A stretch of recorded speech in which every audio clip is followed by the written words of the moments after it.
What they built for. The mandate and the map. She has a budget, a schedule, and a clear definition of done. I have coordinated post-conflict reconstruction for the hegemony on 2 previous assignments.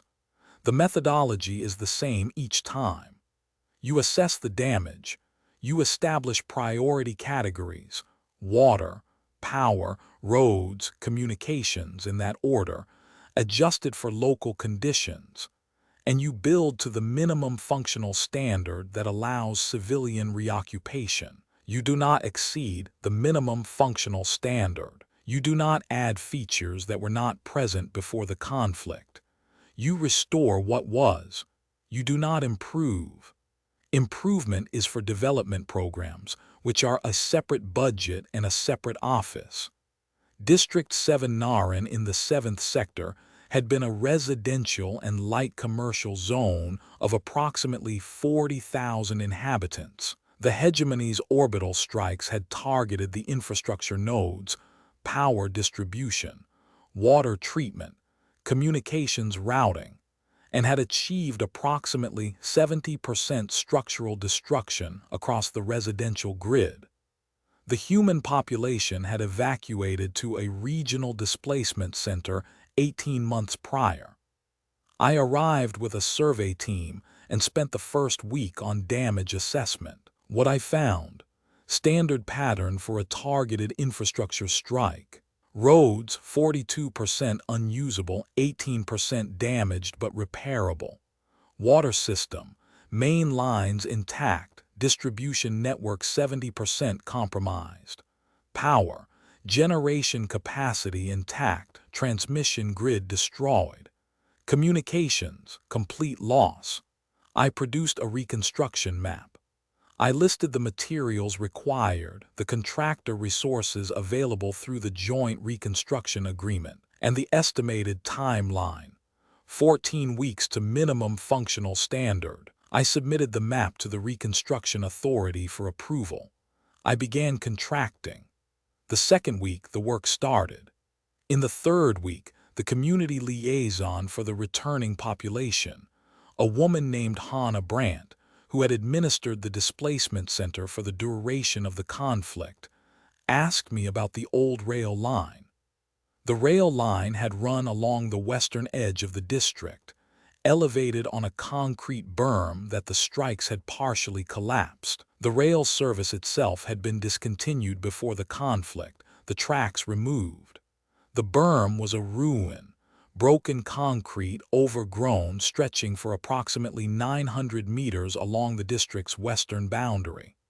I had listed it in the damage assessment as elevated transport berm, decommissioned pre-conflict, structural damage 60%, not included in reconstruction scope. Brandt asked if we could restore it. I said the rail service had been discontinued before the conflict. There was nothing to restore. She said, not the rail line, the berm. She explained that before the war, the community had been converting the old berm into a linear park, a walking path along the elevated structure with plantings and seeding running the length of the district's western edge. The project had been approximately 40% complete when the conflict began. I looked at my map. The berm was not in the mandate. It was not infrastructure. It was not water, power, roads, or communications. I said I would need to check whether it fell within scope. She gave me a look I did not immediately know how to interpret. She said, "Please do." I reviewed the scope question for 2 days.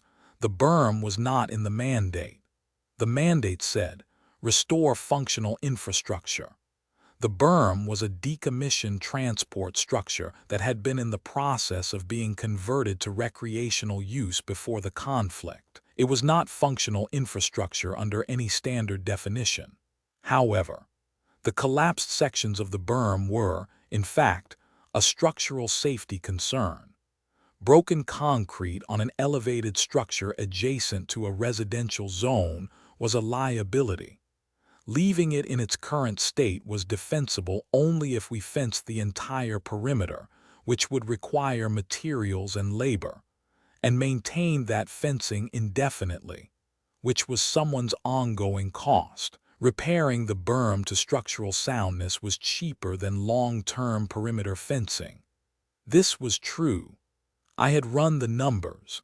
If the berm was going to be structurally repaired anyway, adding the path surface and the plantings Brant had described was a marginal additional cost, perhaps 8% of the berm repair total, which was itself a minor line in the overall reconstruction budget.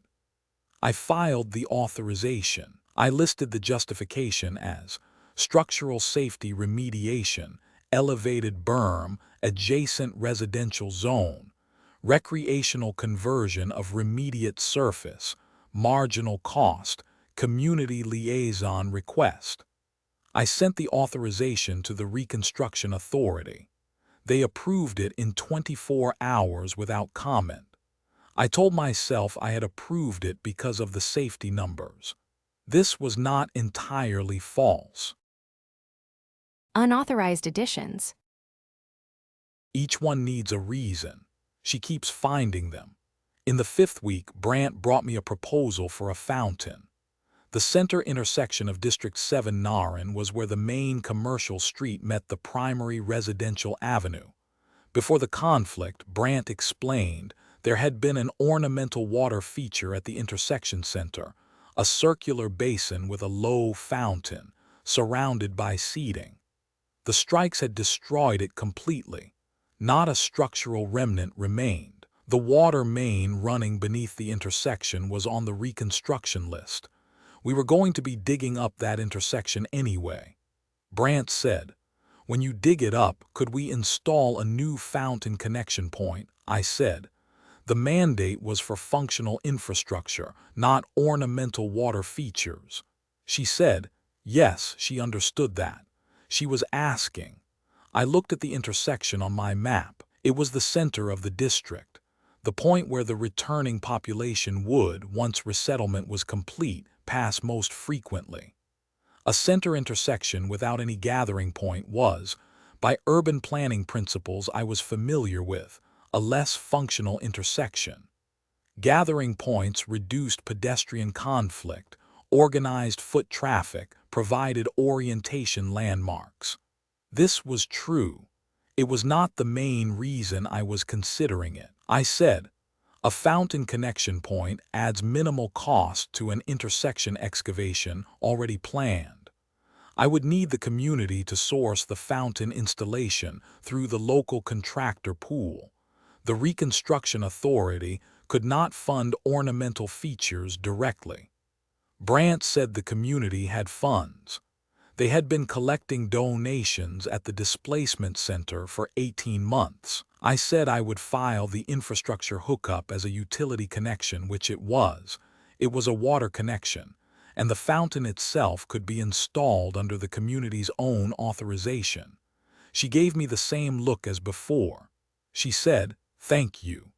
I wrote in the coordination report, center intersection water feature, utility connection point installed per standard protocol, community-funded installation to follow, justification, urban planning principles, orientation landmark, pedestrian flow management. Note, community morale consideration, symbolic significance for returning population. I had never written community morale in a coordination report before. I reviewed the line 3 times before submitting. I want to note because it becomes relevant the expression Brant kept giving me. It was not gratitude exactly. It was not surprise. After the first authorization, she seemed to expect that I would approve things. It was something I had begun to think of as recognition. The way someone looks at a person who has just demonstrated that they understand what is being asked without having been told why it matters. I did not understand why it mattered.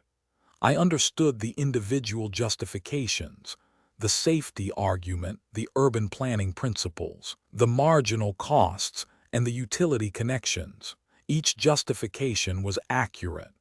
Each one addressed the official question. Is there a defensible reason to approve this? But Brant was not looking at me like someone who had made a good administrative decision. She was looking at me like someone who had understood something. I found this mildly unsettling. I continued with the reconstruction schedule. In the 8th week, a different member of the community liaison group, an older man named Petros Arvanitis, who had been the district's neighborhood council chair before the conflict, came to ask about the retaining wall. We were building a new retaining wall at the district's eastern boundary, where the terrain dropped away toward the drainage basin. The wall was structural.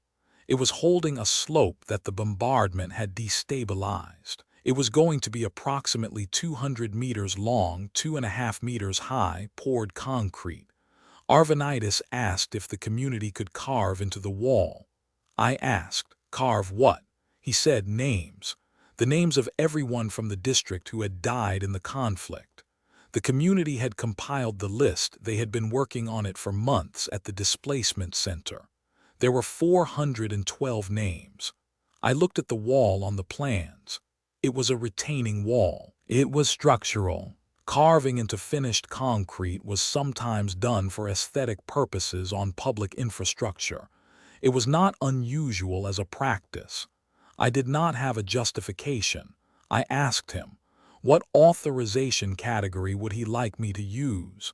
He looked at me with the same expression Brant had used. He said, "Whatever category makes sense to you." I took 3 days.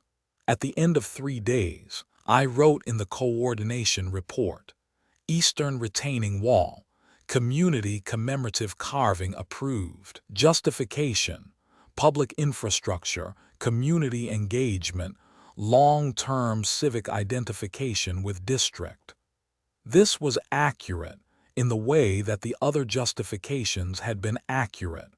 I knew it was not the whole truth. The whole truth was that 412 people had lived in this district and had died in a conflict the hegemony had started, and the community wanted to carve their names into the wall of the place they had lived, and I did not know how to write a word that meant, "They deserve to be remembered here," and I do not have a category for that, but I am approving it anyway. I submitted the report.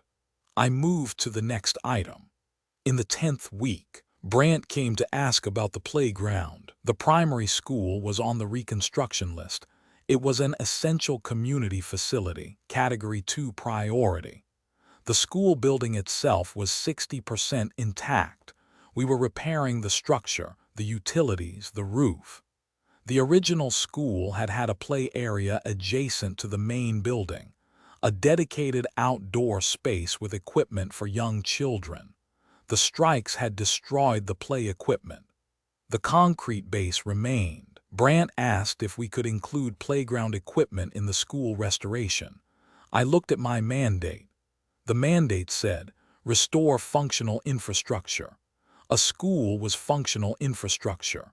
A play area could be argued as part of a school's functional design.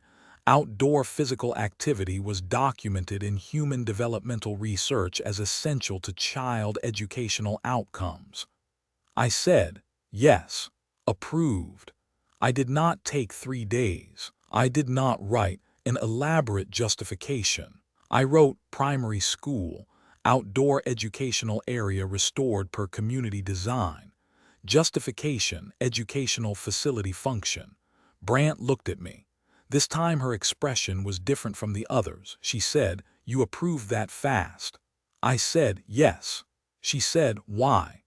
I thought about the wall of 412 names. I thought about the children who were going to grow up in this district, some of them having lost people whose names were on that wall. I said, "I don't think the playground needs a longer justification than that." She looked at me for a moment. Then she nodded and went back to the community meeting. The completed district. The schedule holds. The mandate expands. The district reached minimum functional standard on day 97.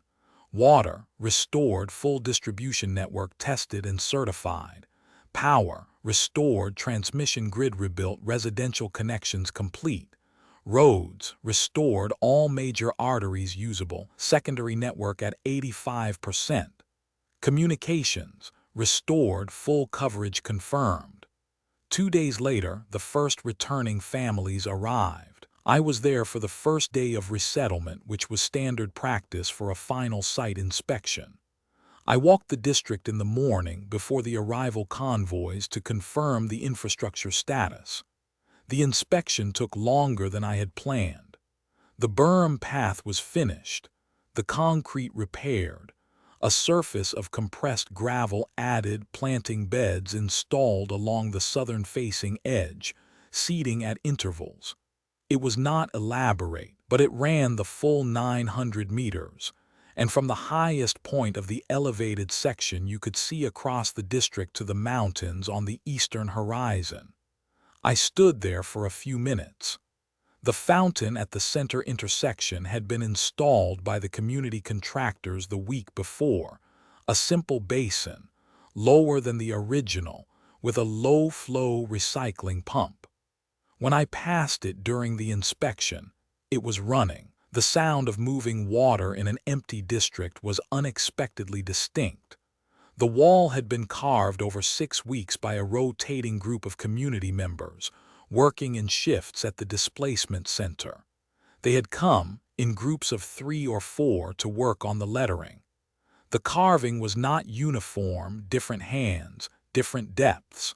I ran my fingers along some of the names.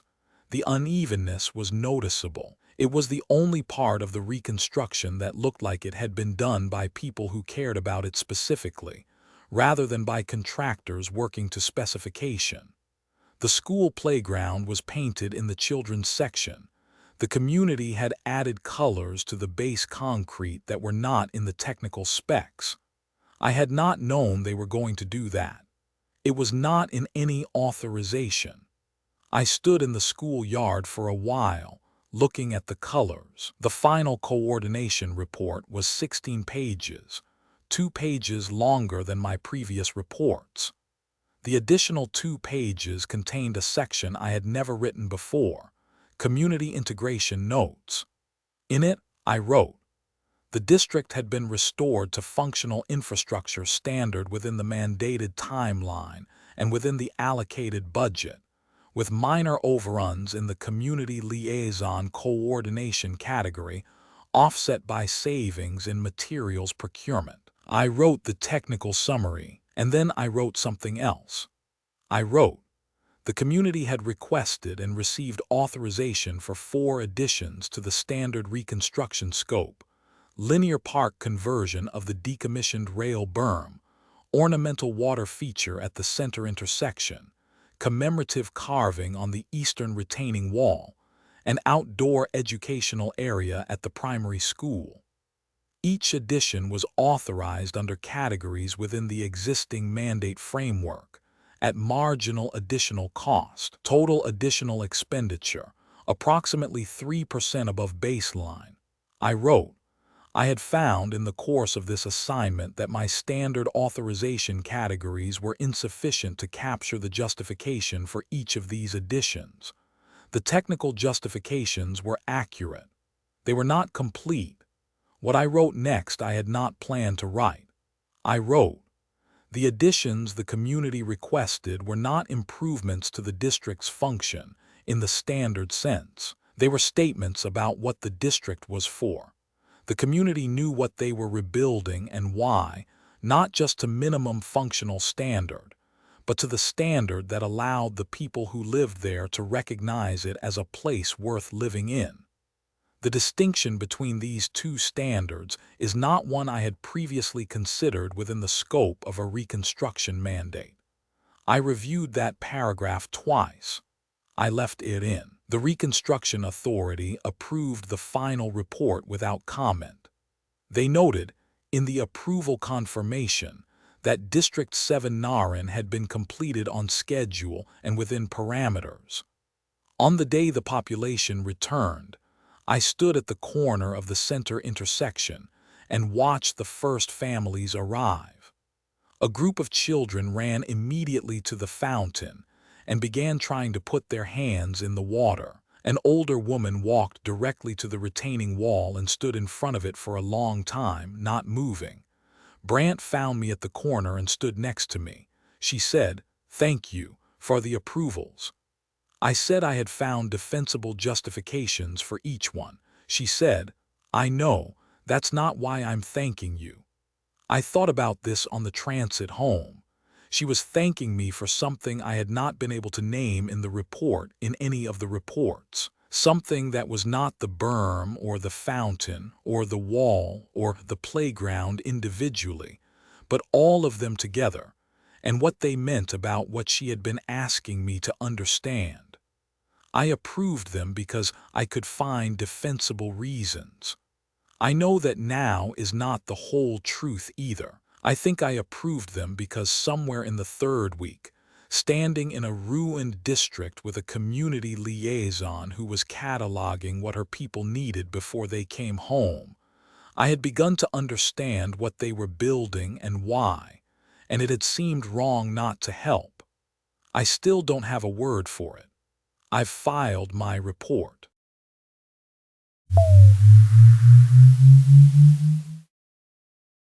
The witness. The verification mandate. She is not here to judge. She is here to verify. I have worked in legal verification for 11 years. My role in the commission is specific. I verify claims. I do not investigate, prosecute, or adjudicate. My function is to receive documented human claims of hegemony conduct during the occupation, assess each claim against available evidence, testimony, documentary records, physical evidence reports, hegemony operational logs that have been released under the treaty disclosure provisions, and produce a verified incident register. Claims I can corroborate are marked verified. Claims I cannot corroborate are marked unverified, with notes. Claims I can affirmatively disprove are marked refuted. The verified register is then forwarded to the adjudication panel, which makes determinations about prosecution and reparations. My work ends at verification. I do not go to the adjudication. I produce the document. I understood before I began that the human testimony pool would be imperfect. All testimony is imperfect. Trauma inflates detail and compresses timeline. Memory under extreme stress reorganizes itself around emotional salience rather than chronological accuracy. Human witnesses would be additionally affected by grief, loss, displacement, stress, the emotional weight of formal testimony, and the natural human tendency toward moral narrative, to tell a story with a clear shape rather than the randomized texture of actual events. None of this was unusual. I had worked with imperfect testimony before. I had developed over 11 years a methodology for it. You note the emotional register. You weight the verifiable elements. You separate what the witness believes from what the witness experienced, and you produce a calibrated assessment. I expected the interviews to be difficult in the standard ways. I began on day 1 with witness number 1. The first witness was a man named Adesola Okonkwo, a former municipal infrastructure worker from the city of Narration. He had been 43 years old when the hegemony occupation began. He was 51 now. He described, in precise and quiet detail, the events of a specific date approximately 5 years into the occupation. The removal of civilians from a district water treatment facility by hegemony security forces, the facility's subsequent sabotage, the treatment system rendered non-functional, and the 6 weeks that followed, during which the district's population of approximately 20,000 had no access to safe drinking water. He described what happened in those 6 weeks. He described it slowly and without drama. He had been there. He had worked in water infrastructure for 20 years, and he understood exactly what was happening as it happened. He told me which diseases emerged in which sequence, because he knew which pathogens proliferate first in untreated municipal water under those conditions. He told me which people died. His testimony was consistent, internally coherent, technically accurate. I could confirm the technical elements against my own reference knowledge of water contamination pathology.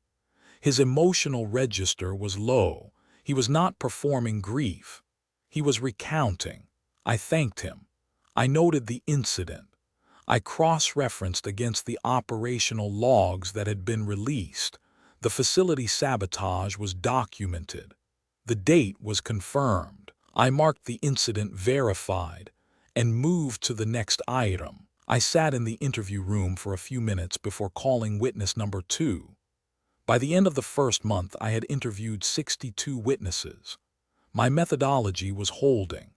I had verified 47 incidents, flagged 8 as partially corroborated requiring additional documentation, and marked 4 as unverified due to insufficient corroborating evidence.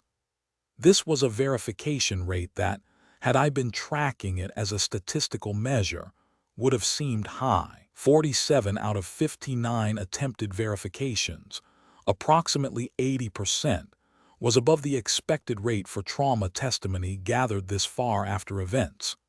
The reason for the high verification rate was itself a data point I was having trouble categorizing. Human witnesses, in my experience and based on my training, over-report. They describe things as intentional that were accidental. They describe severity at the higher end of their perceptual range. They attribute agency to institutional actions that were in fact incoherent or accidental. This is not dishonesty. It is how traumatic memory encodes experience.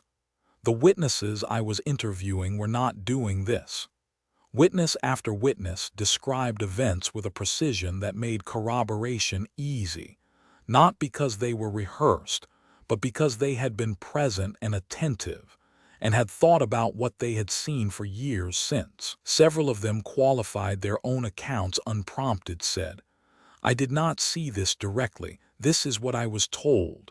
I cannot give you the exact date, only the approximate month. I want to be accurate about what I know as opposed to what I inferred." They were doing my job. They were applying, spontaneously, the epistemological discipline I had spent 11 years developing. I noted this in my case review log. I wrote, testimony pool, unusually high corroboration rate. Witness accounts consistently conservative, frequently self-qualified. Cross-reference against released operational logs is confirming rather than correcting in most cases. I did not write, "The accounts are accurate because the events were as bad as they are describing them, and the witnesses know this, and they are not exaggerating because they do not need to." I did not write that, but by the end of the first month I was thinking it. 307 accounts. She expected distortion. The accounts are accurate. I developed a routine for the interviews. Morning preparation. Review the pre-filed testimony summary and identify the specific claims requiring corroboration, the documentary evidence already available, and the questions most likely to yield useful testimony. Arrive at the interview room early. Set up the recording equipment. Review my calibration. I am a verification officer. My function is to confirm what can be confirmed. I am not here to absorb, to judge, or to respond. I am here to verify. The interview standard protocol. Open-ended questions first, then specific follow-up. Note emotional register, note qualification language, note internal consistency markers. Cross-reference against known facts in real time where possible. After the interview, documentation. Mark the incident status. Note corroboration sources. Flag anything requiring additional review. End-of-day log. Status update, verification count, outstanding items. The routine held 35 interviews, 48. 61. A woman named Dr. Yuki Tanaka had been a physician at a district medical facility during the occupation. She described the facility's supply disruptions, deliberate, documented, regular, over a 3-year period. She described it like a clinician describing a treatment protocol. This is what was withheld, this is the timeline, this is what the consequence was for each category of patient. She had kept records, she produced them. The records were consistent with the hegemony's own supply allocation logs which had been released under the treaty. I asked her, why had she kept records? She said, because she had known from the first month that someone would need to verify this someday. She had kept them for 11 years, across 3 relocations, in case there was eventually a process. I thanked her. I marked the incidents, 7 of them, across the 3-year supply disruption period, verified. I sat in the interview room afterward and looked at my hands. I want to be precise about what was happening. It was not that the accounts were emotionally overwhelming in the way that might compromise a verification officer's professional function. I had been trained for emotional accounts. I had procedures for managing witness distress, for redirecting testimony that became non-factual, for maintaining my own calibration during difficult interviews. The issue was different. The accounts were accurate, not emotionally accurate, factually accurate. Each one I verified produced a corroboration result that confirmed, rather than modified, the witness's account. The dates matched. The details matched. The technical elements, medical, infrastructural, logistical, matched the available documentary evidence. The hegemony's own operational records, released under the treaty, were functioning not as a check on the testimony but as a confirmation of it. By the end of the second month, I had a verified incident register, with 94 incidents marked confirmed. The incidents ranged from individual incidents. A civilian killed at a checkpoint, documented in a hegemony security log as threat neutralized, to large-scale events. The water treatment facility, the medical supply disruptions, a displacement operation in the eastern districts that had moved approximately 12,000 civilians in winter conditions without adequate transit shelter. Each incident on the register had a reference number, a date, a verified source count, and a corroboration status. The register was a document. It had columns and rows. The formatting was correct. I kept looking at the 94 incidents and thinking about what each row was. My professional framework said, each row is a verified claim. The framework was not wrong. Each row was also an event that had occurred, that a person had survived, that a person had then lived with for years before sitting in a room across from me and describing it with quiet precision. And the event was confirmed, and the description was accurate, and I had written it down in a column. I noted in my case review log that I would need to request a rest day in week 9. Witness 281 was an 11-year-old girl's father. She had been 5 when the occupation began. She had been 7 when the incident he was describing occurred. She was now a teenager somewhere in the resettlement zones. He had her school drawings with him in a folder, not as evidence, he said. He just hadn't had a good place to put them, and he'd been carrying the folder since the displacement center. He described the incident. The incident was verified. I added it to the register. After he left, I looked at the folder he had accidentally left on the table. I knocked on the door and had him called back. I apologized for the delay. He said no, thank you for catching that. She'd want her drawings. Witness 304 was a former postal worker. She had maintained a handwritten log of the days during the occupation, not a political document, she said. She just had the habit of keeping a daily record, and during the occupation she had kept writing. She had brought the log to corroborate the dates of the incidents she was testifying about. The log was accurate. The dates confirmed the incidents. The log also contained daily entries that had nothing to do with the incidents. A note about her neighbor's garden. A note about a book she had been reading. A note about the weather on a particular day, followed by a note about the incident that had occurred that same day. I did not read the log beyond what I needed for corroboration. It was not relevant to verification. I thanked her. I noted the date confirmations. I sat with the log entry in my mind afterward, the note about the weather, followed by the note about the incident. And I thought about what it meant to be a person living an ordinary life in which terrible things were also happening, and how you wrote both down in the same notebook, and I did not know what to do with that. The final witness, number 307, was a woman named Blessing Nwasu who had been a school teacher. She testified to 3 incidents over a 4-year period.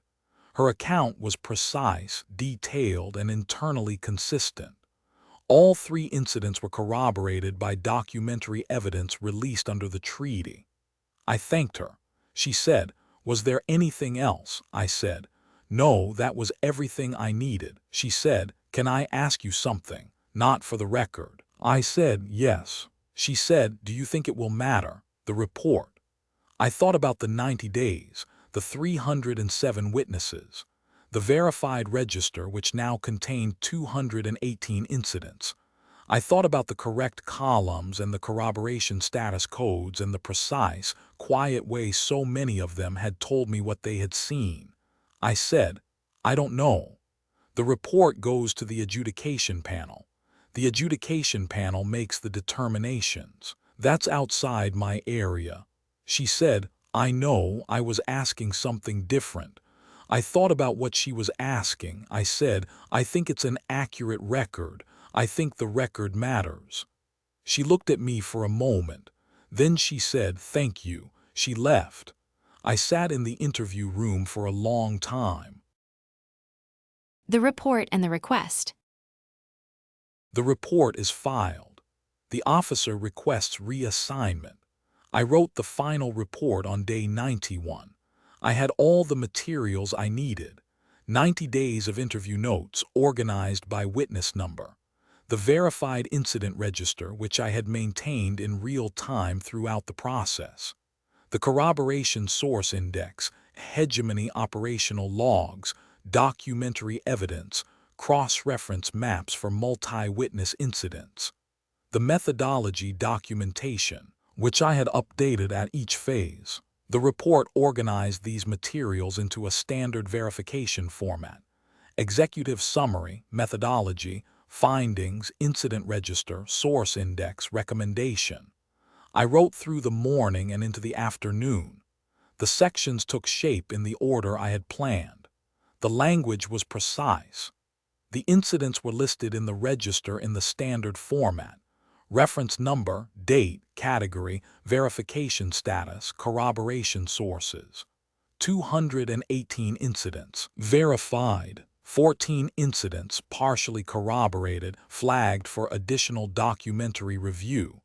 11 incidents unverified due to insufficient evidence. 4 incidents refuted. Total 247 reviewed, 218 verified. The recommendation section took me approximately 40 minutes. I had drafted it in my head over the preceding days. It read, "Based on the verified incident register, I recommend that all 218 verified incidents be referred to the full tribunal for adjudication, along with the 14 partially corroborated incidents pending additional review. The evidence base is sufficient for tribunal proceedings. The methodology is documented and reproducible. The corroboration sources are available for independent review. I read the report through once. It was accurate. It was thorough. It said what I had found. It said it correctly. I submitted it. 30 minutes after submitting the report, I submitted a transfer request to the Agricultural Development Division. The request cited health reasons, prolonged high-intensity fieldwork, need for reduced stress operational environment, medical recommendation for lower caseload work.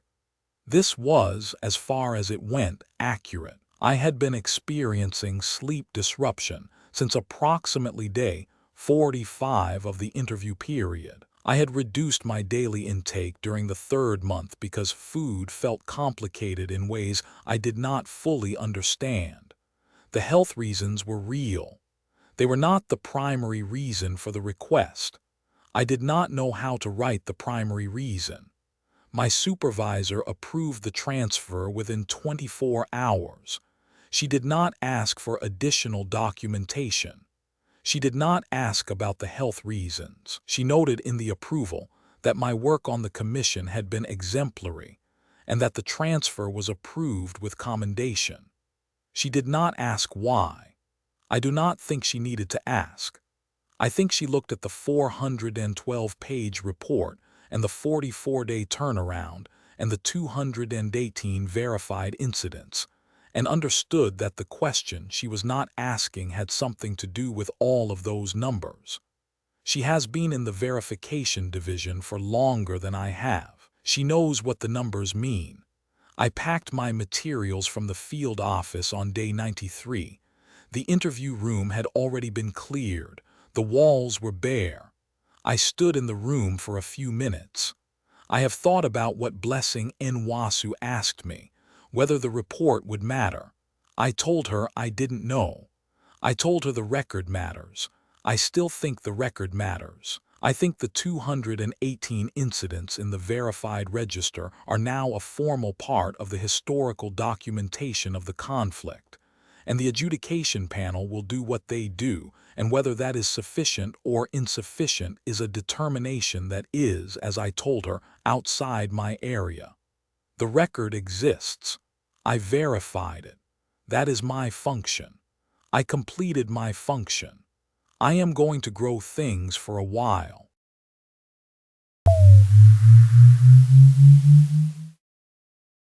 The anniversary. The ceremonial year, she has been here a year.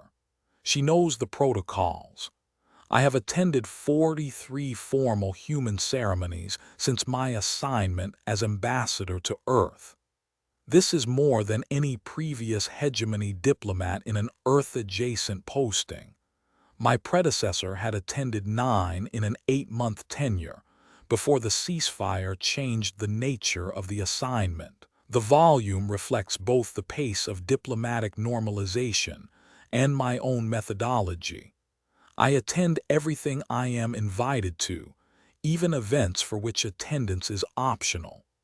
Understanding how humans conduct their formal observances has been, in my assessment, the most important work I have done in this post. Humans do not separate ceremony from information. Every formal event contains, layered through its protocols and symbolic gestures and prescribed behaviors, a communication about what the organizing community believes to be true and important. If you attend only the obligatory ceremonies, you receive only the obligatory communications. The full message requires the full attendance record. Over 12 months I had attended 5 state diplomatic functions, 4 military memorial events, 11 cultural observances of various religious and civic traditions, 7 what the humans call community gatherings, informal collective ceremonies organized around local shared experience, and 15 events that did not map cleanly to any category, but that contained information I found useful. I had learned to read them, not perfectly. Human ceremony is layered in ways I still find incompletely transparent, but well enough to anticipate the structure, identify the significant moments, and follow the meaning of what was being communicated. I had stopped needing to consult the cultural briefing documents before each event, approximately 4 months into the posting. I considered myself adequately prepared for the anniversary ceremony. The anniversary ceremony had been announced 6 weeks in advance. The official title was Ceasefire Anniversary Observance and Memorial Dedication, First Year.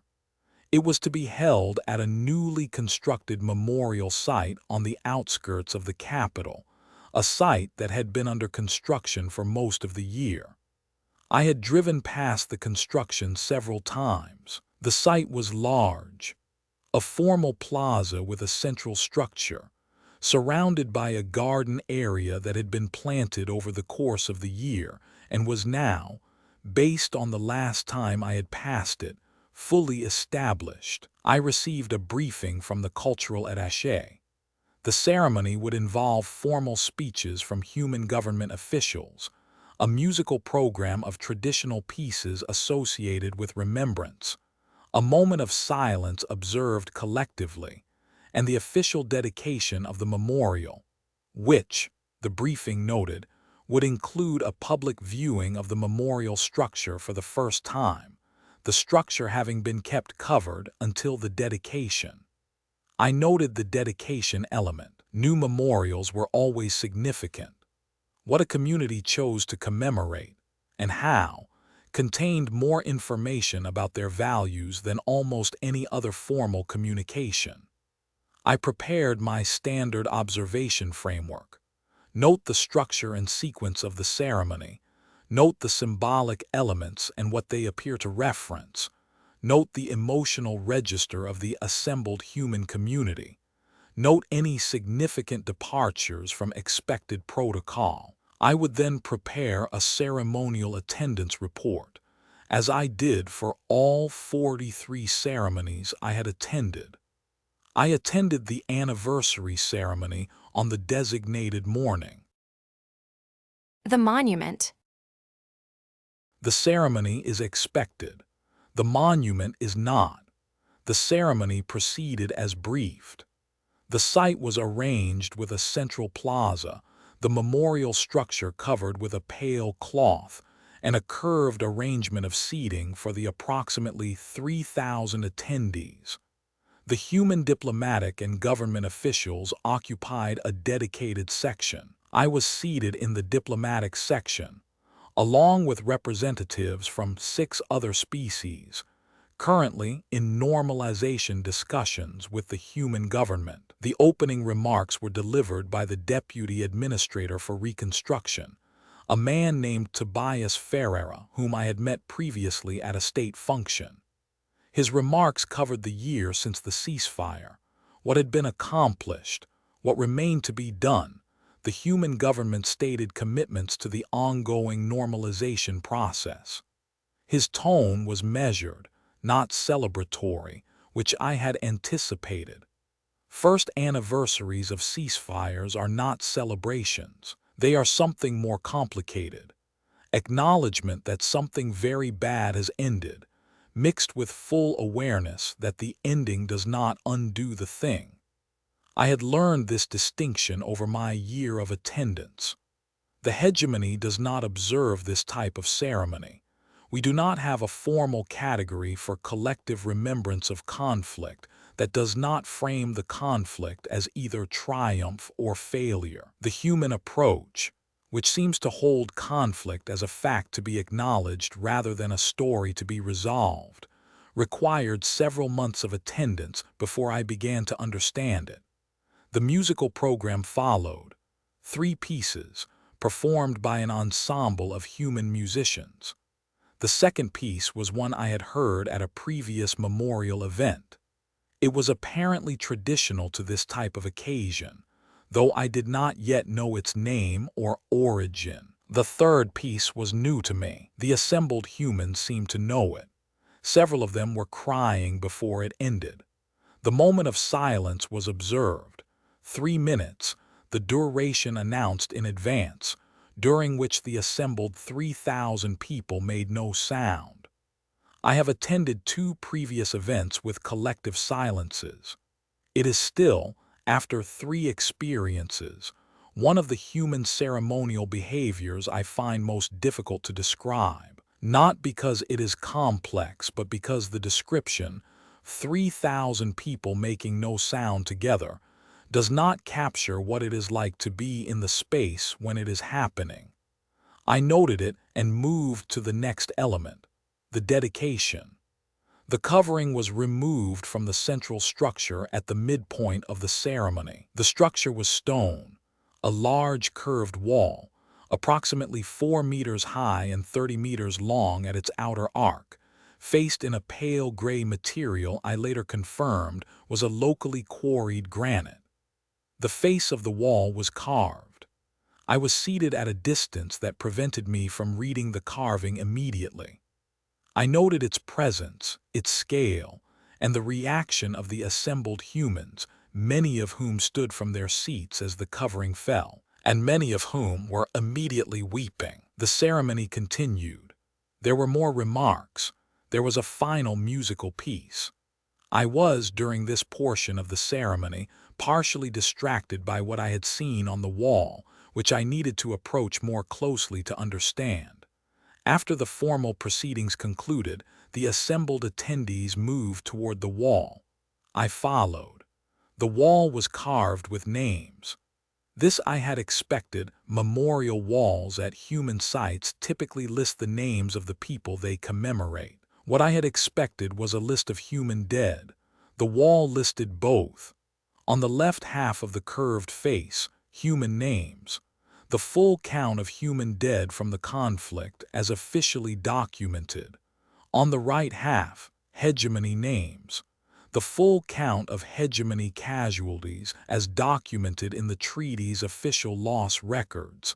I stood in front of the wall. I looked at the hegemony names, my people's names in our naming convention, carved into stone on a human memorial on Earth, and I could not, for a considerable period of time, produce any response. I found the memorial's architect near the base of the wall. I had been directed to him by a ceremony coordinator. I had asked, as diplomatically as I could phrase the question, who was responsible for the design decisions. His name was Amma Asant. He was a middle-aged human man, and he was watching the people at the wall with an expression I could not immediately classify, something between completion and grief. I introduced myself. He recognized my name, which meant he had been briefed on the diplomatic attendees.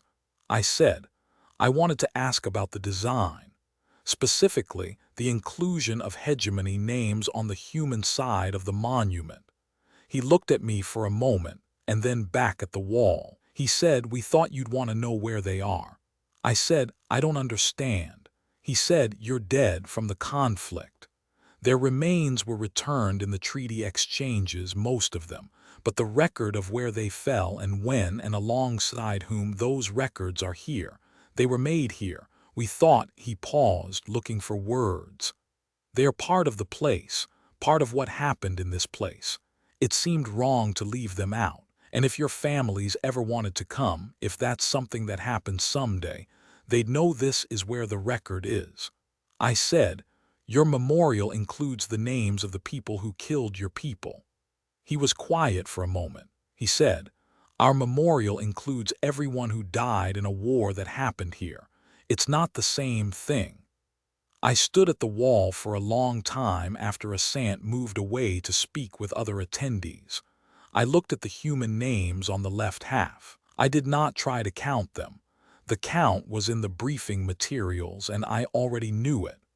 I looked at the shape of the carving, the density of the names, the way they filled the curved face of the stone. Then I looked at the hegemony names. In our naming convention, names have a different visual rhythm than human names, different lengths, different patterns of consonants and vowels. The carving on the right half of the wall looked different from the left, in the way that a foreign language looks different even before you can read it. The stonemasons had had to learn the correct forms. The names were accurate. I checked several that I could verify from the treaty loss records, names from well-documented engagement sites. They were correctly rendered. Someone had taken care with this. I thought about what Asant had said. They are part of the place. The hegemony had fought its war here on this planet against these people, and hegemony soldiers had died here in this soil, and the humans had carved their names into a stone monument as part of the record of what had happened here, not as forgiveness. I was careful not to misread this as forgiveness. He had not said, "We forgive you." He had said, "They're part of what happened here, and if your families ever want to come." I do not have a word for what this is. In the hegemony, we do not do this. When we build memorials to conflict, we commemorate our dead. The other side's dead are their concern, belonging to their record keeping, outside our acknowledgement. The idea that you would carve your enemies dead into your monument, not as a statement of triumph, not as evidence, not as a record of your own losses, but as a simple, accurate account of everyone who died here. This is not a practice I had encountered before. I stood there and tried to find the category for it. I did not find one. The report and the omission. She files her report. The monument is not in it. I returned to the embassy and wrote my ceremonial attendance report that evening. The report covered the ceremony's formal structure and sequence, the diplomatic attendees and their affiliations, the content of the official remarks, the musical program, the collective silence and its duration, the general emotional register of the assembled human community, which I assessed as grief, solemnity, resolution, the specific human configuration I had come to recognize at events commemorating the war, and the completion of the normalization ceremony that the first anniversary represented. The report was 11 pages, which was above my median for this type of event. The additional length was due to the speeches, which I summarized in some detail because they contained policy-relevant language about the ongoing normalization process.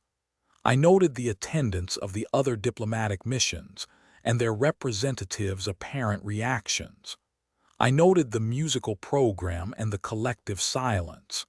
I did not mention the monument. I reviewed the report before submitting it. I read through the monument omission, the section where, by the natural flow of the ceremony, the monument should have appeared, and I thought about whether to add it. I concluded that I could not add it in a form that would be useful. The things I could write about the monument accurately: its dimensions, its material, its design, its content, the list of names, both human and hegemony, the approximate count of each, were facts. They were reportable. They told a supervisor what was physically present at the site. The thing I could not write was what it meant. I keep a private journal of observations from my posting that I do not include in official reports. It is not unusual for ambassadors to maintain such records. Official reports are for information that can be acted upon, analyzed, or filed for institutional reference. Private journals are for observations that are not yet ready to be useful. In the private journal, I wrote about the monument. I wrote, "The human memorial includes the names of the hegemony dead. The architect told me, they are part of what happened here. He told me, if your families ever want to come." I wrote, "The hegemony has no equivalent practice. We do not carve the names of enemies into our monuments. We do not offer their families a place in our stone." The concept that someone would do this, not for diplomatic purposes, not to demonstrate magnanimity, but simply as an accurate account of who died here, and an acknowledgement that the dead have families who might want to know where they are, this is a concept I do not have a category for. I wrote, "I stood at the wall for approximately 23 minutes. I am not certain what I was doing during that time, possibly trying to understand, possibly simply being in the presence of a thing I did not understand and allowing it to be there." I wrote, "I did not include this in the report because I do not know what it means in hegemony terms, and I did not want to translate it into hegemony terms before I understood it because I think the translation would lose the thing. I wrote, Assange said they thought we'd want to know where they are. I wrote, I have been ambassador to Earth for 1 year. I have attended 43 ceremonies. I have read every cultural briefing document available on human memorial practice. I had considered myself adequately prepared for this ceremony. I was not prepared for this. I closed the journal. I submitted the report. On the wall at the memorial site, in a stone quarried from this planet's crust, in letters cut by human hands, the names of my people who died here, not as an accusation, not as an apology, as a record, as an offer, if your families ever want to come.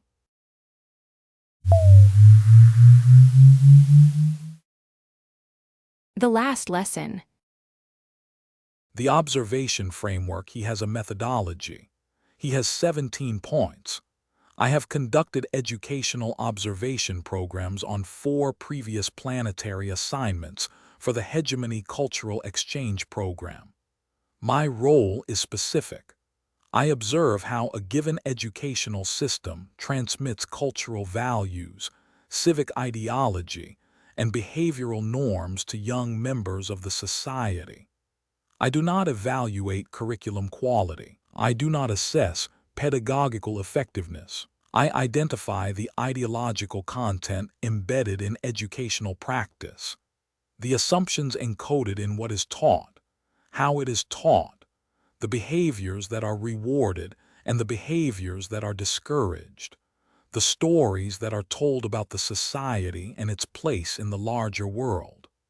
For this assignment, I had developed a 17-point observation framework based on my previous field experience and current research on human pedagogical theory. The framework covered value transmission in explicit instruction, value transmission in implicit behavioral norms, social hierarchy modeling, conflict resolution frameworks, competitive versus collaborative learning structure, identity formation through narrative, and 10 additional categories specific to the age range and cultural context of the assignment. I was assigned to Primary School 14 in the 7th sector, a standard human primary facility serving approximately 300 students, ages 6 through 12, with a teaching staff of 22. The school had been rebuilt after the conflict and had been operating for approximately 8 months at the time of my arrival. I was introduced to the lead teacher, a woman named Ms. Clara Vassile, who would be my primary contact. She was cooperative and professional. She said she had been told I was here to observe and I was welcome in her classroom any time. I said I would try not to disrupt the students. She said she had found in her experience that children adjusted to observers faster than adults expected. This turned out to be accurate. In the first week, I used all 17 points of the framework. The results were informative. Points 1 through 6, explicit value transmission, behavioral norms, social hierarchy modeling yielded consistent data. The school taught explicitly a set of civic values: cooperation, responsibility, honesty, what the humans called respect. The behavioral norms reinforced these. The social hierarchy modeling was relatively flat. Teachers exercised authority but not dominance, and students were regularly invited to participate in decisions about their own learning activities. Points 7 through 11, competitive versus collaborative structure, conflict resolution, identity formation, were more interesting. The school used collaborative learning structures heavily. Competitive elements were present but were framed as games rather than evaluations. Conflict resolution was taught as a skill. Students were guided through a structured process when conflicts arose, rather than having conflicts resolved for them by authority. This was recognizably different from hegemony educational practice, which I noted carefully. Points 12 through 17 began producing results I had more difficulty categorizing. Point 14 was, how does the educational environment handle failure? I had expected one of the standard patterns: failure as individual deficit, failure as situational problem, failure as learning opportunity. The school was ostensibly growth-focused. This was consistent with the briefing literature on post-conflict human educational reform.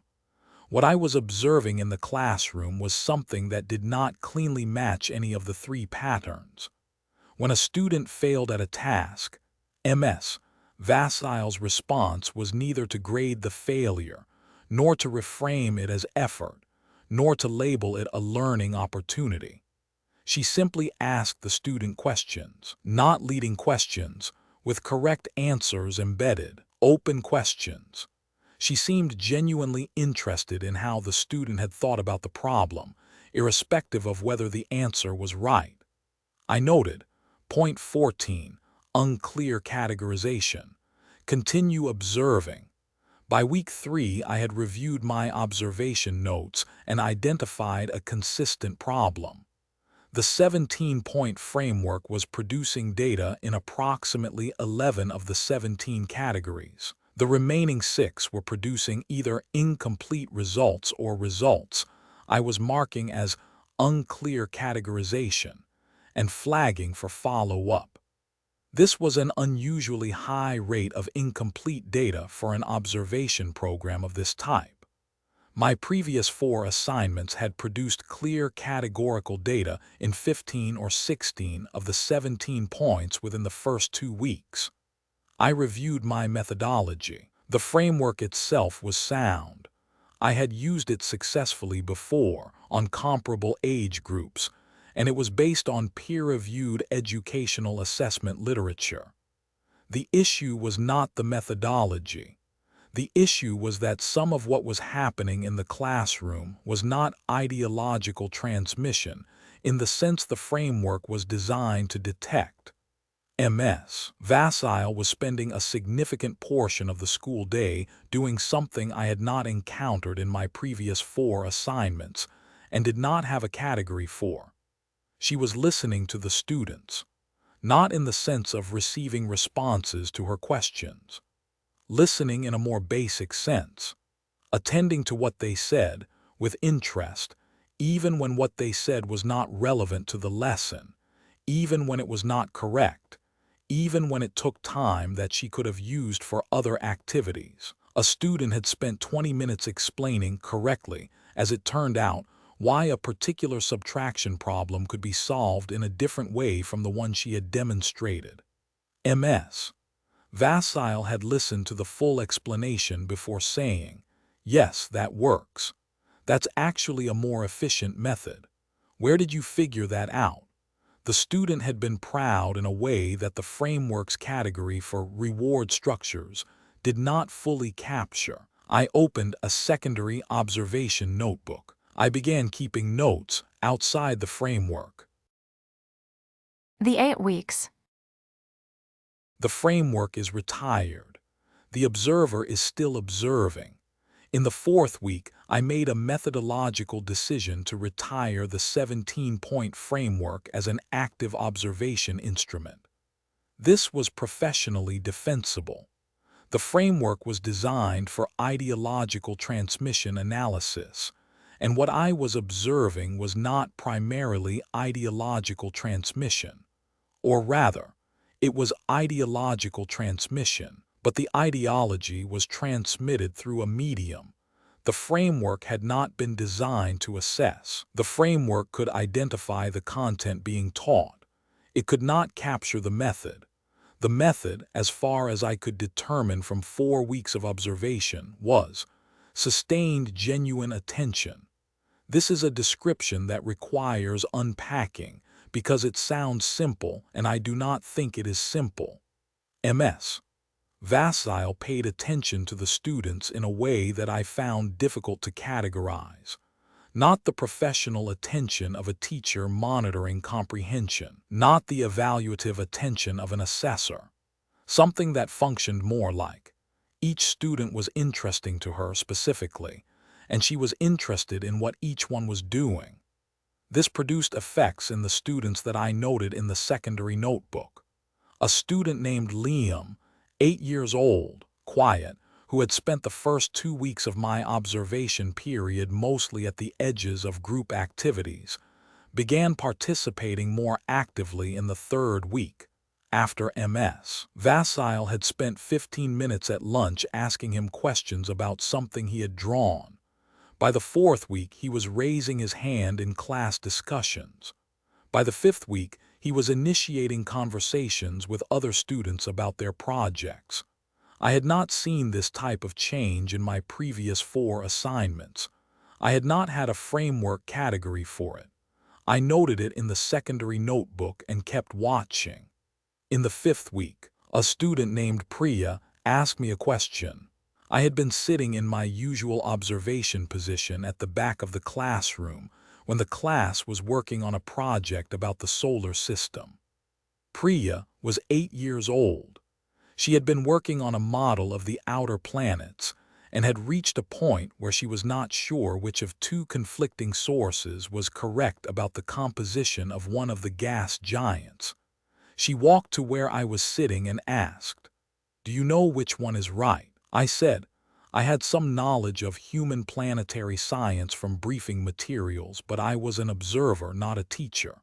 She said, "Yes, but do you know?" I told her which source was correct. She said, "How do you know?" I said, "Because I had passed through this system on the way to Earth and had reviewed the survey data." She looked at me for a moment. Then she said, "You've been to Saturn," I said. I had passed through the outer system. I had not descended into the atmosphere. She said, "What did it look like from space?" I described what I had seen. I described it accurately and in some detail because she was asking a specific question and I had specific information. She listened with the same quality of attention I had been observing in MS Vasile. When I finished, she said, "Can I put that in my project?" I said, "Yes," citing it as personal communication from the hegemony observer. She went back to her desk and wrote it down very carefully. I sat for a moment longer than I usually did before resuming my notes. I am not certain when I began staying after school. The after-school period was not part of my observation mandate. My mandate was to observe the standard school day, defined as the period of formal instruction. The after-school period was informal. Students who were waiting for transport, students working on projects, students who had simply chosen to remain in the classroom for a while. It was not, technically, educational observation. I became aware in the 7th week that I had been staying for the after-school period for approximately 3 weeks and had not filed any notes from these sessions in the official observation report, because I had not classified them as observations. I had been helping. In the 7th week, Priya's solar system project had developed into a full presentation, and she had asked if I would review her presentation before she delivered it. I reviewed it. I suggested 2 corrections and 1 addition. She incorporated all 3. Also in the 7th week, a student named Marco, who was 10 and had been working on a project about architecture, had asked me questions about hegemony construction methods. I had answered. He had asked follow-up questions. I had stayed an additional 40 minutes. In the 8th week, MS Vasile asked if I would be willing to speak to the class formally about life on a hegemony world, not a lecture, she said, more like a conversation with questions. I said yes. The conversation lasted an hour and 20 minutes. The students had prepared questions. The questions were, without exception, genuine. One student asked, "Do you have families?" One asked, "What do hegemony children learn in school?" One asked, "Were you afraid to come to Earth?" I answered honestly. The third question required me to think for a moment before answering. I said, "Not afraid, but uncertain." I had not known what to expect. A student in the front row said, "We were uncertain about you too." I said, "I know. I think that was reasonable." In the middle of the 8th week, I became aware that the semester was ending in 5 days. This was not a surprise. I had known the observation period from the beginning. I had a return transit scheduled. I had, in theory, everything I needed for the observation report. Weeks of notes, framework data for the 11 complete categories, extensive secondary notebook material. I reviewed my secondary notebook. It was 93 pages long. The official observation framework data was 11 pages of coded entries. The secondary notebook, which I had opened in week 3 to capture observations I could not categorize, was 93 pages of something I had not been trying to produce. It contained descriptions of specific students and what they were working on and what they had said. It contained descriptions of MS, Vassile's teaching that I had been revising repeatedly, trying to find better language for something I still did not have a category for. It contained the conversation with Priya about Saturn, written out in full. I read back through it and I did not know what it was. It was not an ideological analysis. It was not a pedagogical assessment. It was something closer to a record of paying attention to something I had found valuable in ways I had not been assigned to find valuable. The semester was ending in 5 days. I would be on transit in 6. I stayed later than usual that evening. MS. Vassile, who was also staying late to prepare end-of-semester materials, made tea for both of us without asking, which was a human behavior I had by this point stopped finding unusual. She asked, had I found what I was looking for? I said I was not sure I had been looking for the right thing. She considered this. She said, "That happens in teaching a lot." The last day. The children give him a card. He files a report. The last day of the semester was a half day. The morning was given over to a final sharing session, students presenting their projects, the classroom decorated with work from the semester. I had seen some of these projects in development: Priya's solar system presentation, Marco's architectural drawings, a group project on ecology that had involved several students I had come to recognize over the weeks. It was different to see them completed. Each student presented to the class. MS. Vassile asked questions after each presentation, not evaluative questions, the same genuine questions she had been asking all semester. The other students asked questions too, sometimes helpful, sometimes simply curious. Toward the end of the morning, before the dismissal, MS. Vassile said she had something to share with the class and produced a card. The card had been made from folded paper, heavier paper, the kind used for art projects. The cover had a drawing on it, a figure that I recognized after a moment as a rough representation of me, standing in what appeared to be a simplified version of the classroom. Beside the figure was a planet, Saturn, I thought, from the rings. Inside, every student in the class had written something and signed their name.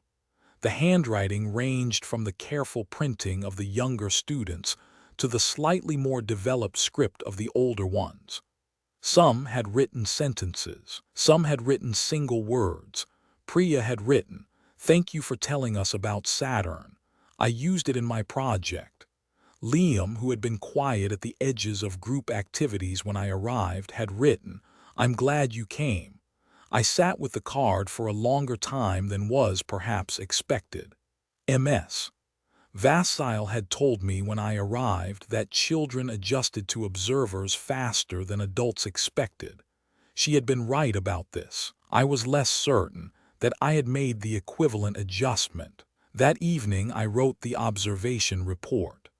The report covered the school's educational structure, curriculum content, pedagogical methods, social organization, and ideological transmission patterns. I completed all 11 framework categories for which I had full data. I noted the 6 categories for which the framework had produced incomplete results and explained, professionally and accurately, why. The transmission methodology did not correspond to the assessment instrument's design parameters. The report was thorough. It contained, in appendix form, my analysis of the post-conflict educational context, the school's approach to values education, a comparison with the 3 previous human educational sites I had reviewed in the briefing literature, and specific observations on pedagogical methods that might be of interest to the exchange program. Appendix A contained the 11 completed framework categories in full. Appendix B was listed in the report's table of contents as Personal Observation Notes, Secondary Record. Appendix B was redacted. The redaction marker in the report read, Redacted by submitter, see note below. The note below read, The content of Appendix B constitutes personal observation records that I do not believe can be accurately represented in the format of this report without significant loss of meaning. I have retained the original notes in my personal files. They are available on request. I do not recommend requesting them as a substitute for this report. They are not an analytical document. After I submitted the report, I opened my personal files and read back through what I had written in the redacted appendix before marking it for removal. I had written, I cannot summarize what I learned here in official language. The framework I brought with me was designed to detect ideological content, and the school transmitted ideology, cooperation, honesty, respect, the value of asking genuine questions, but it transmitted it by practicing it, not by instructing it. The children learned what was modeled for them. They were modeled curiosity. They modeled it back at me for 8 weeks.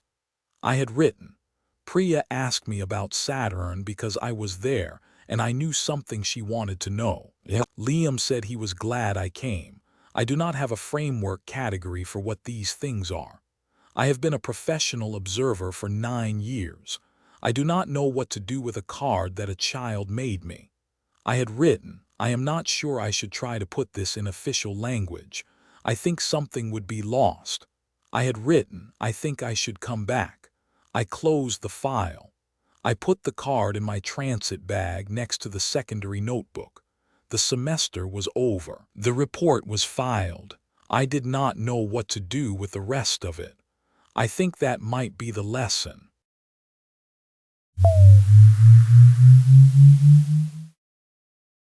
The Cartographer. The assignment, she has coordinates. She does not yet have names. I have produced standardized territorial maps for 3 previous post-conflict administrations on behalf of the Hegemony Joint Governance Program. The work is specific. I survey geographic boundaries, record infrastructure, establish a coordinate grid that both hegemony and local governance systems can reference, and assign standardized toponymic designations to all features of administrative significance: rivers, roads, settlements, bridges, ridgelines. Everything that needs a name on the official record gets a name, a clean alphanumeric code that carries no ambiguity and requires no translation. It is straightforward work. Geography does not have opinions. I arrived at the mapping office in the 12th sector, a converted human municipal building with large windows and long tables suitable for cartographic displays. My equipment had been shipped ahead: surveying instruments, a portable geodetic reference station, and the standard hegemony cartographic database with preloaded satellite imagery from the most recent orbital pass. The physical landscape was already mapped. What remained was administrative. boundaries, names, designations.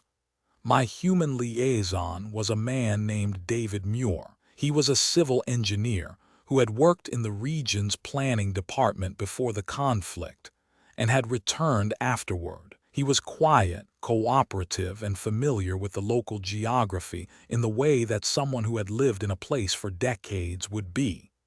I explained the standardized naming protocol. Every geographic feature of administrative significance would receive a hegemony designation code, a combination of sector number, feature type, and sequential identifier. Clear, unambiguous, universal across all administered territories. He said he understood. He said there were some names they would probably want to keep.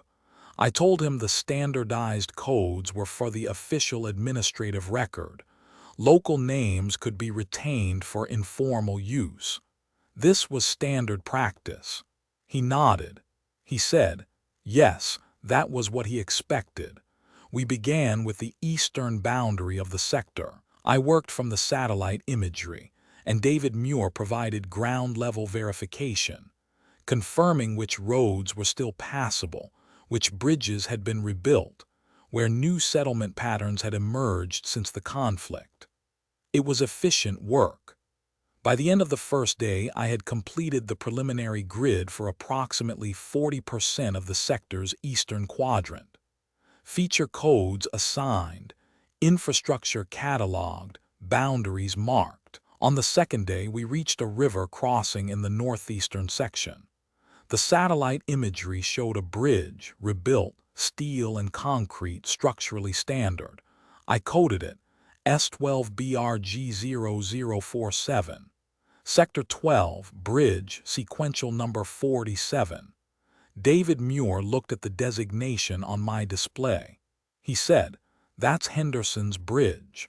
I said the standardized code would be the official designation, but I could note the local name in the supplementary record if he wished. He said, Marcus Henderson held that bridge for 11 hours during the retreat from the river valley. His unit was supposed to fall back. He stayed because there were civilians on the other side who had not finished crossing. He held it until the last family was across. He did not survive. I looked at the bridge on my display. S12BRG0047. Steel and concrete, 12 meters across. Load capacity sufficient for standard vehicle traffic. I said, I see. I made a note in the supplementary record. S12BRG0047 local designation, Henderson's Bridge. Named for Marcus Henderson, who defended this position during the conflict to allow civilian evacuation. It was the first entry in what I assumed would be a short list of local names worth documenting for cultural context.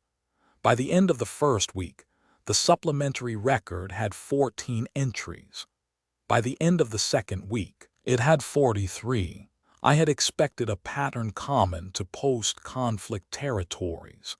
A handful of memorial names concentrated around major battle sites, gradually fading into standard geographic designations as one moved away from areas of significant military activity. This was what I had observed on my previous 3 assignments. The hegemony's own cartographic tradition followed this pattern. We named things for what they were, with occasional exceptions for sites of historical significance designated by the territorial archive. The human pattern was different. Memorial Ridge. The name was obvious in its function, and I recorded it without difficulty. A ridgeline northeast of the primary settlement where, David Muir told me, a field hospital had operated for 6 weeks during the heaviest fighting. The hospital had been staffed by 7 doctors and 19 volunteers. 3 of the doctors and 8 of the volunteers had not survived. Last Stand Creek, a shallow waterway, barely a creek, more of a drainage channel, where a unit of 32 soldiers had made a defensive stand to protect a supply route. The creek itself had no strategic value. The supply route fed 3 refugee camps, but it was not only military sites. That was where the pattern broke from anything I had observed before. There was a road on the western boundary called Elena's Walk. David Muir explained. Elena Vasquez had walked 11 kilometers along that road every day for 3 months during the conflict, carrying medical supplies from a depot to a clinic that had no other supply line. She was 63 years old. She had arthritis in both knees. I said, "Is there a memorial marker?" He said, "No, people just call it that now." I looked at the road on my display. S12RD0118. 2 lanes, gravel surface, moderate condition. 11 kilometers. The supplementary record was growing in a way I had not planned for. I reviewed my cartographic classification system. It had categories for geographic features, infrastructure, administrative boundaries, resource locations, hazard zones, and historical sites. Historical sites was the closest match for what the humans were doing with their names, but it was not accurate. A historical site in the hegemony system was a location where a documented event of administrative or strategic significance had occurred. It was marked, cataloged, and cross-referenced in the territorial archive. What the humans were doing was not marking historical sites. They were marking grief. They were marking acts of ordinary courage that had no strategic significance. They were marking the places where someone had done something that the community had decided should not be forgotten, and the mechanism of not forgetting was the name itself. The map was not a map. It was a memorial that happened to have coordinates. I did not have a classification category for this. I considered creating one, something like cultural memorial toponyms, but every designation I drafted felt insufficient. The names were not cultural artifacts to be cataloged. They were active. People used them. When David Muir said Henderson's Bridge, he was not citing a historical record. He was saying the name of a person, and the bridge carried that name the way a gravestone carried an inscription. I continued the standard mapping work. I continued the supplementary record. The supplementary record was now longer than my daily mapping notes. The names. Every coordinate has a story. Every story has a name. In the 3rd week, I made a methodological decision that I documented in my field notes as expanded toponymic survey for cultural context. This was not, strictly speaking, within the scope of my assignment. My assignment was to produce a standardized territorial map. The supplementary record of local names was a courtesy, additional data, that the joint administration might find useful for community relations. It was not required, but the supplementary record had become the most interesting part of the work. I asked David Muir if he could arrange for me to speak with other community members about the local place names. He looked at me for a moment, not with suspicion exactly, but with something I did not immediately identify. He said, "People would be glad to talk about the names." He was correct. People were glad to talk about the names. I spoke with a woman named Rosa Chen, who had lived in the sector for 40 years. She walked me through the southern quarter of the mapping area and gave me 11 names in a single afternoon. The school on the hill was called Patience Hill, she told me, because the teachers had held classes in the open air on that hillside for 4 months after the school building was destroyed, and they had never missed a day, and the children had come every morning. She said, "The teachers were patient, and the children were patient, and the hill held them all." There was an intersection near the old market district called Singing Corner. I asked why. She said, "A man named Thomas Park had stood at that intersection every evening during the worst month of the fighting and played a violin. He was not a professional musician. He worked in a hardware store. He played because he said someone should be making something beautiful when everything else was being destroyed. I said, "Is he still alive?" She said, "Yes, he owns the hardware store again. He does not play the violin at the intersection anymore, but the intersection is still called Singing Corner." I recorded this. S12INT0034. Local designation, Singing Corner. Named for Thomas Park, who played violin at this location during the conflict. The interviews continued.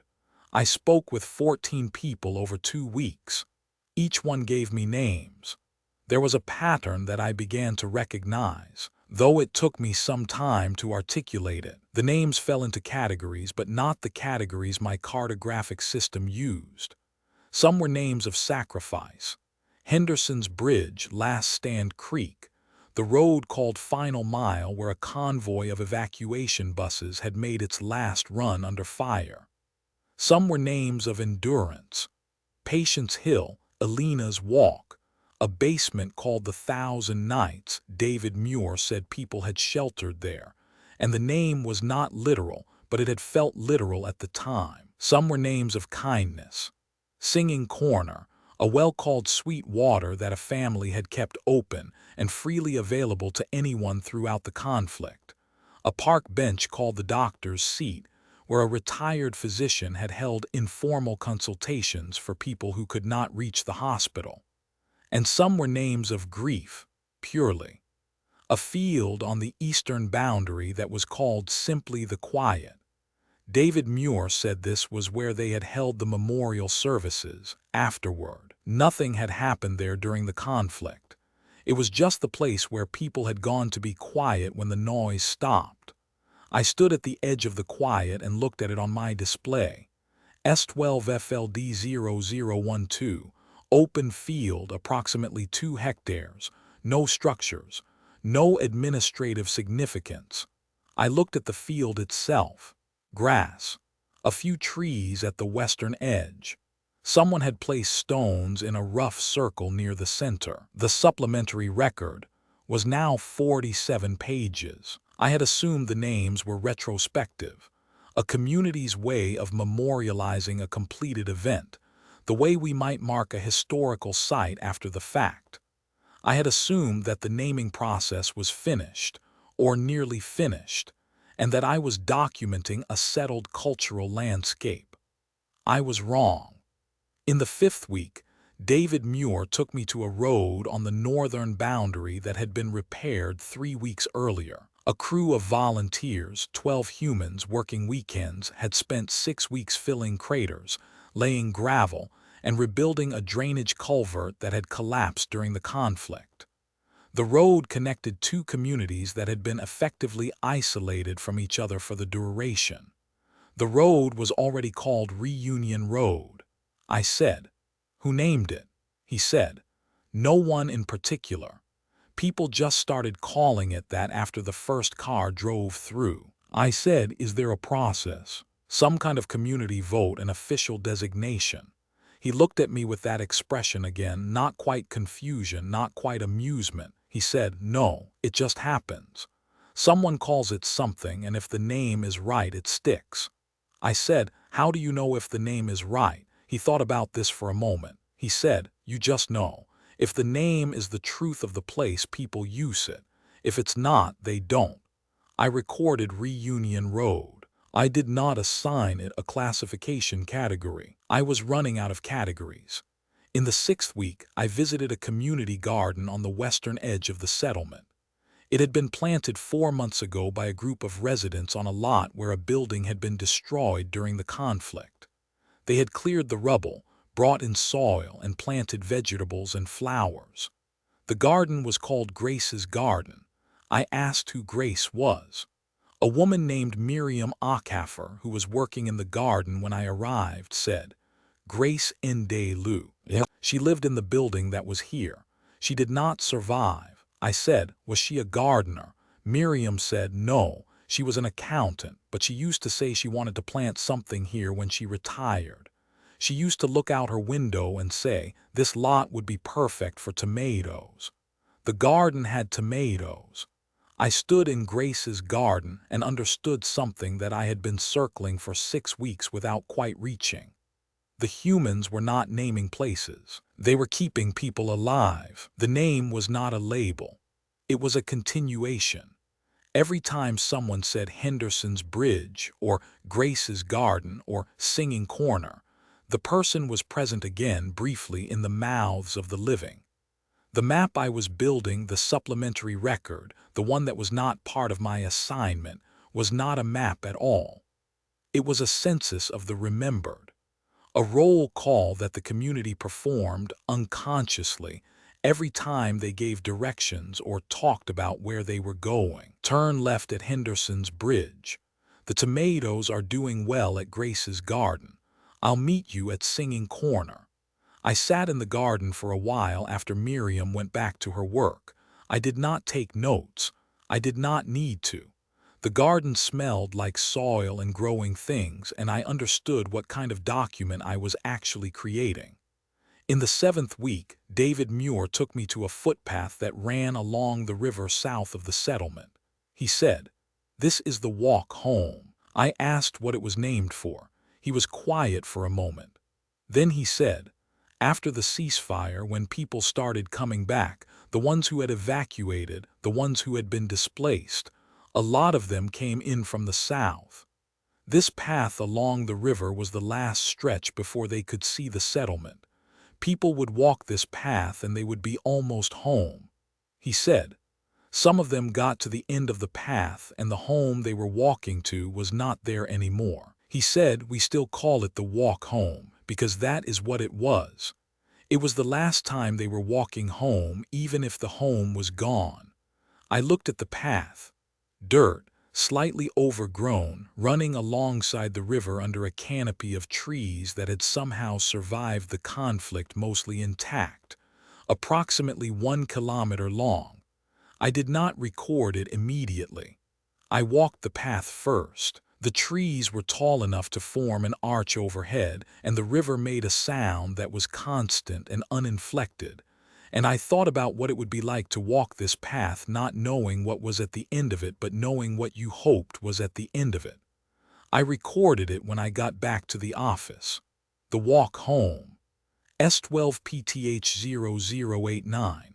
1 kilometer. Riverside footpath, named for the returning displaced persons who walked this route in the aftermath of the ceasefire. I wrote more than was necessary for a supplementary toponymic note. I described the trees and the sound of the river and the length of the walk. I did not know why I was doing this except that it seemed important that whoever read the record should know what the path was like, not just what it was called. The two maps. One is a map. The other is something else entirely. I completed the standard cartographic survey of the 12th sector in 9 weeks. The official map was thorough, accurate, and complete. 160 pages of standardized geographic data, boundary coordinates, infrastructure cataloging, resource mapping, hazard designations, administrative zones. Every feature coded according to hegemony cartographic protocol. Every coordinate verified by satellite reference and ground survey. The map was, by any professional standard, excellent work. I knew this because I had done this work 3 times before, and the 12th sector map was the most detailed and carefully verified of any I had produced. I had been thorough. I had been precise. The joint administration would be able to govern this territory effectively using this document. The supplementary record was 340 pages. I had not planned for it to be this long. I had not planned for it at all. It had started as a courtesy, a short list of local place names that might be useful for community relations. It had become something else. 340 pages of names and stories, 212 named locations. Each entry included the standardized hegemony code, the local name, the origin of the name, and where I had been able to obtain it, the full story. Some entries were brief. Hilltop Road, named because it goes over a hill. That was a normal place name. I included it for completeness. Most entries were not brief. Most entries were Henderson's Bridge, Grace's Garden, The Walk Home. Stories that took a paragraph or a page or 3 pages to tell properly, because the name was not a label but a compressed narrative, and to record only the label without the narrative would be to miss the point of the name entirely. I sat in the mapping office on the last evening before my departure and reviewed both documents on adjacent displays. On the left, the official map, clean coordinates, standardized codes, the sector rendered in precise geographic abstraction, S12BRG0047, S12RD0118, S12FLD0012, accurate, useful, complete. On the right, the supplementary record, Henderson's Bridge, where Marcus Henderson held the crossing for 11 hours. Elena's Walk, where a 63-year-old woman with arthritis carried medical supplies every day for 3 months. The Quiet, where people went to grieve when the noise stopped. Grace's Garden, where tomatoes grow on the lot where Grace Ndelu wanted to plant them. Singing Corner, where a hardware store owner played violin because someone should be making something beautiful. The official map told you where things were. The supplementary record told you what had happened there, and who had been there, and what they had done, and why the people who lived there had decided it mattered enough to put in the name. I had been a cartographer for 12 years. I had mapped 4 post-conflict territories. I had never produced a document like the supplementary record, because I had never encountered a species that used geography as a medium for collective memory in this way. The hegemony named places for what they were. Humans named places for what had happened in them, for the people who had lived and died and acted in them, and in doing so they made the landscape itself into a kind of living record, a story told in coordinates. David Muir came in as I was finishing the review. He looked at the 2 displays. He said, "That's a lot of names." I said, 212. He was quiet for a moment. Then he said, "Did you get the playground?" I checked the record. I had not. He said, "The playground on 4th Street. The community rebuilt it last month. They're calling it Laughing Ground. Because before the conflict, the kids used to play there and the sound carried, and people used to say they could hear the children laughing from 3 blocks away. After the conflict, it was quiet for a long time. Now it's not quiet anymore." I added entry 213. I filed my official report with the Hegemony Joint Administration Cartographic Division on the morning of my departure. The report contained the standardized territorial map of the 12th sector, 160 pages, fully coded, verified, and compliant with all hegemony cartographic protocols. It was, as I have noted, excellent work.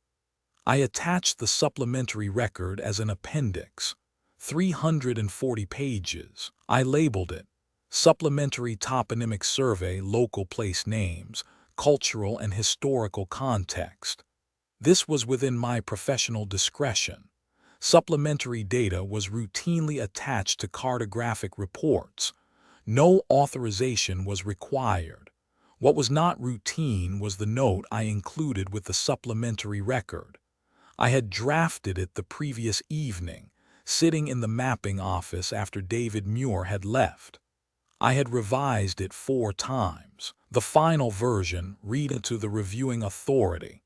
The attached supplementary record documents 213 locally designated place names within the 12th sector, with contextual information on the origin and significance of each name. This document is not, strictly speaking, a cartographic product. It does not conform to any existing hegemony data classification. I have included it because the information it contains is, in my professional judgment, significant. and because I am not aware of any other mechanism by which it would be preserved in the administrative record. The humans in this sector have used place names as a form of collective memory. Each name encodes a story, an act of sacrifice, endurance, kindness, or grief, and the act of using the name in daily speech keeps the story present in the community's living awareness. This practice has no equivalent in hegemony cartographic tradition. I do not have a classification for it. I am not sure one is possible. I recommend that this supplementary record be preserved in its entirety, and that similar supplementary surveys be conducted in other administered sectors. The names are not incidental. They are, as far as I can determine, the way this species remembers what matters. I filed the report. I packed my equipment. David Muir drove me to the transit station. We did not talk much on the way. The route took us past Henderson's Bridge and along a stretch of Alina's Walk and through the intersection at Singing Corner. He said, "Will the names be on the official map?" I said, "The official map uses standardized codes. That is the protocol." He nodded. I said, "But the supplementary record is part of the filed report. It will be in the archive." He said, "Good. That's good." We reached the transit station.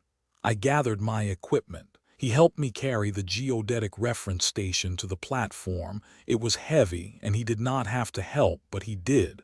I said, "Thank you for your assistance with the survey." He said, "Thank you for writing them down." I did not know what to say to that. I am a cartographer. I write things down. That is what cartographers do. But I had never written down anything like the supplementary record. I had never produced a document that was 340 pages of people's names and stories, organized by coordinate and cross-referenced by theme, sacrifice, endurance, kindness, grief, with a note attached that said, "I do not know what this document is, but I believe it should be preserved." I boarded the transit. The sector receded behind me. I thought about the walk home, the riverside path where people had walked toward houses that might not exist anymore.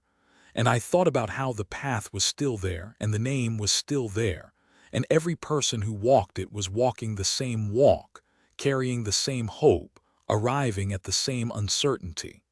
213 names, 213 stories, one map that tells you where things are and one that tells you what they meant. I am a cartographer. I am supposed to map the world as it is. I think the humans might be doing the same thing. They are just mapping something I had not known was there.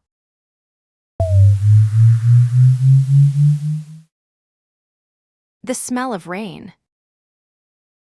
The survey the atmosphere is well documented. The humans are not.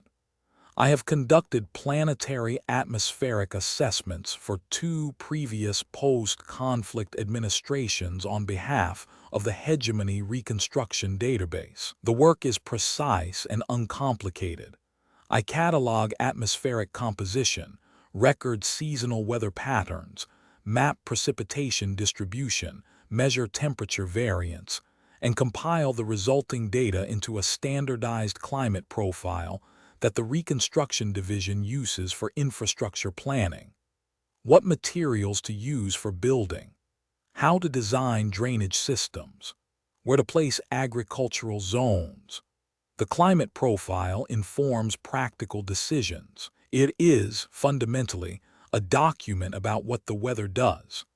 I arrived at the Environmental Monitoring Facility in the 9th Sector, a repurposed human weather station on a low hill east of the primary settlement. The building was small but functional. Monitoring equipment, data terminals, a roof-mounted array of atmospheric sensors that the humans had been operating since before the conflict. My own instruments, a Hegemony atmospheric composition analyzer, a calibrated precipitation gauge, and a portable climate modeling station, had been installed the previous week.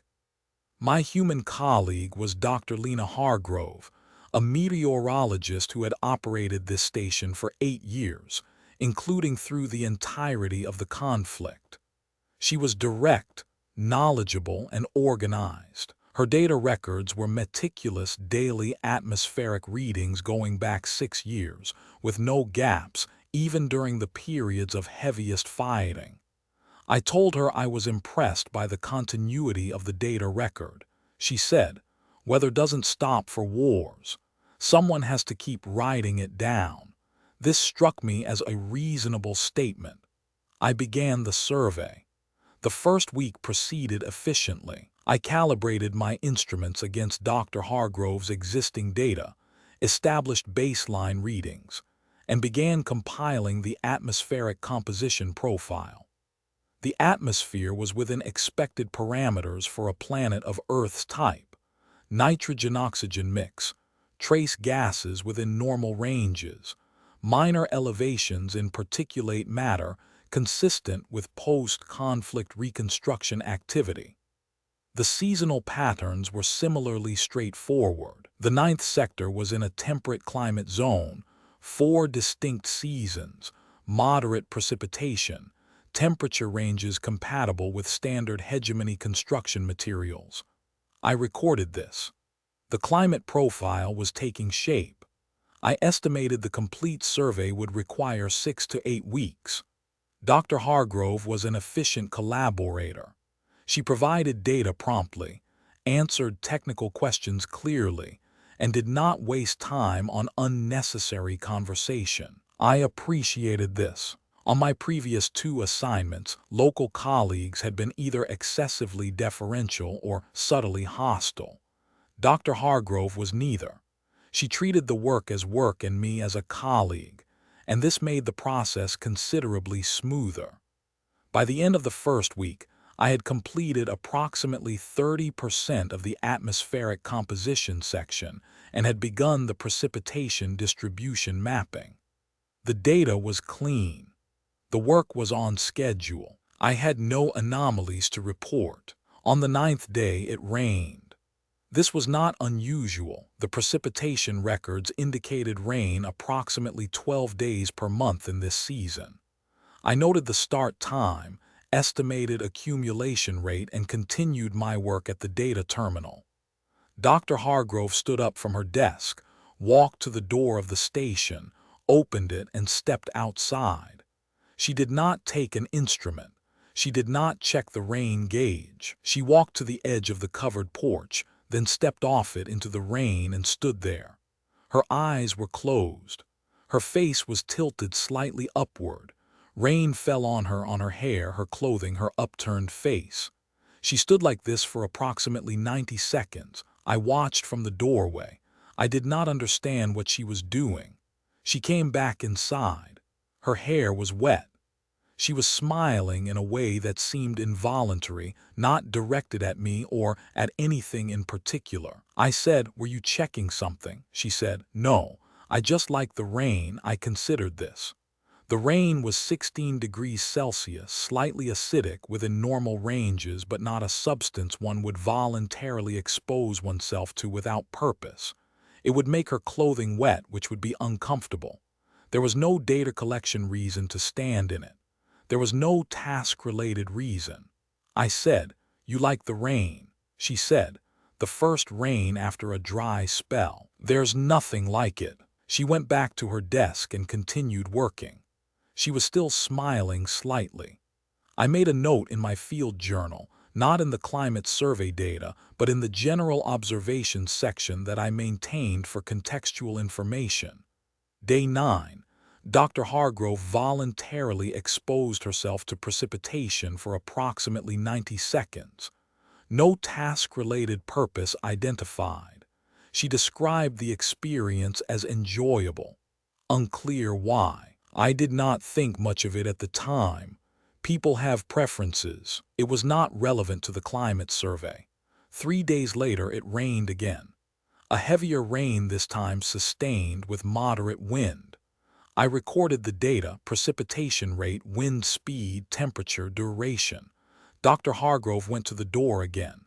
This time she did not step outside. The wind was strong enough to make that impractical.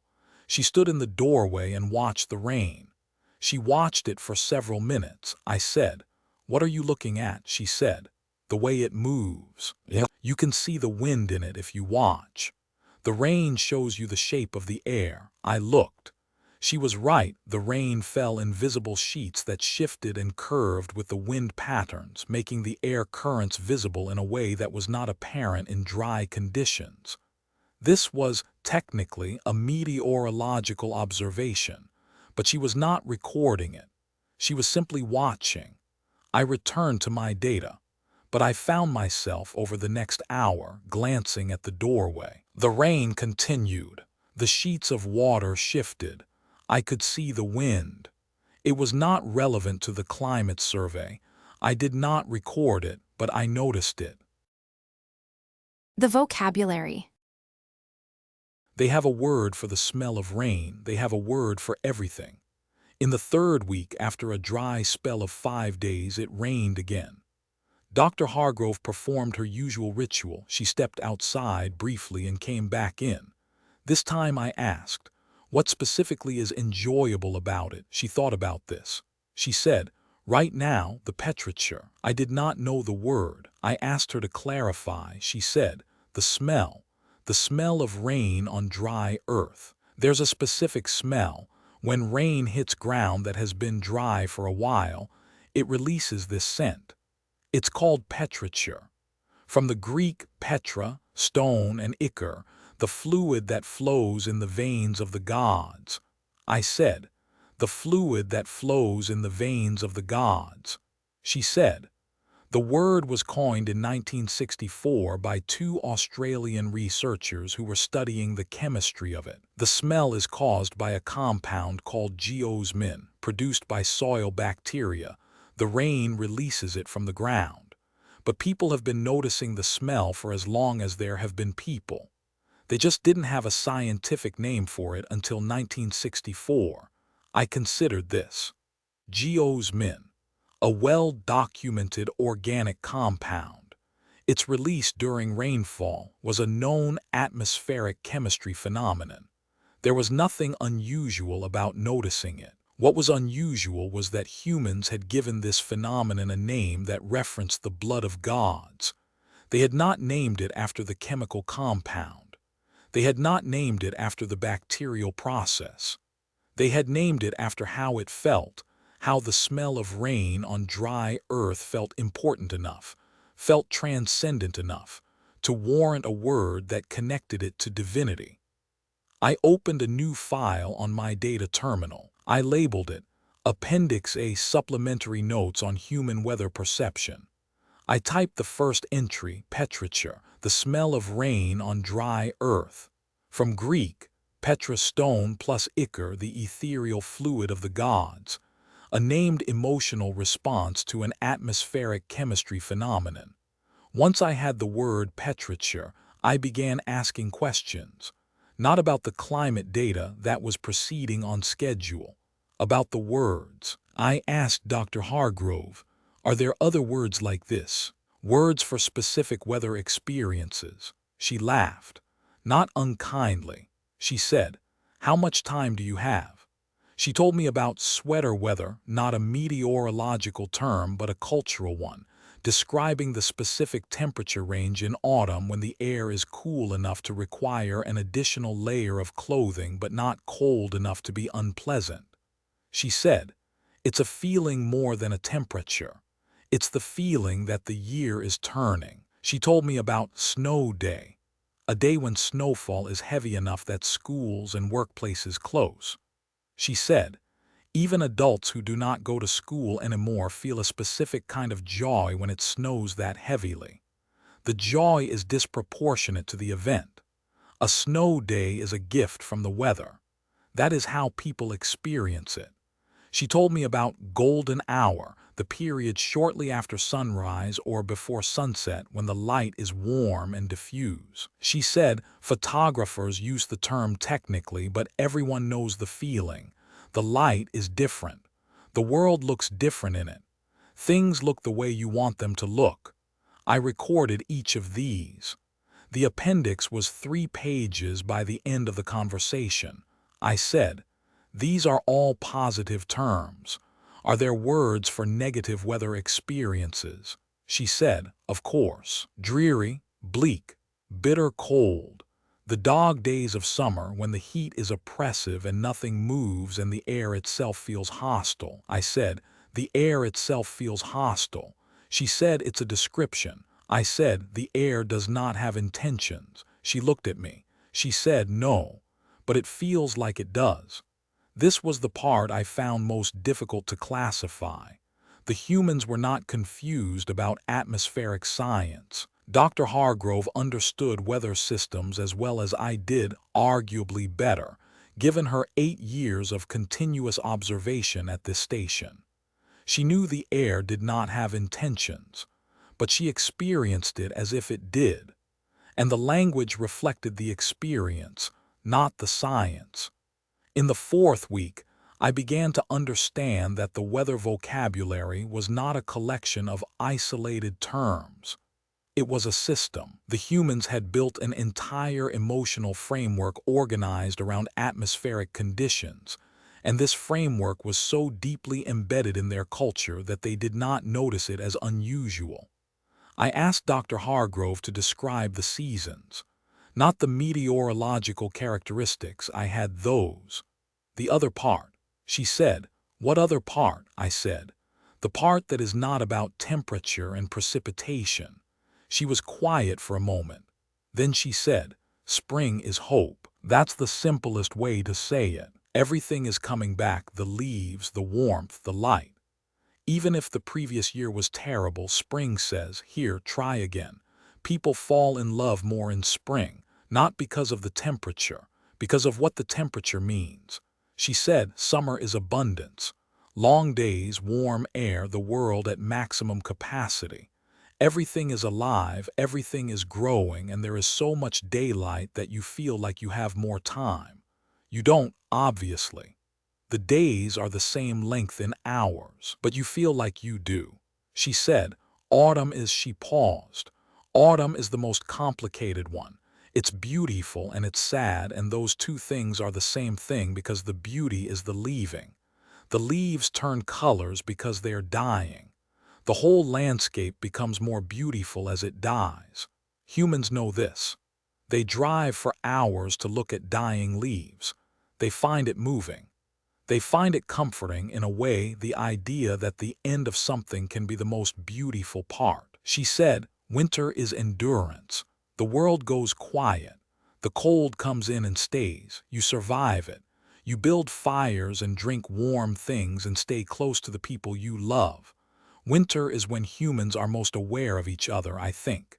Because the warmth has to come from somewhere, and in winter it comes from the people around you." I recorded all of this. The appendix was 11 pages. I said, "You have described the seasons as if they are characters in a story." She said, "I suppose we do think of them that way." I said, "The seasons are atmospheric patterns produced by axial tilt and orbital position. They do not have personalities." She said, "I know, but they feel like they do." That phrase again, "it feels like it does." I began speaking with other humans in the sector. David, who worked in the reconstruction office, told me about rain on a tin roof. A specific sound, he said, that was the most comforting sound in the world. He said he had slept under a tin roof as a child, and the sound of rain on it was the sound of being safe inside while the world was wet outside. I said, "The sound is caused by the impact of water droplets on a resonant metal surface. It is not inherently comforting." He said, "I know what causes it. It's still the most comforting sound in the world." A woman named Priya Nair, who ran a tea shop near the monitoring station, told me about monsoon season in the region where she had grown up. She said, "The rain comes and everything changes. The dust turns to mud, the rivers rise, the air smells green." She said, "People dance in the first monsoon rain. They go outside and they dance. Children, old people, everyone, because the rain has come back." I said, The rain is a predictable seasonal phenomenon. It comes back every year. She said yes, and every year people dance. I recorded this. The appendix was 23 pages. I was starting to notice something about myself that I did not quite know how to categorize. When it rained now, I listened to it. Not to measure it, not to record the precipitation rate. I listened to the sound it made on the roof of the station. The station had a metal roof, not tin exactly, but close enough. And I understood why David had used the word comforting. Even though I could not have explained in hegemony scientific terminology what comforting meant in the context of a sound produced by water hitting metal. I did not include this observation in the appendix. It did not seem like data. In the 6th week, Dr. Hargrove asked if I wanted to come watch the sunset. I said, "Watch the sunset for what purpose?" She said, "For the purpose of watching the sunset." I did not understand the question. I had observed sunsets. They were atmospheric optical phenomena caused by the scattering of light through the atmosphere at low solar angles. The coloration was a function of particulate density and atmospheric composition. I had recorded several sunsets as part of the atmospheric optics section of the climate survey. She said, "Not record it. Watch it." I went with her. We walked to a point on the hill above the station where the western horizon was unobstructed. There were already several other humans there, sitting on the grass, on rocks, on a bench someone had placed at the viewpoint. None of them had instruments. None of them were recording anything. They were watching. The sun descended toward the horizon. The light changed. The clouds, mid-level altocumulus, I noted automatically, caught the light and shifted through a spectrum. Yellow to orange to red to a deep violet at the edges. The sky above was still blue, transitioning to darker blue, and the first stars were visible at the zenith. I watched. I noted the atmospheric conditions. I estimated the particulate density that was producing the specific coloration. I identified the cloud types. I recorded the data mentally. Dr. Hargrove was not recording anything.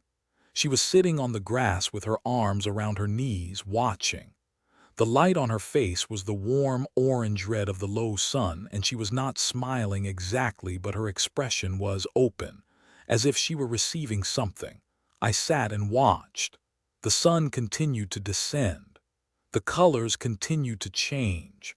The other humans were quiet, and at some point I could not identify the exact moment I stopped recording data. I was still watching, but I was not analyzing. The light was on the clouds, and the clouds were moving slowly, and the colors were shifting in a way that was continuous and unpredictable, and I was simply watching it happen. It lasted perhaps 20 minutes. The sun went below the horizon. The colors faded. The sky darkened. Dr. Hargrove said so. I said, "I do not know what that was." She said, "That was a sunset." I said, "I have observed sunsets before. I have recorded the atmospheric data. This was different," she said. "The data is the same. You're the one who was different. I thought about this on the walk back to the station." She was correct. The atmospheric conditions were standard for a temperate sunset at this latitude and season. Nothing unusual in the data. The difference was that I had, for approximately 20 minutes, stopped converting the experience into data and simply had the experience. I did not know what category to put this in. I added a page to the appendix. Sunset observation, day 42. Atmospheric conditions standard. However, the experience of observing a sunset without recording instruments is qualitatively different from observing a sunset with instruments. The humans appear to have known this for some time. The report. 40 pages of meteorology. 120 pages of what it means to stand in the rain. The climate survey data was complete by the 7th week. 40 pages of atmospheric composition, precipitation patterns, temperature variance, seasonal cycles, and infrastructure recommendations. Clean data, clear conclusions. The ninth sector had a temperate climate suitable for standard hegemony construction methods, with minor modifications for seasonal precipitation management. I could have filed the report at that point. The appendix was 68 pages and growing. I had tried in the 6th week to stop adding to it. The appendix was supplementary. It was not part of the assignment. I had what I needed for the climate profile. The additional observations about human weather perception were interesting, culturally interesting, perhaps, but they were not meteorological data. I lasted 2 days. On the 3rd day, Priya Nair brought me tea during a thunderstorm and told me about how her grandmother used to count the seconds between lightning and thunder to estimate the distance of the storm. She said, "Every child learns this. You see the flash, and you count 1, 2, 3, 4, and however many seconds.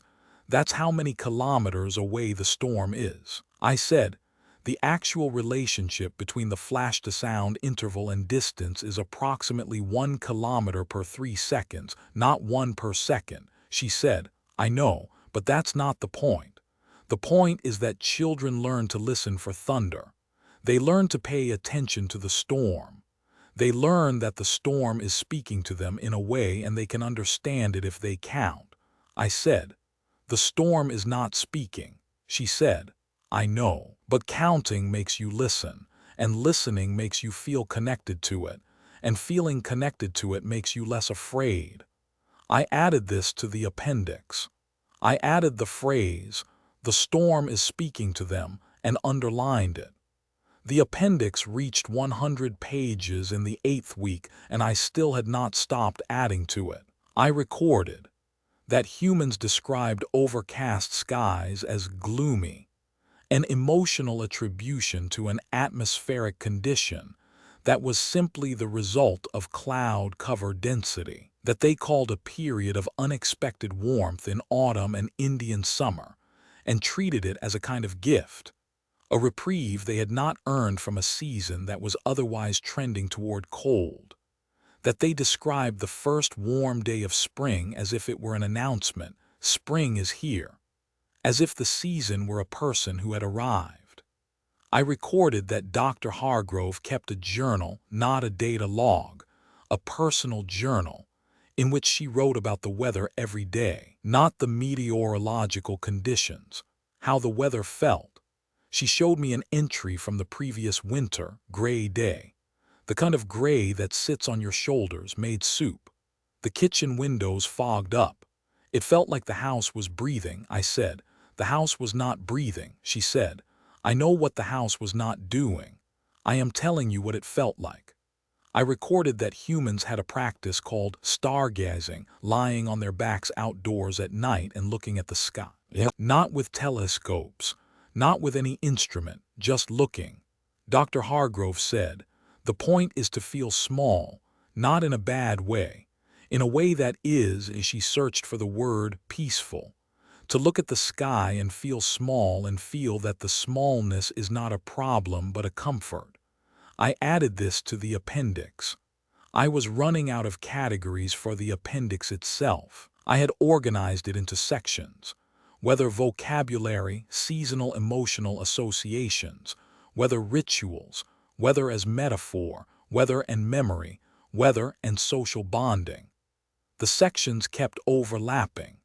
The categories were insufficient. This was, I realized, the same problem the human's weather experience posed to my meteorological framework.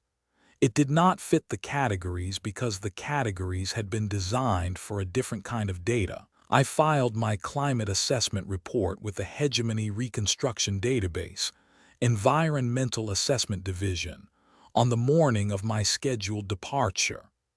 The report contained the complete atmospheric profile of the ninth sector, 40 pages of meteorological data, analysis, and infrastructure recommendations.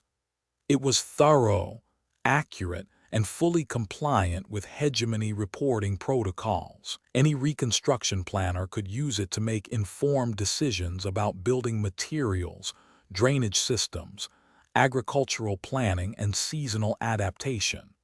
I attached the appendix, 120 pages. I had labeled it Appendix A, Supplementary Observations on Human Atmospheric Perception and Weather Culture. The appendix contained a glossary of 73 human weather-related terms that had no equivalent in the hegemony scientific lexicon, organized by category, a documentation of 14 weather-related rituals and practices observed in the ninth sector, a collection of 26 first-person accounts of weather experiences, transcribed from interviews with local residents, an analysis of seasonal emotional associations and their relationship to human social behavior, and a final section I had titled, after considerable deliberation, Weather as Meaning, Notes on the Human Practice of Experiencing Atmospheric Conditions as Emotionally Significant Events. The supplementary note I attached to the appendix read to the reviewing authority. The attached appendix documents observations on human weather perception that fall outside the scope of standard meteorological assessment, but which I believe are relevant to the reconstruction database's understanding of the human population in the ninth sector. The humans in this sector, and based on my conversations, humans generally, maintain an emotional relationship with atmospheric conditions that has no direct survival or strategic basis. They experience weather as personally meaningful. They have developed an extensive vocabulary for weather experiences that prioritizes subjective perception over objective measurement. They organize their emotional and social calendars around seasonal patterns. They have rituals, standing in rain, watching sunsets, listening to thunderstorms, that serve no practical function but which they perform consistently and describe as essential to their well-being. I do not have a framework for this. My training is in atmospheric science.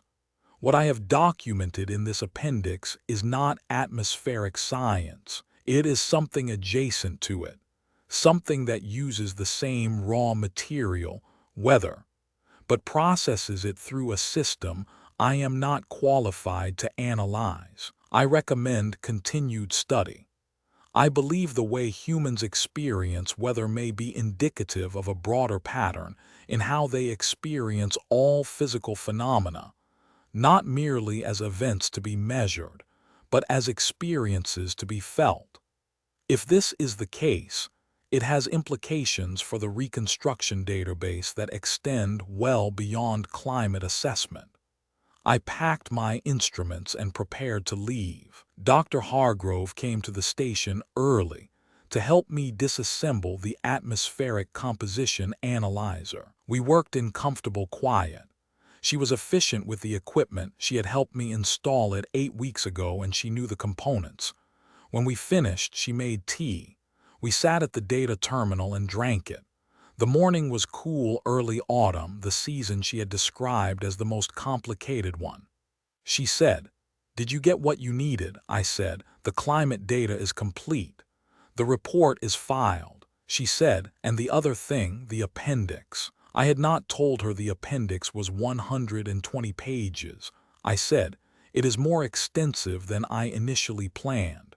She smiled. She said, "Weather does that to people." I said, "Weather is an atmospheric phenomenon. It does not do things to people." She said, "You're still saying that." I considered this. I was, in fact, still saying that, but I was no longer entirely sure I believed it. I had spent 8 weeks cataloging the ways in which weather did, observably, do things to people, to their moods, their behavior, their language, their rituals, their memories, their relationships with each other. The fact that the mechanism was emotional rather than physical did not make the effects less real. The effects were documented.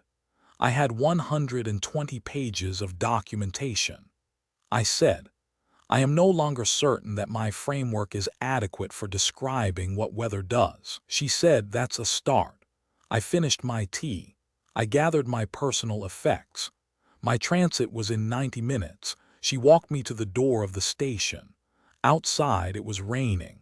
It was a gentle rain, light, steady, the kind that Dr. Hargrove had once described as good sleeping rain.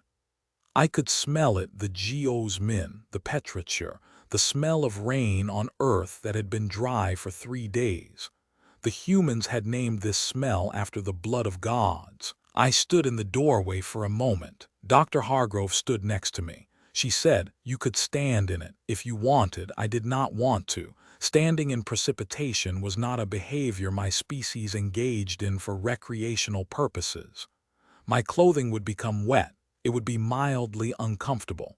I stepped into the rain. It was 16 degrees Celsius, slightly acidic. The droplets were small and frequent. My clothing began to absorb the water. It was, as predicted, mildly uncomfortable. It smelled like petrichor.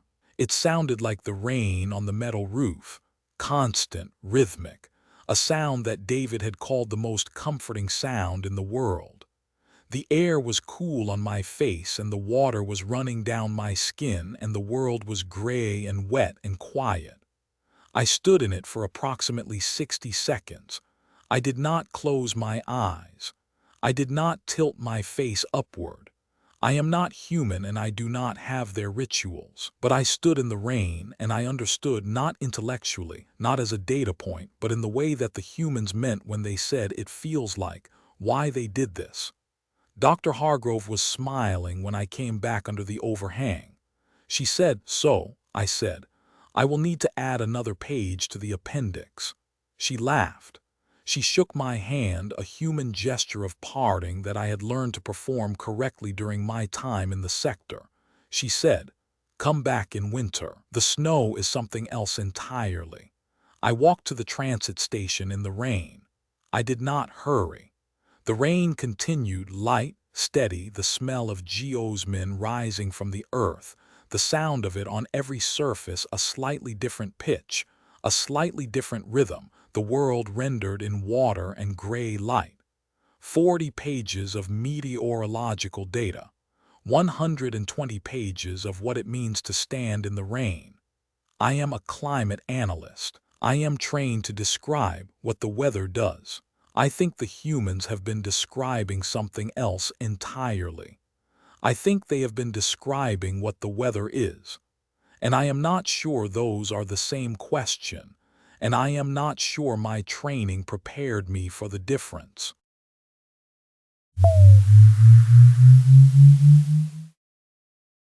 The volunteer list. The displacement standard procedure, standard numbers. Then the list arrives. I have processed civilian displacement cases on 4 previous post-conflict assignments for the Hegemony Civilian Transition Authority. The work is logistical in nature. After a conflict, there are displaced persons. Displaced persons require housing, sustenance, medical access, and administrative processing for eventual repatriation or resettlement. My role is to coordinate these requirements with the host government, identify appropriate facilities, manage allocation, and file the necessary reports.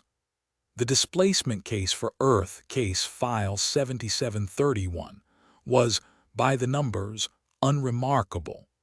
12,314 hegemony civilians required temporary housing on Earth, while the hegemony arranged transport. The civilians were a standard post-conflict mix.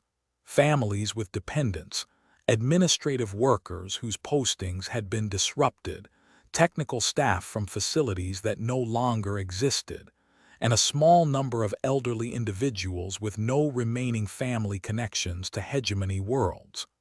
I had reviewed the case file in transit. The numbers were manageable. 12,000 displaced persons was a mid-range case, larger than the Pelori dispute. smaller than the 7th sector withdrawal. I had the standard frameworks, the standard forms, the standard allocation matrices. I filed a housing allocation request with the Human Government's Office of Resettlement on my second day. The request was straightforward. I needed temporary housing for 12,314 individuals, grouped by family unit where applicable, for an estimated period of 60 to 90 days. I specified minimum requirements: climate control, sanitation, food preparation access, communication equipment for maintaining contact with hegemony authorities. I noted that institutional housing, dormitories, repurposed barracks, converted facilities was acceptable and, in my experience, the most efficient option. The Office of Resettlement acknowledged the request. They said they would send a response within 72 hours. I began preparing the allocation matrices. The response from the Office of Resettlement arrived on the 5th day.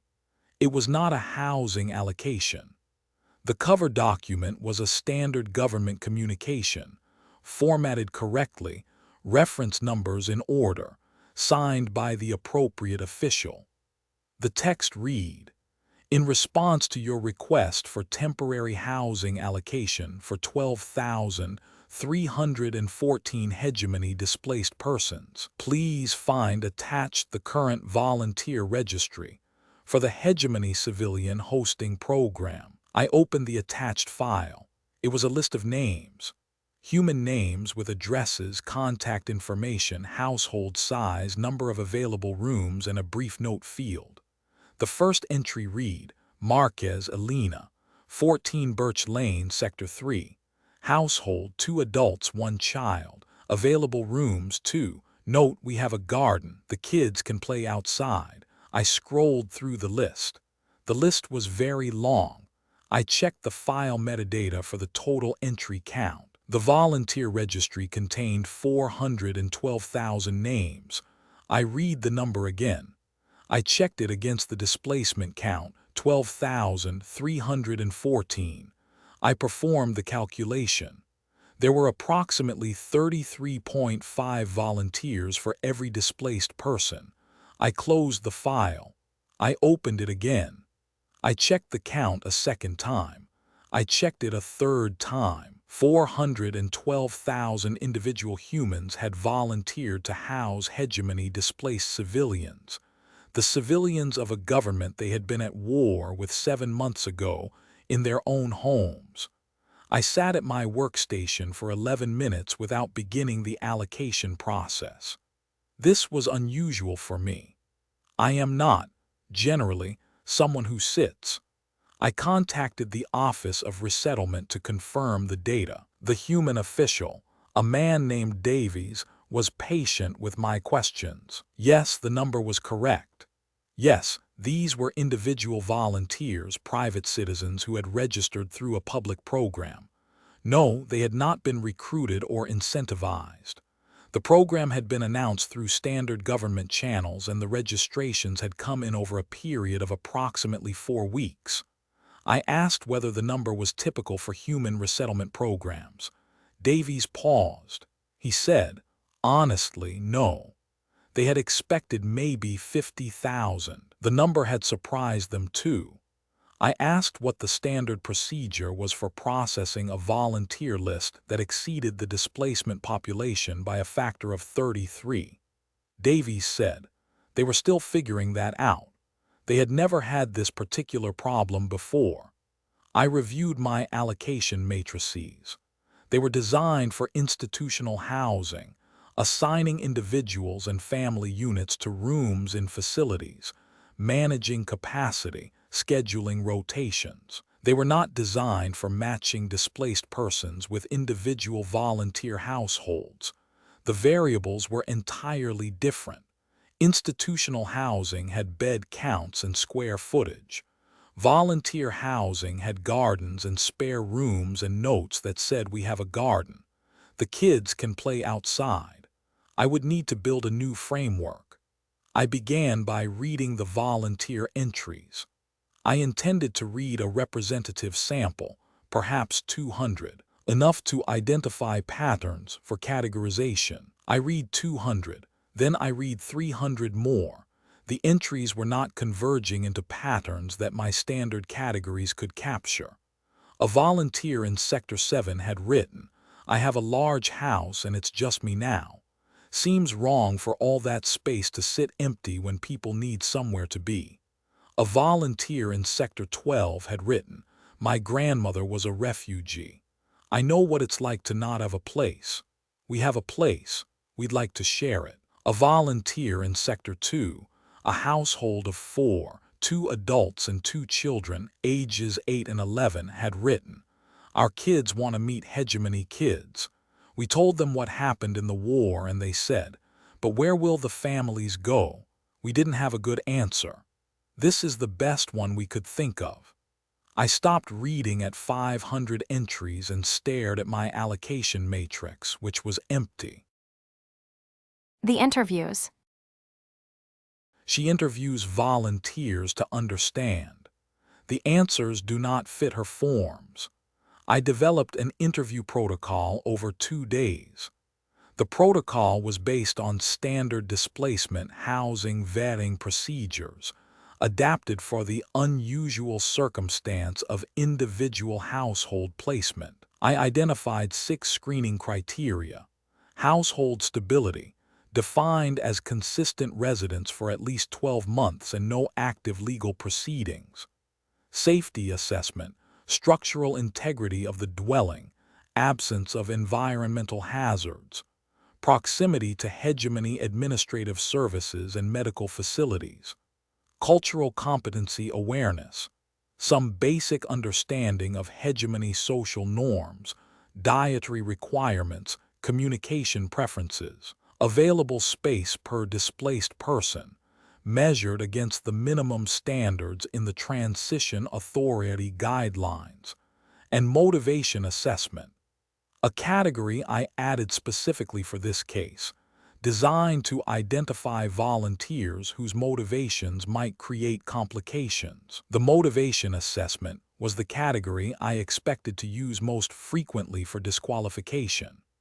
In my experience with displacement processing, individuals who volunteered to house displaced persons from a former adversary population sometimes did so for reasons that were not compatible with the displaced person's welfare. Political demonstration, religious conversion efforts, surveillance on behalf of informal networks, or personal grievances they wish to express directly. I scheduled 40 interviews over 5 days. I selected volunteers from across the geographic range to ensure a representative sample. The first interview was with Elena Marquez, the first name on the list, the woman with the garden. Elena Marquez was 43 years old. She lived with her husband, Rafael, and their daughter, Sofia, who was 9. Their house was in a residential area of Sector 3, a modest structure with 3 bedrooms, a kitchen, a small common room, and, as noted, a garden. I conducted the interview in their common room. I worked through the protocol systematically. Household stability, 14 years at the current address, no legal proceedings, consistent employment for both adults. Safety, the dwelling was well maintained, no hazards identified. Proximity, adequate 20 minutes by transit to the Hegemony Administrative Center. Cultural competency, Ms. Marquez had attended a voluntary briefing session on hegemony cultural norms and had obtained dietary reference materials. Available space, 2 rooms suitable for a family unit of up to 4 or 2 to 3 individual adults. I reached the motivation assessment. I asked, "Why did you volunteer?" Ms. Marquez considered this for a moment. She said, "Because there are people who don't have a place to stay and we have rooms that aren't being used." I noted her response and asked a follow-up. Was she aware that the displaced persons were hegemony civilians, members of the government that had been in conflict with humanity? She said, yes, she was aware of that. I asked, And this did not affect her decision, she said. It affected her decision. It was part of why she had volunteered. She said, and I am recording this as closely to her exact words as I can, she said, the war is over. These are families. They're in a strange place and they need somewhere to stay. If our family was stranded on a hegemony world, I would want someone to open their door. I looked at my motivation assessment form. The form had categories for political motivation, religious motivation, surveillance motivation, grievance motivation, and an open field for other.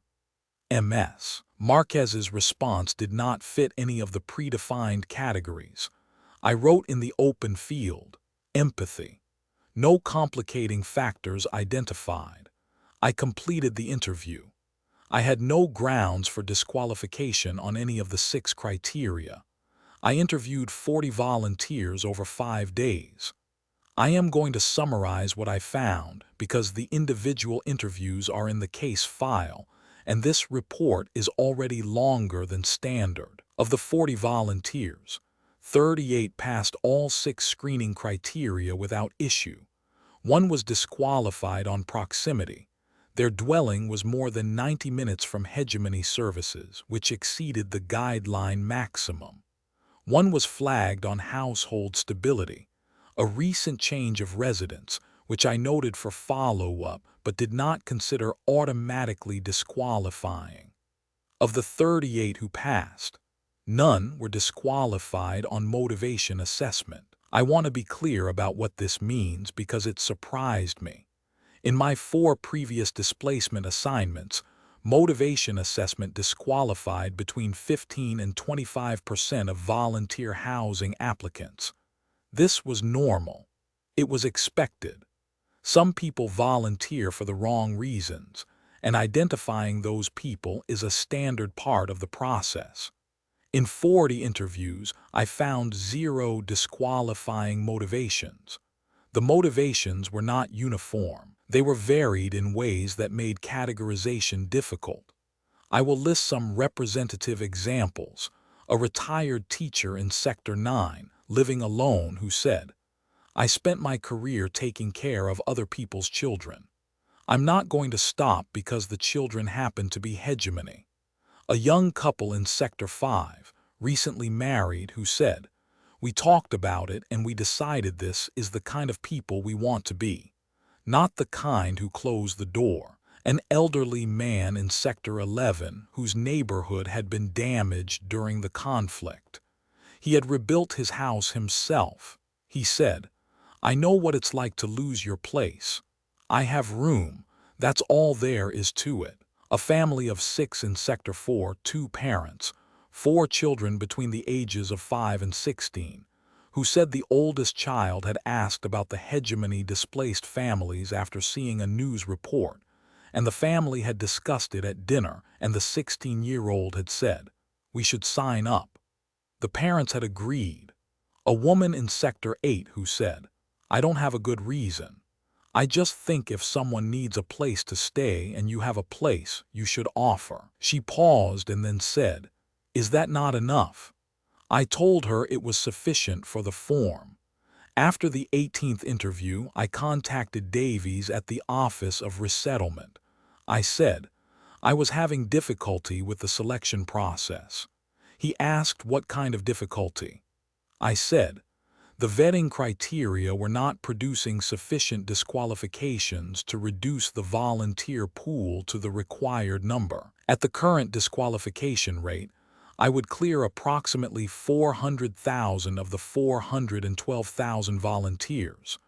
I needed to place 12,000.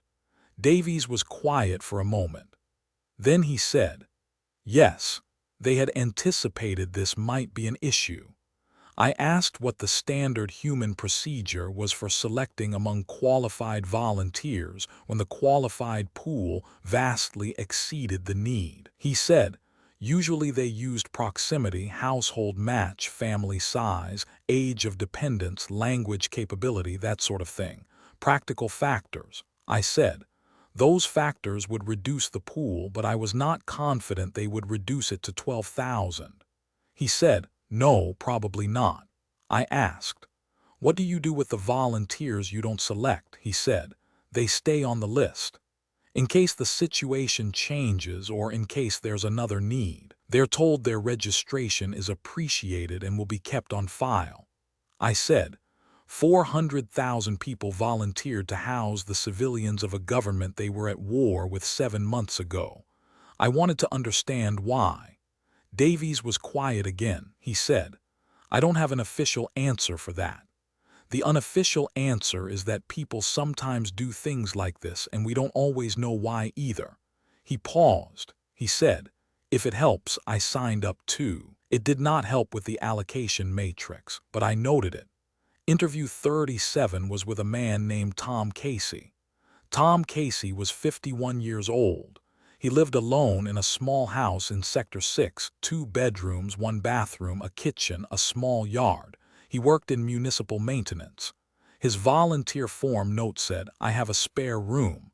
He passed the screening criteria without issue. Household stability, 23 years at the same address. Safety, adequate. Proximity, acceptable. Cultural competency. He had not attended the briefing session, but he had read the materials. Available space, 1 room suitable for 1 or 2 individuals. I reached the motivation assessment. I asked, why did you volunteer? He thought about it for what felt like a long time. He was not uncomfortable, he was thinking. He said, I don't know how to say it the right way. He paused. He said, somebody needs a place to stay. I have a place. That's really all of it. Yeah. I asked the standard follow-up. Was he aware the displaced persons were hegemony civilians? He said, yes. I asked, did this affect his decision? He said, I thought about it. He paused again. He said, they were the enemy. I know that, but they're not the enemy now. They are people who lost their homes. He looked at me directly, not with any particular intensity, just looking. He said, I've never lost my home. I think it might be the worst thing that can happen to a person. I have a room that nobody's using. It's not complicated. I looked at my form. I looked at the open field where I had been writing motivation summaries. I had, at that point, written 36 summaries, and every one of them came down to some version of the same thing. There is a need, and I have something to offer, and I do not see a reason not to offer it. I wrote, no complicating factors. Motivation. The room is not being used and someone needs it. I completed the interview. That evening I sat at my workstation and tried to build the matching framework. I had 40 interviews, 6 criteria, 412,000 names and 12,314 displaced persons. The math was simple. The selection was not. I was not struggling with the logistics. I have processed more complex allocations. I was struggling with something the logistics framework did not have a field for. 400,000 people had offered something, and I was going to use 3% of the offer, and I did not know what to do with the other 97%. The placement.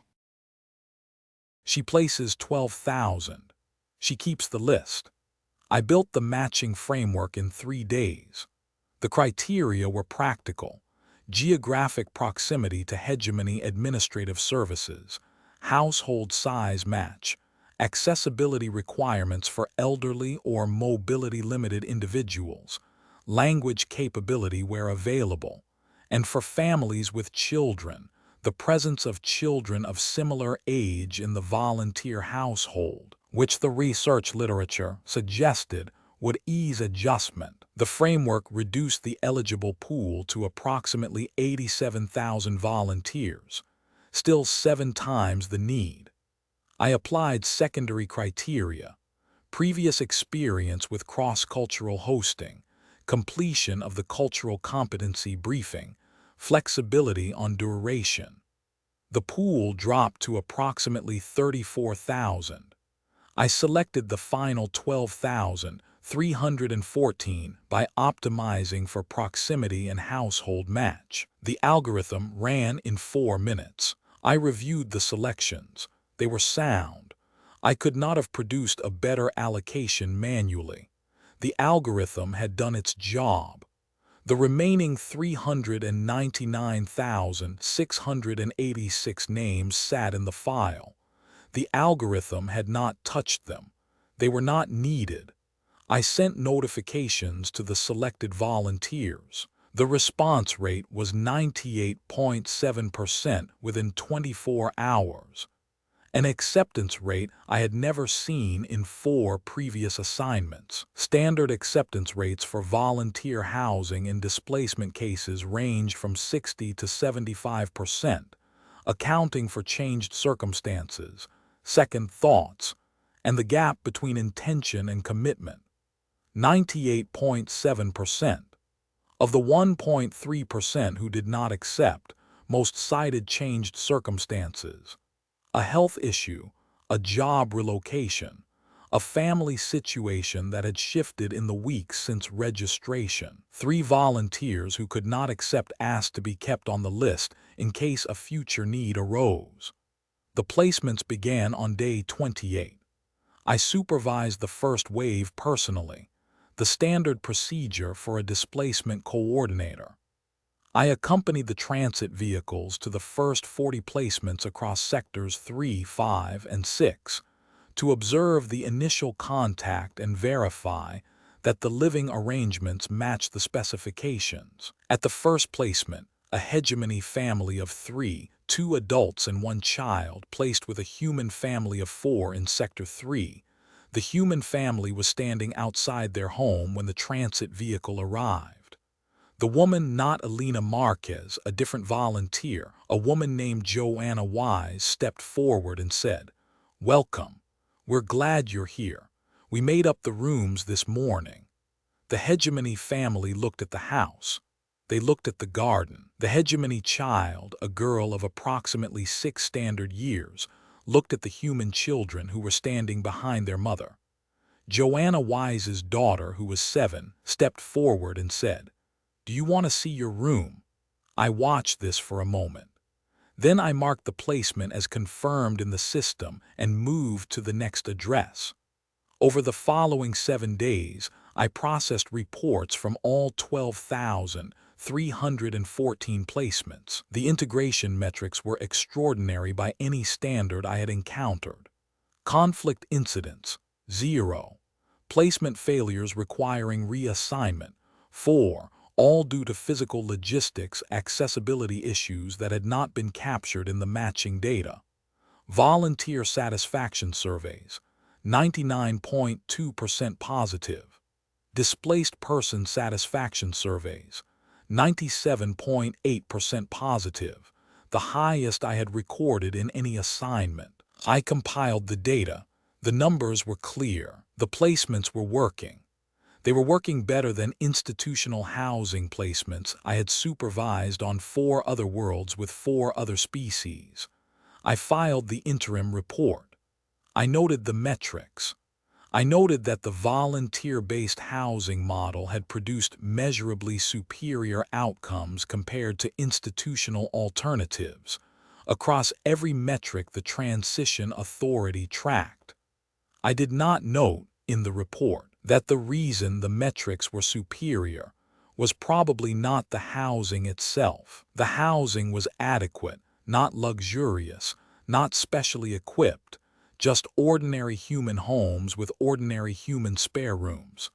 The metrics were superior because each displaced person had arrived at a door where someone was waiting for them, someone who had chosen to wait. The hegemony transport arrived on day 54. Repatriation processing began on day 55. By day 58, all 12,314 displaced persons had been processed for departure. I filed the final report that evening. The report was comprehensive. It covered the initial displacement assessment, the housing allocation request, the volunteer registry, the interview and vetting process, the matching framework, placement execution, integration metrics, incident log, and final repatriation processing. It included appendices with the vetting protocol, the matching algorithm parameters, the the satisfaction survey data, and a statistical comparison with institutional housing outcomes from my 4 previous assignments. The report's conclusion stated, the volunteer-based housing model produced superior outcomes across all tracked metrics compared to institutional alternatives. The model benefited from an unusually large and consistently motivated volunteer pool. Recommend further study for potential adoption in future displacement cases. This was accurate and professionally appropriate. It did not capture what had happened, but it captured what the report was designed to capture. I submitted the report. I closed case file 7731. That evening, after the report was filed and the case was closed, I performed a standard data cleanup on my workstation. This is normal end-of-case procedure: archiving working files, clearing temporary data, preparing the system for the next assignment. I reached the volunteer registry file. The full list, 412,000 names.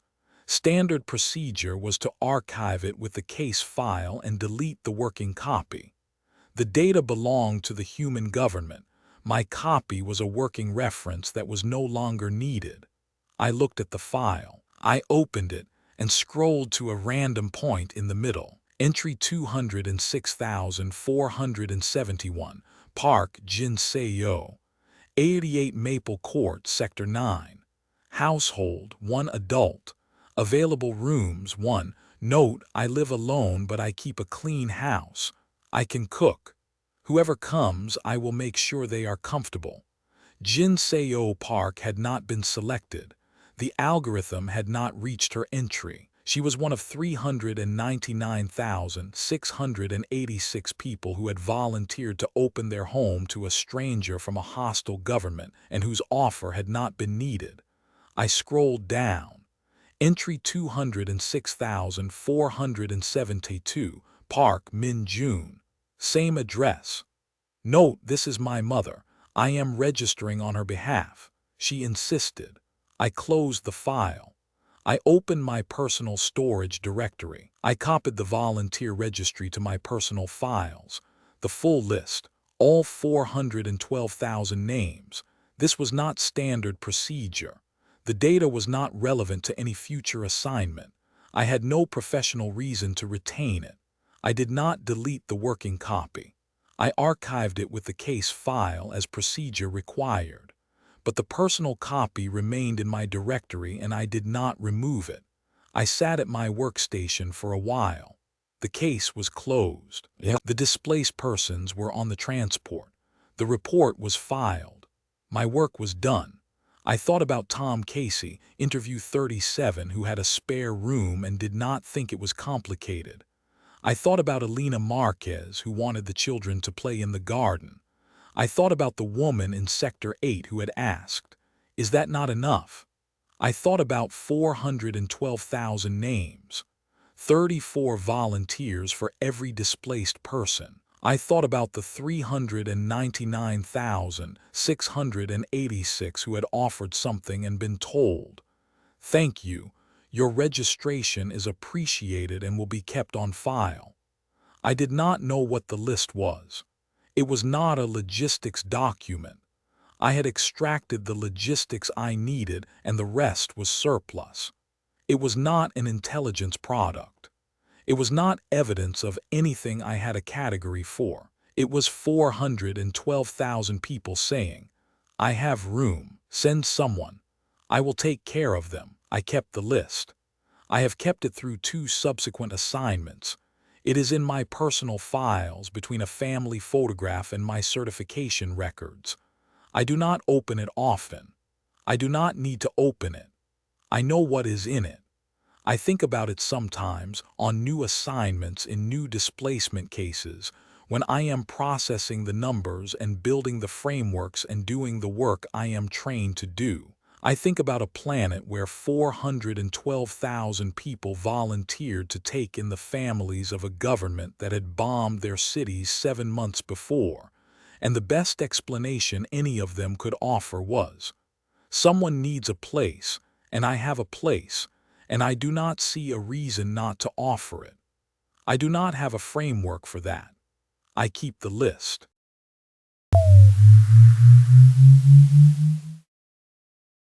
The wrong frequency. The assignment standard signals intelligence. He expects coded transmissions. He finds music. I have conducted signals intelligence assessments on 3 previous post-conflict assignments for the Hegemony Intelligence Division. The work follows a standard protocol. In any transition period, the monitoring of local communications provides valuable intelligence on political stability, military readiness, civilian sentiment, and potential threats to hegemony personnel and interests. My role is to scan the available frequency spectrum, catalog the content by type and threat classification, identify channels of intelligence value, and submit regular assessment reports to Division Command. Assignment 1142, Earth Sector, was my 4th posting. I had reviewed the briefing package in transit. Earth's electromagnetic communications environment was described as dense and heterogeneous, which I took to mean there would be a large number of channels to catalog. This was not unusual.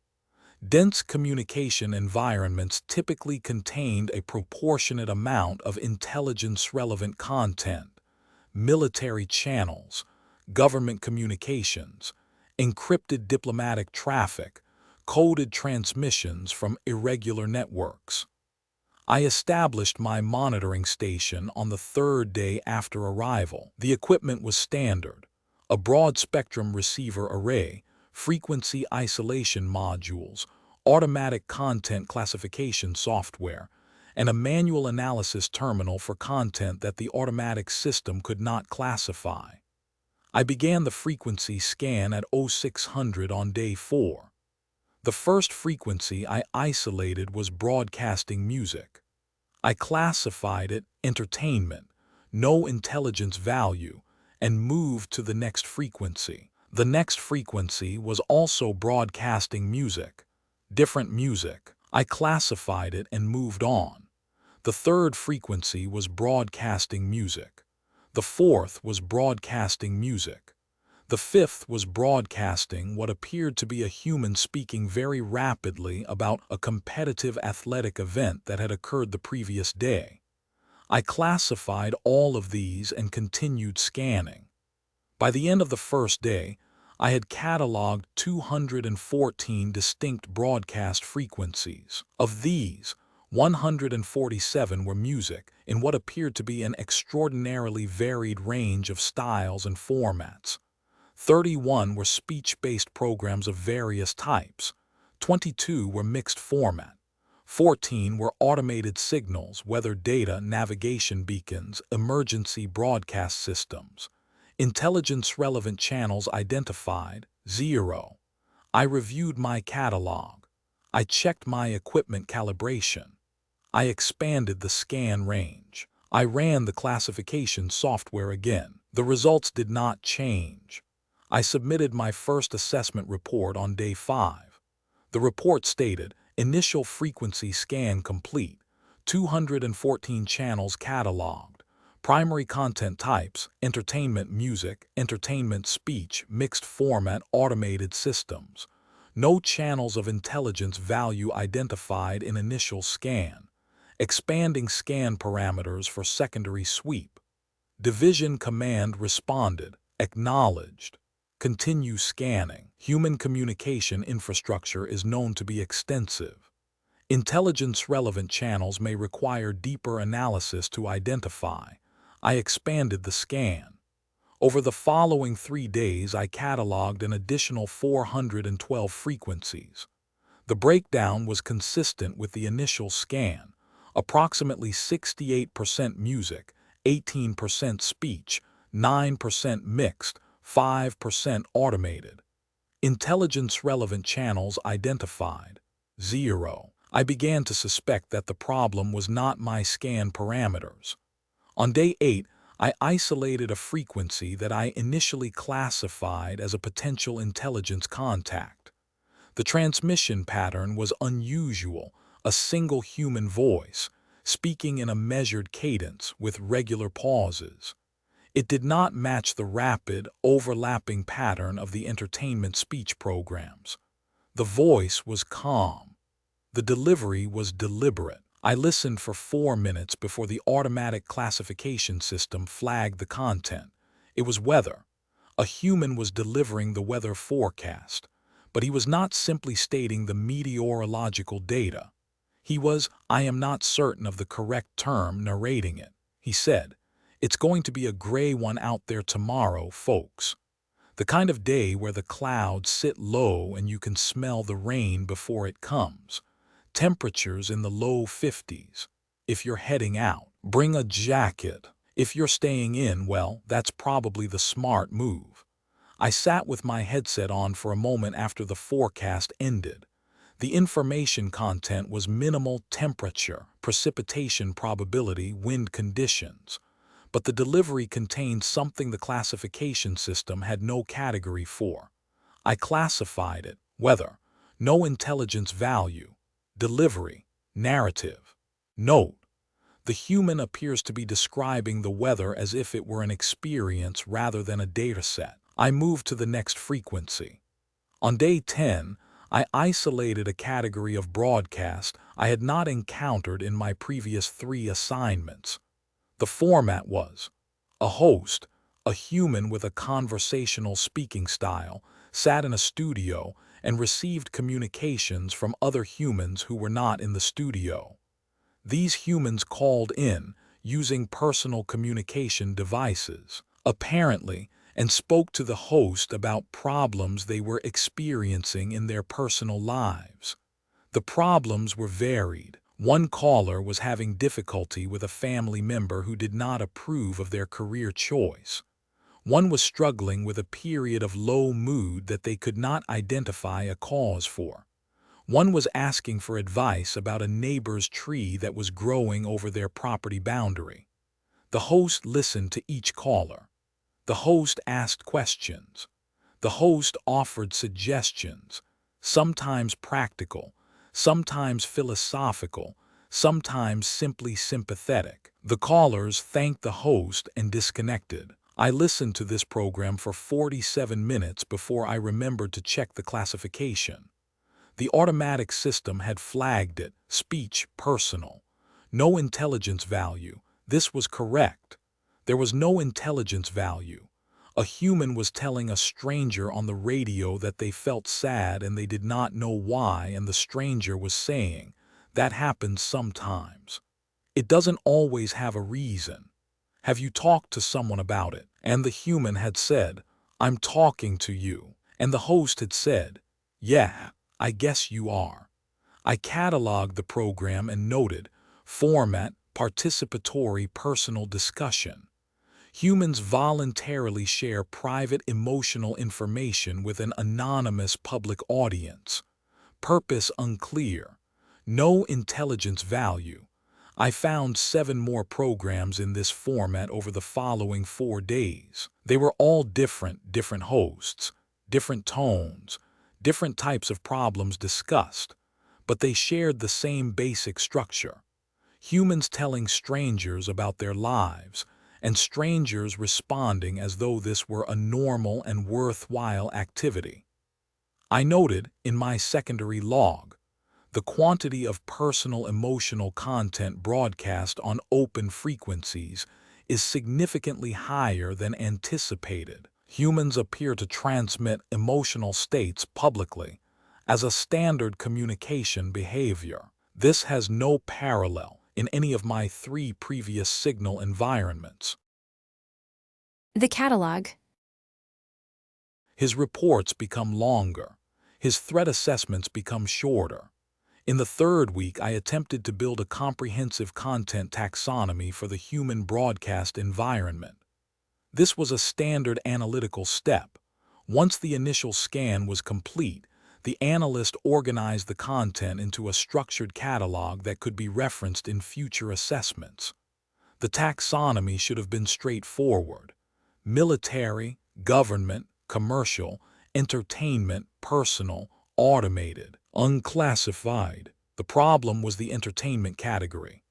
In my previous 3 assignments, entertainment content had been a minor fraction of the broadcast environment, typically 10 to 15% of total channels, with limited variety.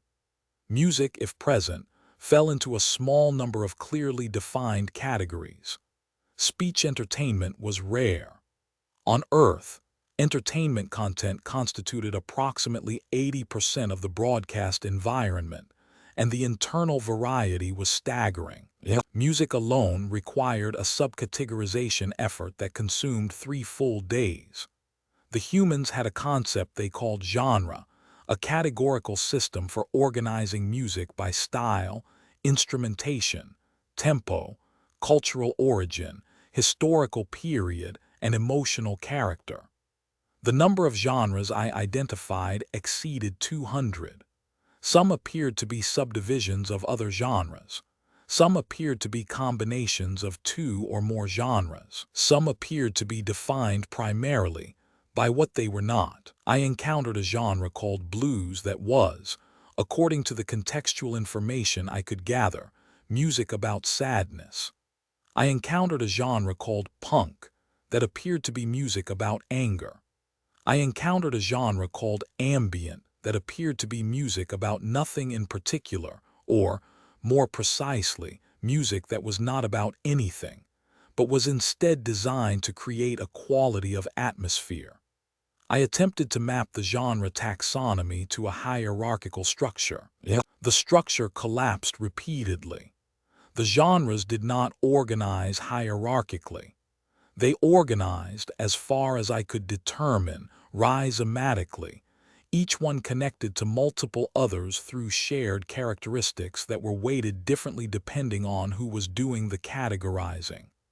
I noted in my assessment, human music taxonomy resists systematic classification. The organizational principle appears to be experiential rather than structural.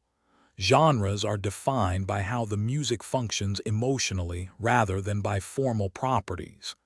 This has no intelligence application, but is noted for completeness.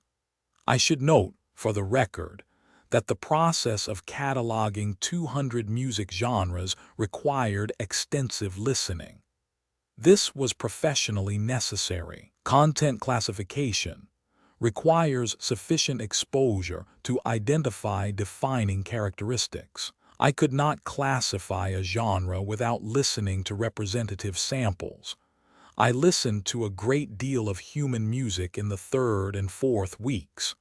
Some of it was, I am attempting to use precise language here. Some of it was effective. I do not mean effective in an intelligent sense.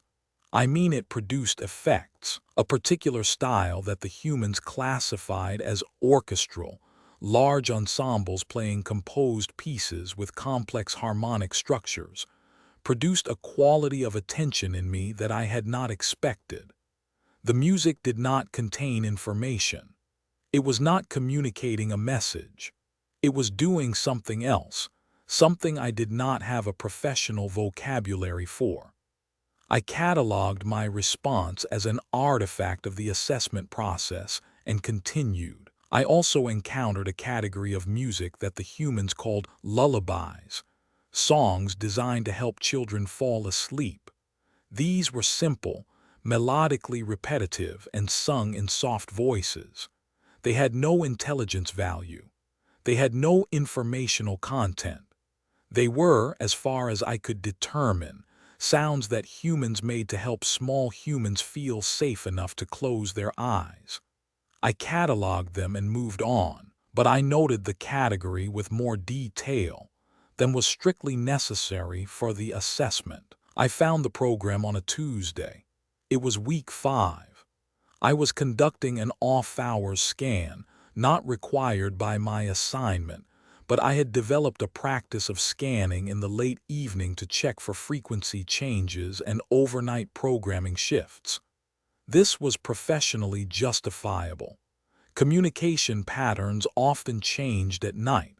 Some frequencies went dormant, others became active, and the shift could occasionally reveal content that was not present during standard monitoring hours. At approximately 2300 hours local time, I isolated a frequency I had not previously cataloged.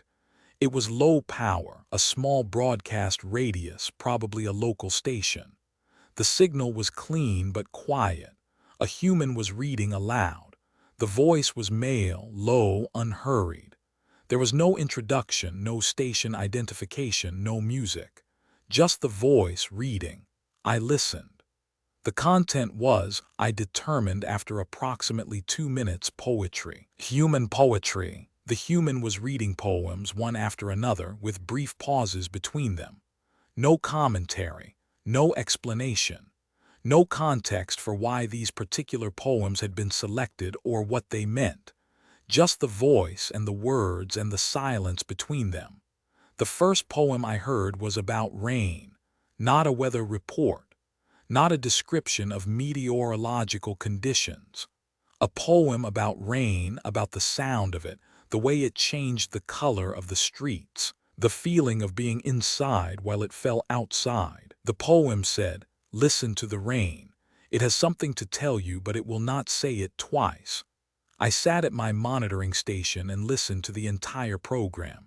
It ran for approximately 2 hours from 2300 to 0100. The human read 14 poems. Some were short, 4 or 5 lines. Some were longer. One was about a dog that had died. One was about a woman watching the sea. One was about the specific quality of light in autumn. None of them had intelligence value. I did not classify the program that night. I turned off the equipment and sat in the dark station for a few minutes before returning to my quarters. The next night, I tuned to the same frequency at 2300. The human was there. Different poems. The same voice. I listened to the late-night poetry program every night for the remainder of my assignment. This was not in my duty orders. My monitoring shift ended at 2100. The program began at 2300. There was a 2-hour gap between the end of my professional obligation and the beginning of the broadcast. I filled this gap in various ways. I reviewed my catalog notes. I refined the taxonomy. I wrote draft sections of my assessment report. At 2300, I turned the receiver to the frequency and listened. I did not include the poetry program in my official assessment for the first week.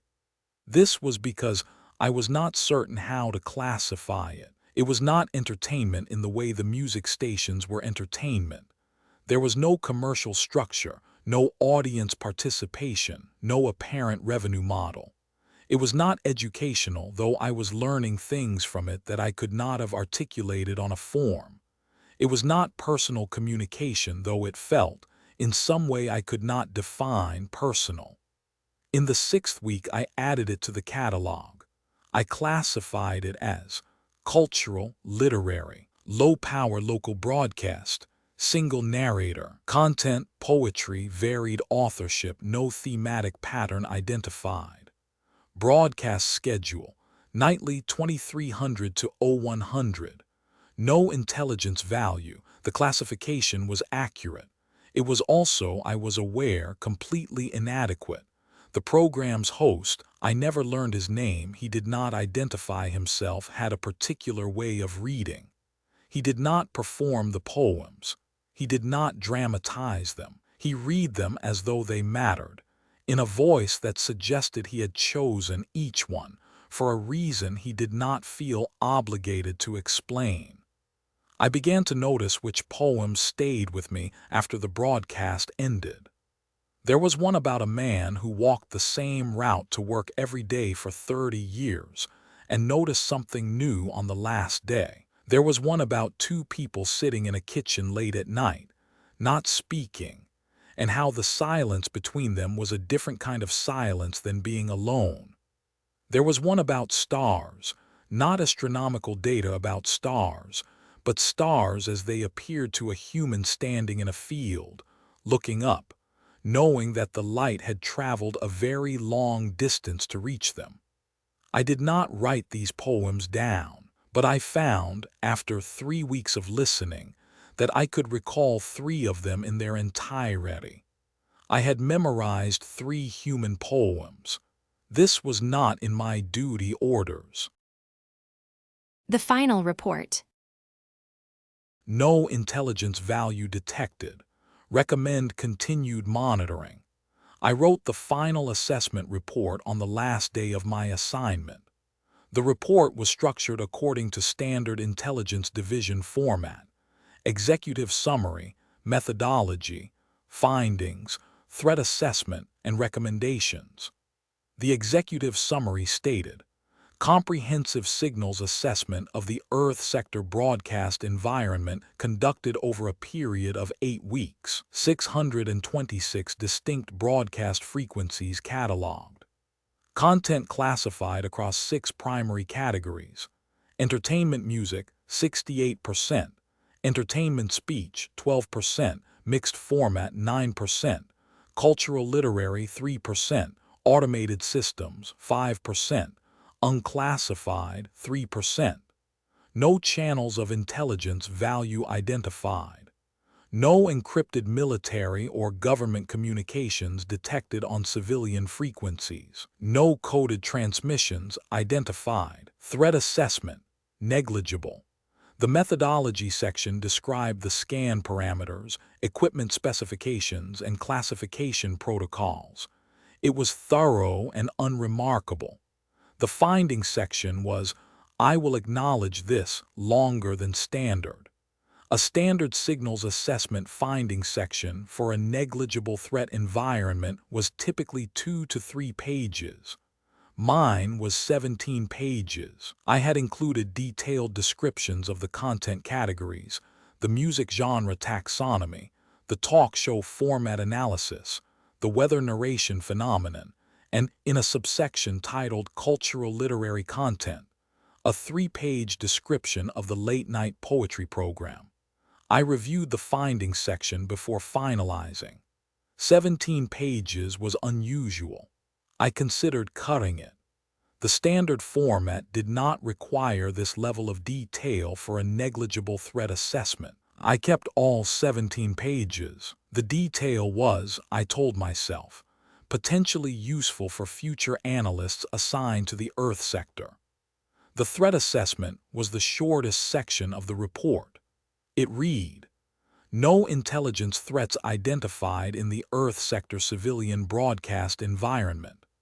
The broadcast spectrum is dominated by entertainment and cultural content with no detectable military, government, or covert communication activity. The civilian population's use of broadcast media is oriented primarily toward emotional and social functions rather than strategic communication. Threat level, negligible. No action required. This was accurate. The recommendations section was the last thing I wrote. Standard practice for a negligible threat assessment was to recommend discontinuation of monitoring. If there was nothing to monitor, there was no reason to maintain the assignment. This was the efficient recommendation. This was what I had recommended in 2 of my 3 previous assignments when the threat level was assessed as negligible. I wrote, recommend continued monitoring of the Earth sector broadcast environment. I looked at the sentence. I added a justification. The density and heterogeneity of the broadcast environment, combined with the ongoing transition period, suggests that conditions may change. Continued monitoring would provide early detection of any shift in broadcast content that might indicate changes in civilian sentiment or emerging threat vectors. This was a professionally defensible justification. It was not wrong. Transition periods were inherently unstable, and monitoring was a reasonable precaution.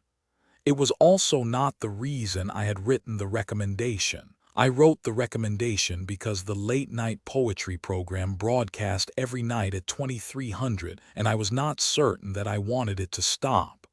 I did not add this to the report. I submitted the report at 21:47 hours. At 2300, I returned to the monitoring station. This was not required. My assignment was complete. The report was filed. The equipment would be decommissioned in the morning. I had no professional reason to be in the station. I turned on the receiver. I tuned to the frequency. The voice was there, the same voice, the same unhurried cadence. Tonight he was reading a poem about a house that someone had left and returned to after many years. The rooms were the same. The light was the same.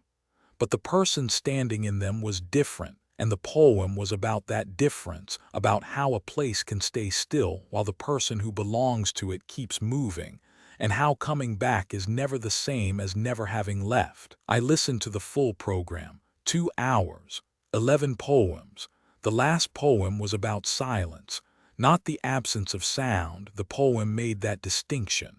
It was about the kind of silence that exists between two people who do not need to speak because speaking would not add anything that the silence was not already holding. The poem called it the silence that is full. I turned off the receiver at 01:08. I sat in the monitoring station in the dark. The equipment was warm. The indicator lights on the receiver array faded one by one as the system powered down. I had spent 8 weeks listening to human radio broadcasts. I had cataloged 626 frequencies. I had attempted to build a taxonomy of human music and failed. I had listened to humans call strangers to talk about their sadness. I had heard a man describe the weather as if it were a story happening to you. I had memorized 3 poems that I had not intended to memorize and could not now unmemorize. My assessment was accurate. No intelligence value detected. The human broadcast environment contained no military communications, no coded transmissions, no strategic content. It contained music and arguments about sports, and a man reading poetry to whoever was awake at that hour. And all of it was, from an intelligence perspective, noise. I do not know what it is. From a non-intelligence perspective, I do not think I have the vocabulary. The assessment framework is designed to identify threats and assets. It is not designed to identify whatever it is that a human voice reading a poem about rain does to a person who is listening alone in a dark room at 1 in the morning. My report recommended continued monitoring. The justification was professionally sound. The actual reason is this. Somewhere on this planet every night, a human sits in a small room and reads poetry into a microphone to an audience he cannot see. He does not know who is listening. He does not know if anyone is listening. He reads the poems anyway because, I think, he believes the poems are worth reading and that someone, somewhere, might need to hear them. I was that someone. I did not know I was that someone until approximately the 3rd week of listening, when I realized I had adjusted my evening routine to accommodate the broadcast schedule. I did not know what this meant until the 6th week, when I caught myself waiting for 2300, the way one waits for something anticipated, not impatiently, but with a quality of attention that indicated the thing being waited for had become important. I do not include this in my report because there is no field for it. There is no classification for. I came here to gather intelligence, and instead I was gathered by a poem about rain. There is no threat assessment category for. I have memorized 3 poems in a language that is not mine, and I do not want to forget them. There is no recommendation format for. Please do not discontinue this monitoring assignment because I need someone to take over the 2300 shift, and I need to know that someone is still listening. The 3 poems I have memorized are One about rain, one about the silence between two people, and one about stars. The one about stars ends, "We are not the light. We are not the distance. We are the ones who looked up. I am the one who looked up. I have filed my report. The threat assessment is negligible. The recommendation is continued monitoring. The justification is professionally defensible. I do not add, because I have become accustomed to the late-night poetry program and I am not certain I want it to stop. I do not add it, but I know it. And on the transit home, in the silence between systems, I will recite the 3 poems to myself, in a language that is not mine. And I will think about a voice in a dark room, reading to no one, reading to everyone, reading to me.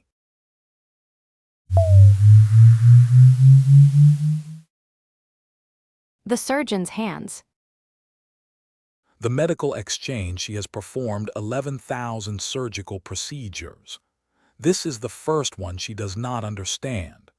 I have performed 11,214 surgical procedures over a career spanning 41 standard years. This is not a boast. It is a number I maintain because precision matters in my profession. Every procedure is logged. Patient species, condition, technique employed, duration, outcome. My success rate is 96.8%, which places me in the upper tier of hegemony surgical specialists. Though I note that surgical success rates vary significantly by specialty, and that direct comparison across specializations is methodologically unsound. I was assigned to the post-war medical exchange program, surgical division, at Regional Hospital 19 in the Human 7th Administrative District. The program's stated purpose was straightforward. Hegemony and human surgical teams would work alongside one another for a period of 12 weeks, sharing techniques and methodology. Each side would produce a comprehensive report on the other's practices, to be submitted to the Joint Medical Oversight Board. I accepted the assignment without particular enthusiasm or reluctance.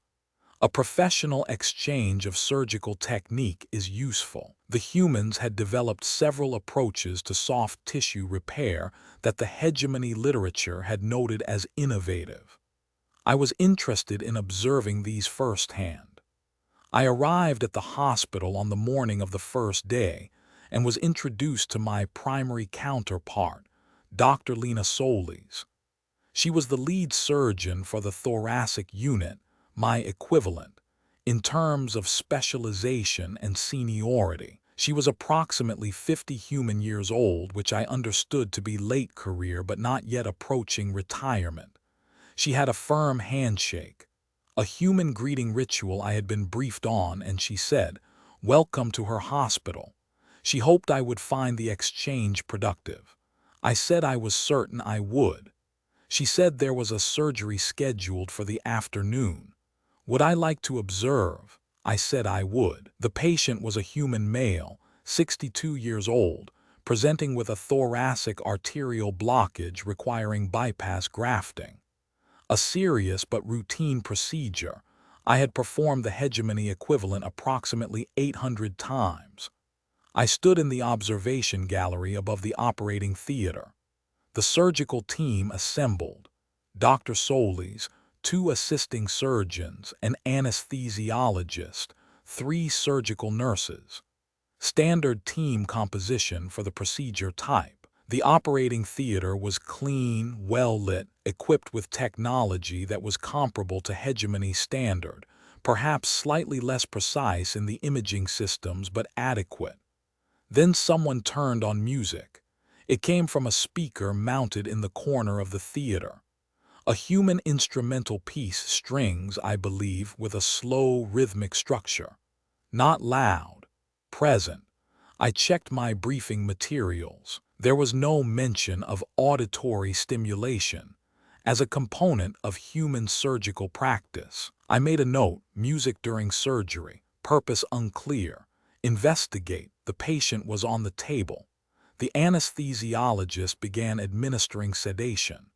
And as the patient's eyes grew heavy, one of the surgical nurses, a young woman whose name I later learned was Tomoko, took the patient's hand. She held it. She said, "You're going to be fine, Mr. Alderman. We'll take good care of you.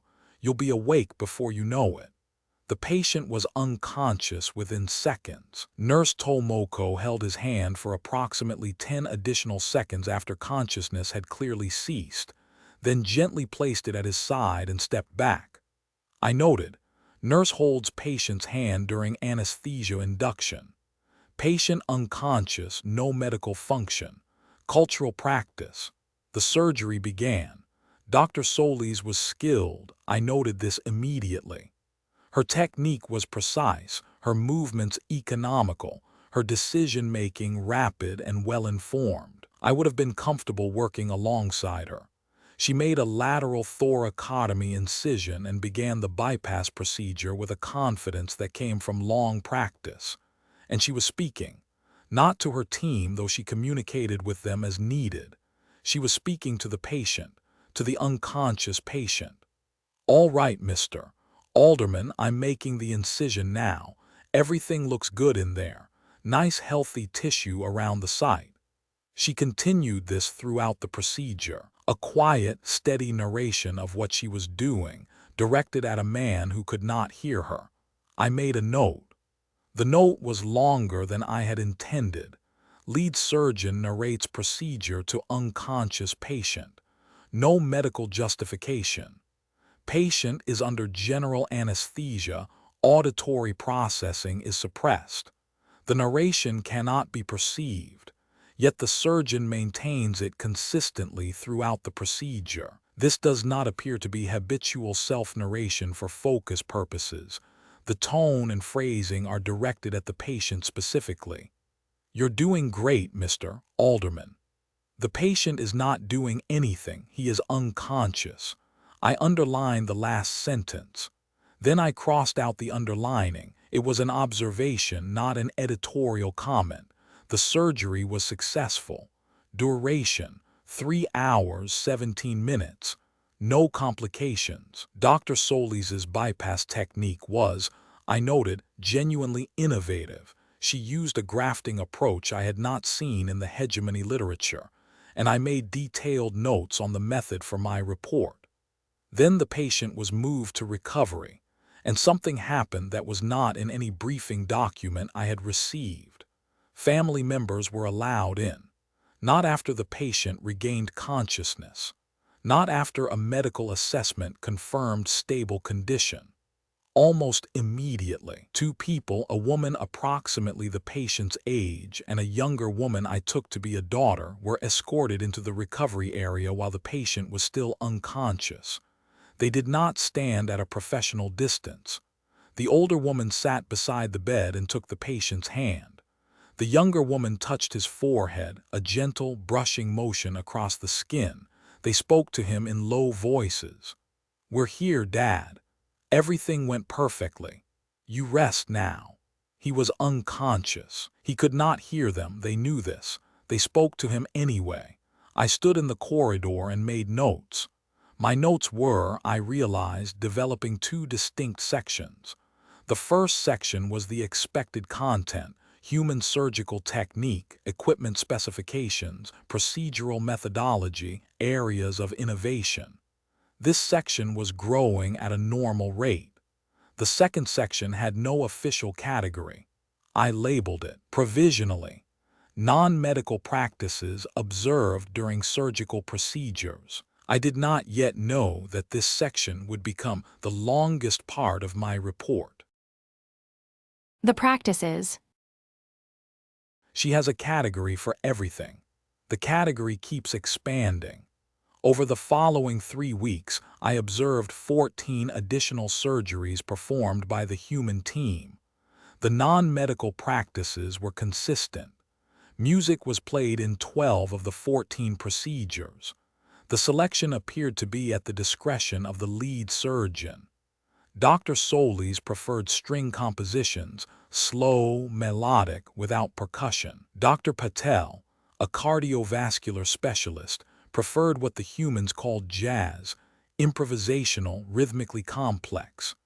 Dr. Kimura, who handled the pediatric cases, worked in silence but hummed intermittently, a low, barely audible sound that I initially mistook for equipment vibration. I asked Dr. Solis about the music. She said it helped the team focus.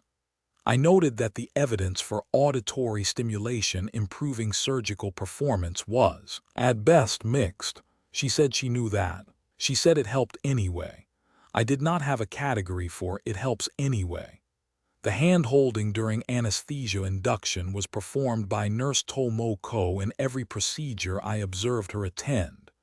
In procedures where she was not present, other nurses performed the same action approximately 60% of the time. I asked Nurse Tomoko why she did this. She said, "Because it's the last thing they feel before they go under." She wanted it to be a person. I wrote this down. I read it back. I was not sure what to do with it analytically. The narration to unconscious patients was practiced by Dr. Solis in every procedure. Dr. Patel did it intermittently.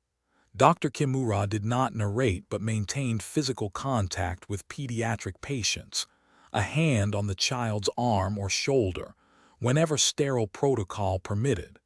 I documented all of this in the non-medical practices section. In the 4th week, I observed a surgery that did not go well. The patient was a young woman, 28 years old, with a traumatic abdominal injury from an industrial accident. The damage was extensive. Dr. Solis and her team worked for 6 hours. I watched from the gallery. The music played strings, quiet, steady. Dr. Solis narrated the entire time. Her voice was calm, her hands were steady. She did not falter. The patient died on the table. Dr. Solis stepped back. She removed her gloves. She said, "I'm sorry, Alina. I'm sorry I couldn't fix it." She was speaking to the dead woman. Then she walked to the scrub room. I followed because my role was to observe. Dr. Solis was crying. Not dramatically. She was washing her hands at the basin, and tears were running down her face, and she was letting them. She did not attempt to suppress the response. She did not appear to consider it unprofessional. One of the assisting surgeons came in. He put his hand on her shoulder. He said, "You did everything right." She said, "I know." He stood there for a moment, then left. Dr. Solis finished washing her hands. She dried her face. She went to speak with the family. I stood in the scrub room and wrote in my notebook. I wrote, "The lead surgeon displayed emotional distress following the loss of a patient. This is consistent with previous observations of emotional engagement in human medical practice." Note: the emotional response did not impair her surgical performance during the procedure. It occurred only after the outcome was determined. Additional note: the surgeon addressed the deceased patient by name before leaving the operating theater. Additional note: I am having difficulty maintaining the analytical framework for this section of the report. I crossed out the last line. Then I wrote it again. In the 5th week, I began performing my own surgical procedures at the hospital as the exchange program required. I operated on human patients. The anatomical differences between our species are significant but not insurmountable, and I had studied human physiology extensively in preparation.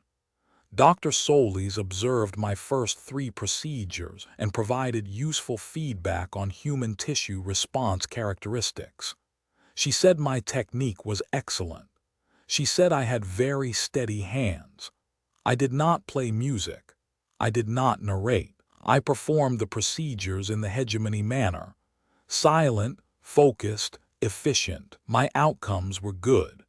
The human staff watched with professional interest and took their own notes for the exchange. In the 6th week, I was performing a spinal decompression on a human male, 54 years old. He had been anxious before the procedure. I had noted this during the preoperative assessment. He had asked me if I had done this before. I said I had performed the equivalent procedure 412 times. He had not appeared reassured by the number. Nurse Tomoko had held his hand as the anesthesia took effect. She had said, "Dr. Vale Keth is one of the best surgeons I've ever seen work. You're in wonderful hands." The patient had closed his eyes.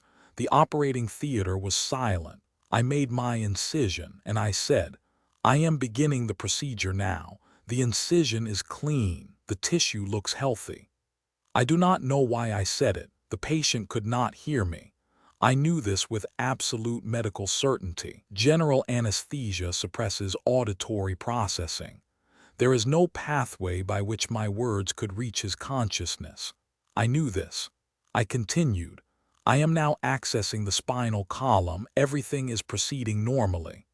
I said it quietly. I do not think anyone else heard. Nurse Tomoko may have. If she did, she gave no indication. I completed the procedure successfully. Duration, 2 hours, 41 minutes.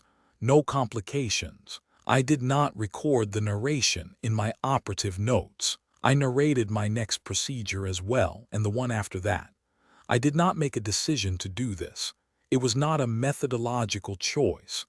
I simply found that when I was operating and the patient was unconscious and the theater was quiet, I spoke. I told the patient what I was doing. I told them it was going well. When I encountered a complication in one procedure, minor, quickly resolved, I said, "There is a small complication. I am addressing it now. It will be fine." It would be inaccurate to say I was imitating Dr. Solis.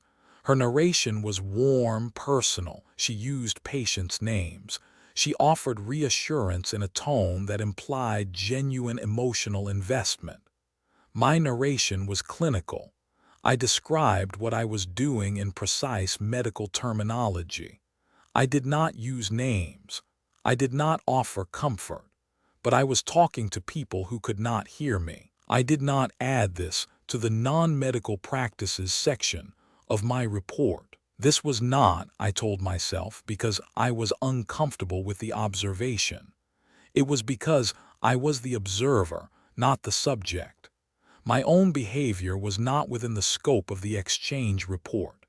This was technically accurate. It was not, I suspected, entirely honest. There were other things I observed during the middle weeks that did not fit the surgical technique section of the report. Nurse Tomoko remembered every patient's name, not just current patients, patients from weeks ago, patients who had been discharged.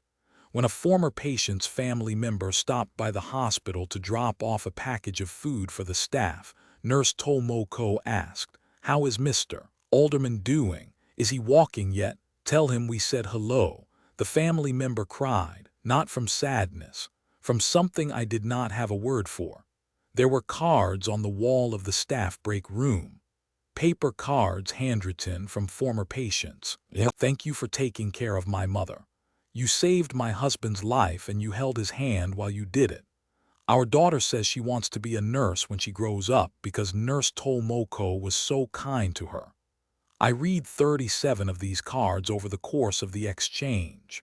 They were not addressed to the hospital administration. They were addressed to individual staff members by name. They referenced specific acts of care, not medical care, though that was mentioned. Specific acts of attention, of presence, of what I was increasingly categorizing as witnessing, the practice of being present with a person during a vulnerable moment, not because your presence has a measurable medical effect, but because you are there and they are there, and the act of being there together matters in a way I could not quantify. I added a subsection to the non-medical practices section, institutional memory and patient recognition. The section was growing. I had not intended for it to grow this much. The surgical technique portion of my report was thorough and well-organized. 43 pages of detailed methodology, equipment specifications, and procedural analysis. It was excellent work, if I say so myself. The non-medical practices section was 61 pages. The report. The most important part of the report is the part she left out. In the final week, I sat in the office I had been assigned and wrote the medical exchange report. The surgical technique sections came together efficiently. I had been thorough in my documentation, and the material organized itself naturally. Incision methodology, tissue management, grafting innovations, post-operative protocols. 43 pages. I was satisfied with this work. The human surgical team had genuine innovations to offer, and I had documented them with the precision they deserved. Then I turned to the non-medical practices section. I had 61 pages of notes, observations from 37 surgeries, 112 patient interactions, 44 recovery room visits. I had documented the music, the hand-holding, the narration, the crying, the cards on the wall, the names remembered, the families allowed in, the specific, persistent, medically unjustifiable human practice of treating unconscious patients as if they were still present. I organized the section. I did not editorialize. I reported what I had observed in the same clinical language I used for the surgical methodology. I described the practices. I noted their consistency across different practitioners. I noted the absence of any measurable medical benefit. I also noted, because I am a thorough observer and intellectual honesty requires it, several cases in which patients whose families had been present during recovery showed faster recovery times than comparable patients without family present. The sample size was too small for statistical significance. I noted this as well. I noted that the correlation did not establish causation. I noted that there were confounding variables. I did not note that I found the correlation interesting in a way that went beyond professional curiosity. The report was 109 pages when I finished, 43 pages of surgical technique, 61 pages of non-medical practices, 5 pages of introduction and methodology summary. I reviewed it twice. The surgical sections were excellent. The non-medical practices section was, I believed, the most thorough documentation of these behaviors that anyone in the hegemony medical establishment had yet produced. It would be read with interest. It might be read with confusion. Some of my colleagues would question why a surgical exchange report contained 61 pages on hand-holding and music. I had anticipated this question. I had written a brief justification in the methodology section. These practices, while not directly related to surgical technique, are consistently integrated into the human surgical environment and may constitute a significant component of the overall treatment approach.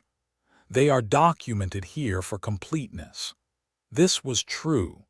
It was not the whole truth. The whole truth was that I believed the non-medical practices section was more important than the surgical technique section. I believed that what the humans were doing, the music, the names, the presence, the act of speaking to people who could not hear, was not a cultural artifact appended to their medicine. It was their medicine. Or rather, it was something that their medicine had not lost, and ours had never had, and I did not have the professional vocabulary to describe it in a way that would survive a peer review committee. I did not write this in the report. There was something else I did not write in the report.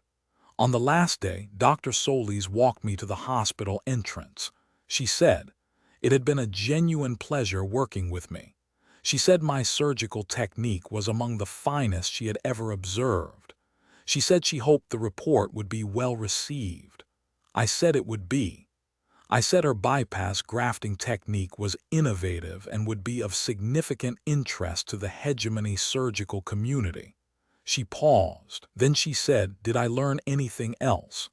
"Besides the surgical technique," I said. "The report is comprehensive." She smiled. It was a complicated expression. I had learned over 12 weeks to read some of the nuances of human facial communication. This smile meant she understood what I was not saying. She shook my hand. She said, if I ever came back, I was welcome in her operating theater any time.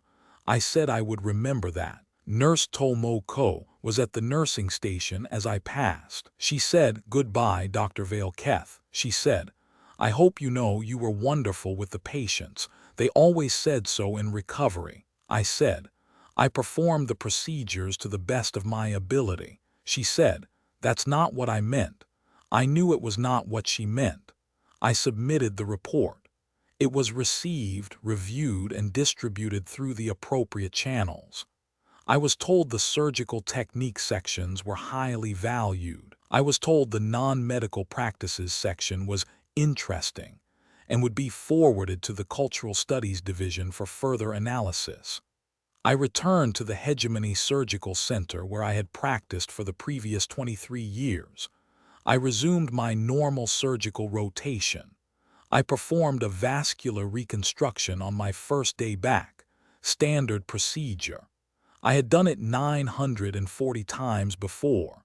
The operating theater was quiet. My team was assembled. The patient, a hegemony citizen, a civil administrator with an arterial condition, was on the table. The anesthesiologist administered sedation. The patient's eyes closed. No one held his hand.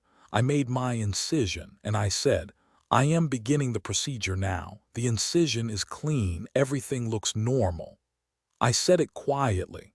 My team did not react. Perhaps they had not heard. Perhaps they had and did not understand and chose not to ask. I continued the narration throughout the procedure. I told the patient what I was doing. I told him it was going well. When I completed the final suture, I said, "The procedure is complete. Everything went well. You will be awake soon." He could not hear me. I knew this. I know this. There is no medical mechanism by which an unconscious patient can perceive spoken words. I am a surgeon. I understand anesthesia. I understand neurology. I understand what consciousness is and what it is not. I spoke to him anyway. I have now performed 47 procedures since returning from the exchange. I have narrated all of them. I have not told anyone. I have not added it to any report. I have not discussed it with colleagues. If I were asked to justify the practice, I could not. If I were asked to explain the medical benefit, I would have to say, there is none. If I were asked why I do it, I would have to say, because a nurse on a different world told me that the last thing a patient feels before unconsciousness should be a person. Because a surgeon spoke to the dead. Because the humans treated the unconscious as if they were still there, and I cannot prove they were wrong, and I have stopped wanting to. The report was 109 pages. The most important thing I learned at Regional Hospital 19 is not in any of them. I speak to my patients. I do not know if it helps. I think it helps.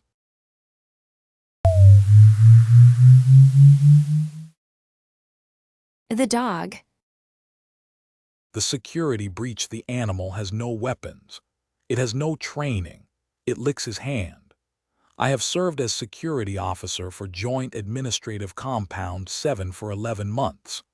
The compound houses 46 staff, 28 human, 18 hegemony, working on post-conflict reconstruction logistics for the 7th Administrative District. The facility is a converted commercial building. 3 floors, 2 access points, a perimeter fence, and a parking area. The security threat assessment, which I update monthly, has rated the compound as low risk for all 11 months of my tenure. I take this rating seriously. Low risk does not mean no risk. Low risk means that the probability of a security incident is below the threshold for enhanced measures, but that standard security protocols must be maintained with full rigor. I maintain them. The perimeter is checked twice daily. Access credentials are verified at the main entrance. Visitor logs are kept current. The security monitoring system, 4 cameras, 1 at each access point and 2 covering the perimeter, is tested weekly. My daily security log is a model of thoroughness. I have been told this by my supervisors, who have also told me on 2 occasions that the level of detail I provide is perhaps excessive for the posting. I noted their feedback. I did not reduce the detail. Excessive detail is preferable to insufficient detail. This is a foundational principle of security work. For 11 months, the daily log entries followed a consistent pattern. Perimeter, secure. Access points, normal traffic. Incidents, none. Personnel, accounted for. The log was orderly. The compound was orderly. I was satisfied.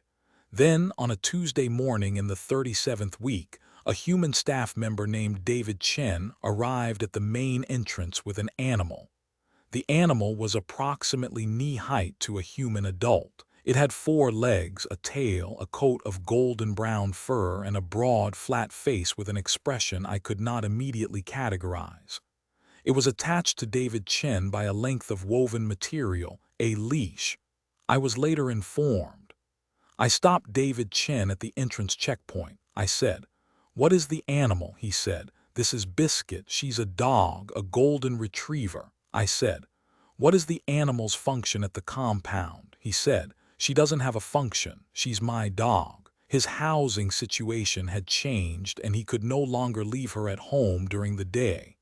He had gotten approval from the compound administrator, Director Has Ven, to bring her to work. I had not been informed of this approval. I checked with Director Has Ven, who confirmed it. She said, "It's a dog, Ren Das. It is not a security concern." I said, "I would make that determination."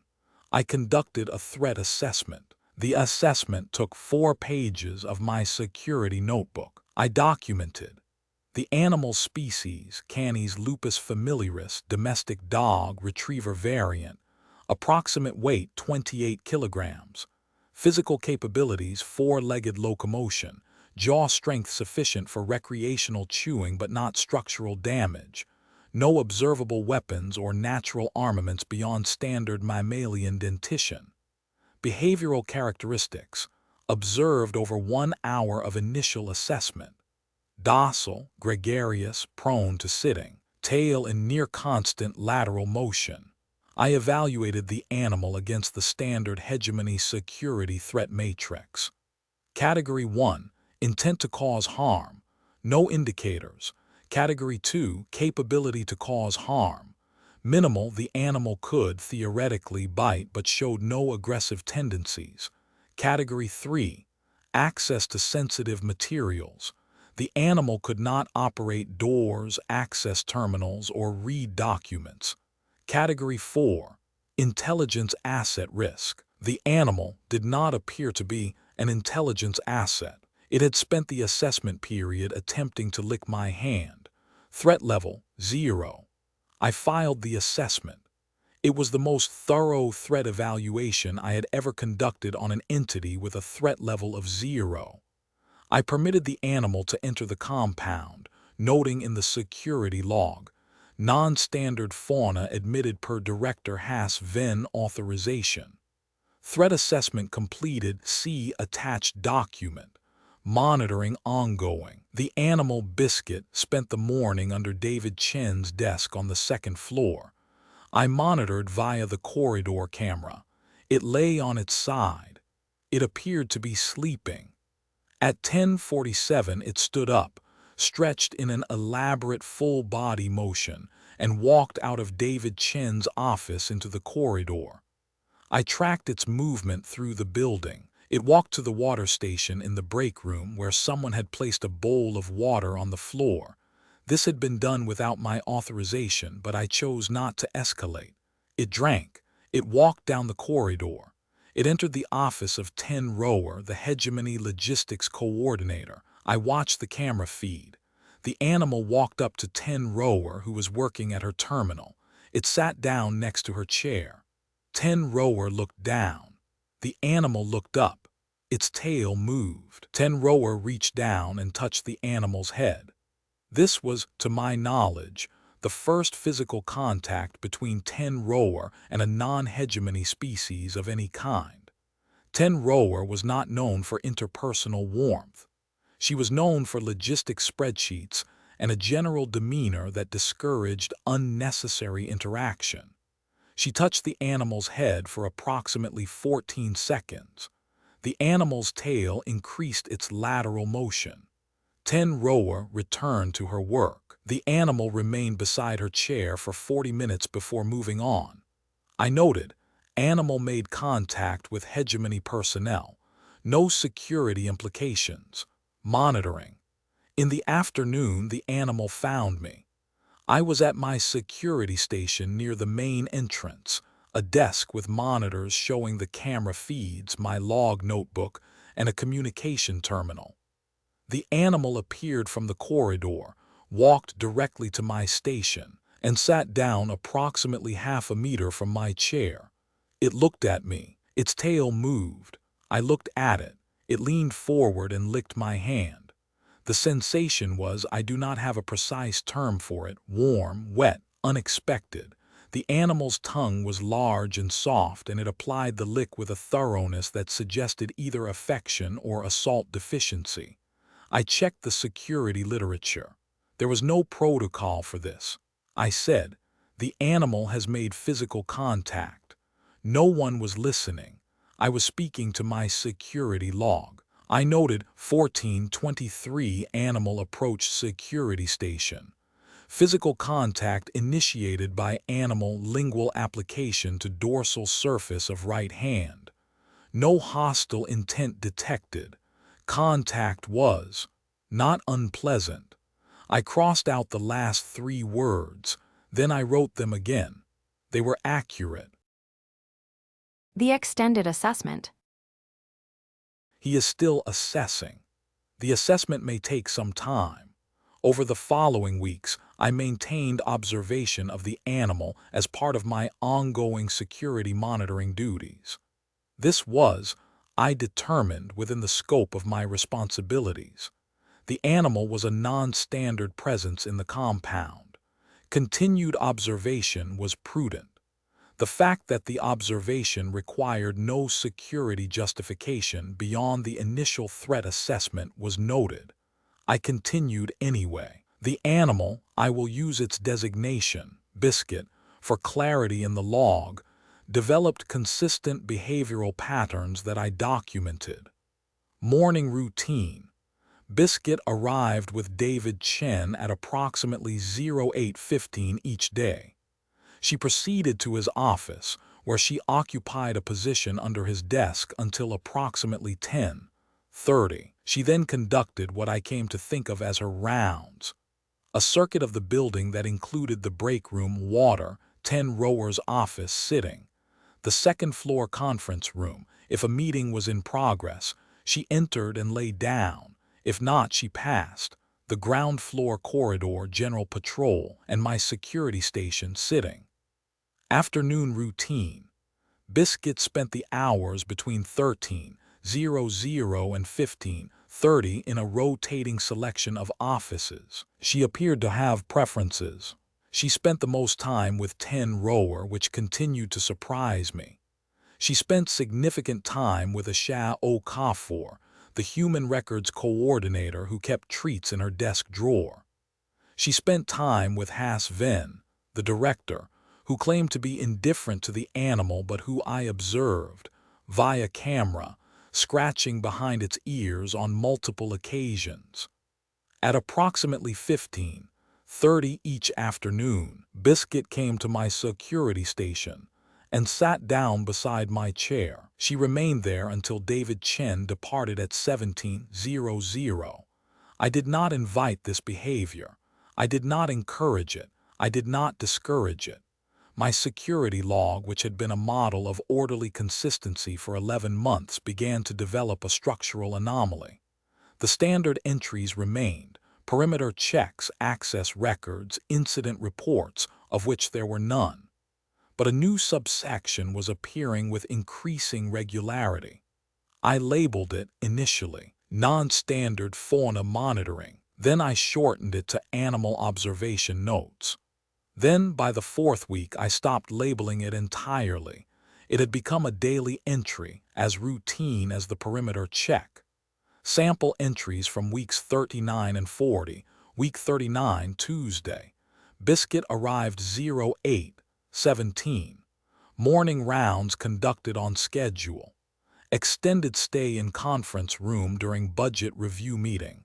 Duration 2 hours 14 minutes. Animal appeared to sleep through the entirety of the meeting. This is not inconsistent with the general experience of budget review meetings. I paused after writing that. It was an editorial comment. Security logs should not contain editorial comments. I left it. Week 39, Thursday. Biscuit displayed new behavior, carried a rubber object, approximately spherical, yellow, to Ren-Das security station, deposited it at the base of the chair, and waited. Research indicates this is an invitation to a game called Fetch, in which the human throws the object and the dog retrieves it. I did not throw the object. Biscuit waited for 7 minutes, then retrieved the object herself and carried it to a Shah Okafor who threw it. I observed via camera. The game continued for 12 minutes. Week 40, Monday. Biscuit's afternoon station visit began at 15:22, 8 minutes earlier than the established pattern. She positioned herself closer to my chair than usual, making physical contact with my lower leg. The contact was maintained for the duration of the visit. I did not adjust my position.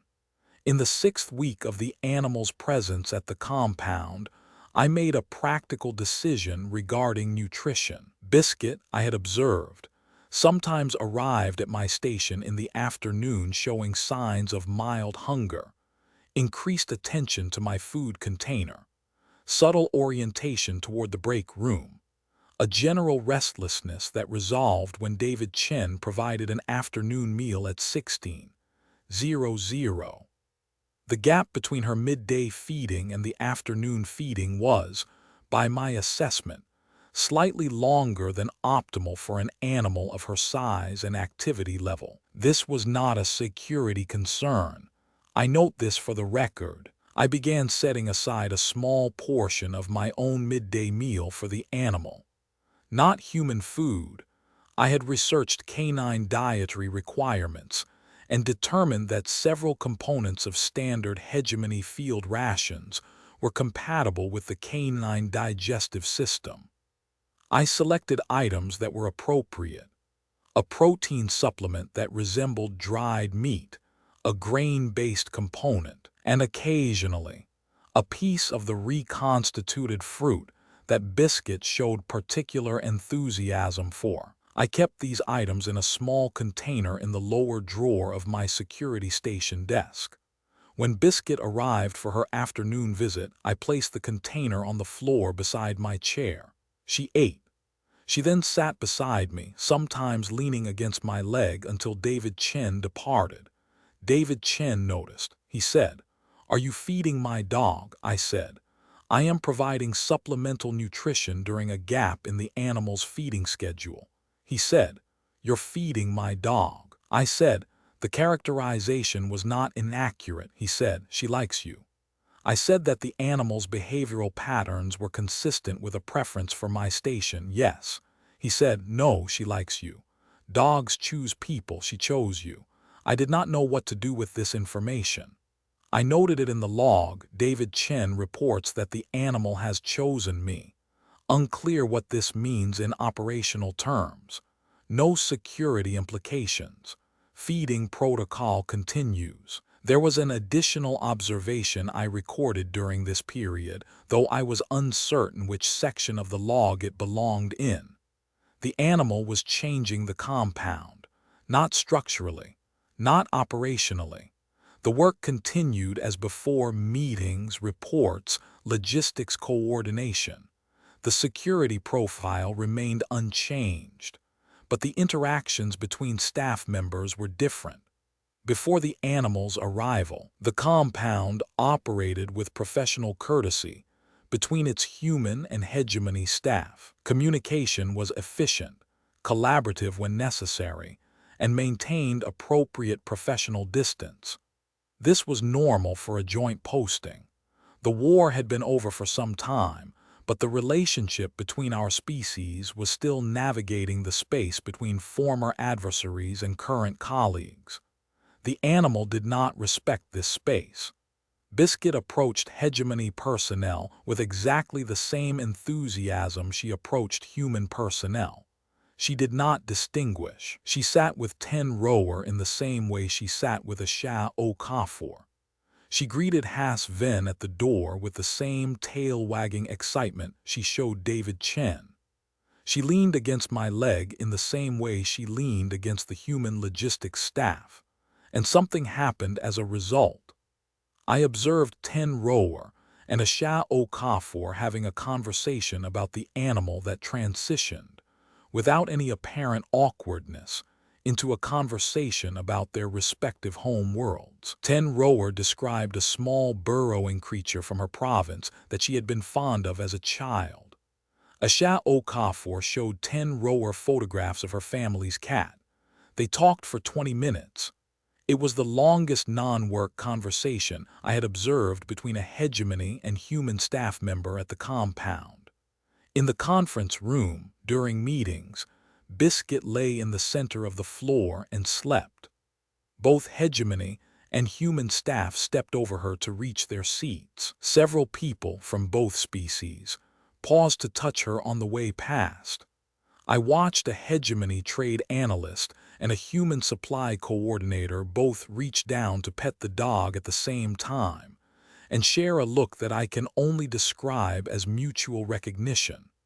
The dog was, I realized, a point of commonality. Not because both species had animals. The hegemony does not keep companion animals in the way humans do, but because the dog treated everyone the same, and in responding to the dog, the staff treated each other differently, more easily, with less of the careful distance that the post-war professional environment maintained. I noted this in the log. I did not know which section it belonged in. The recommendation. He writes the recommendation. He does not submit it. In the 43rd week, I was informed that a routine security audit would be conducted at the compound within the month. Standard procedure.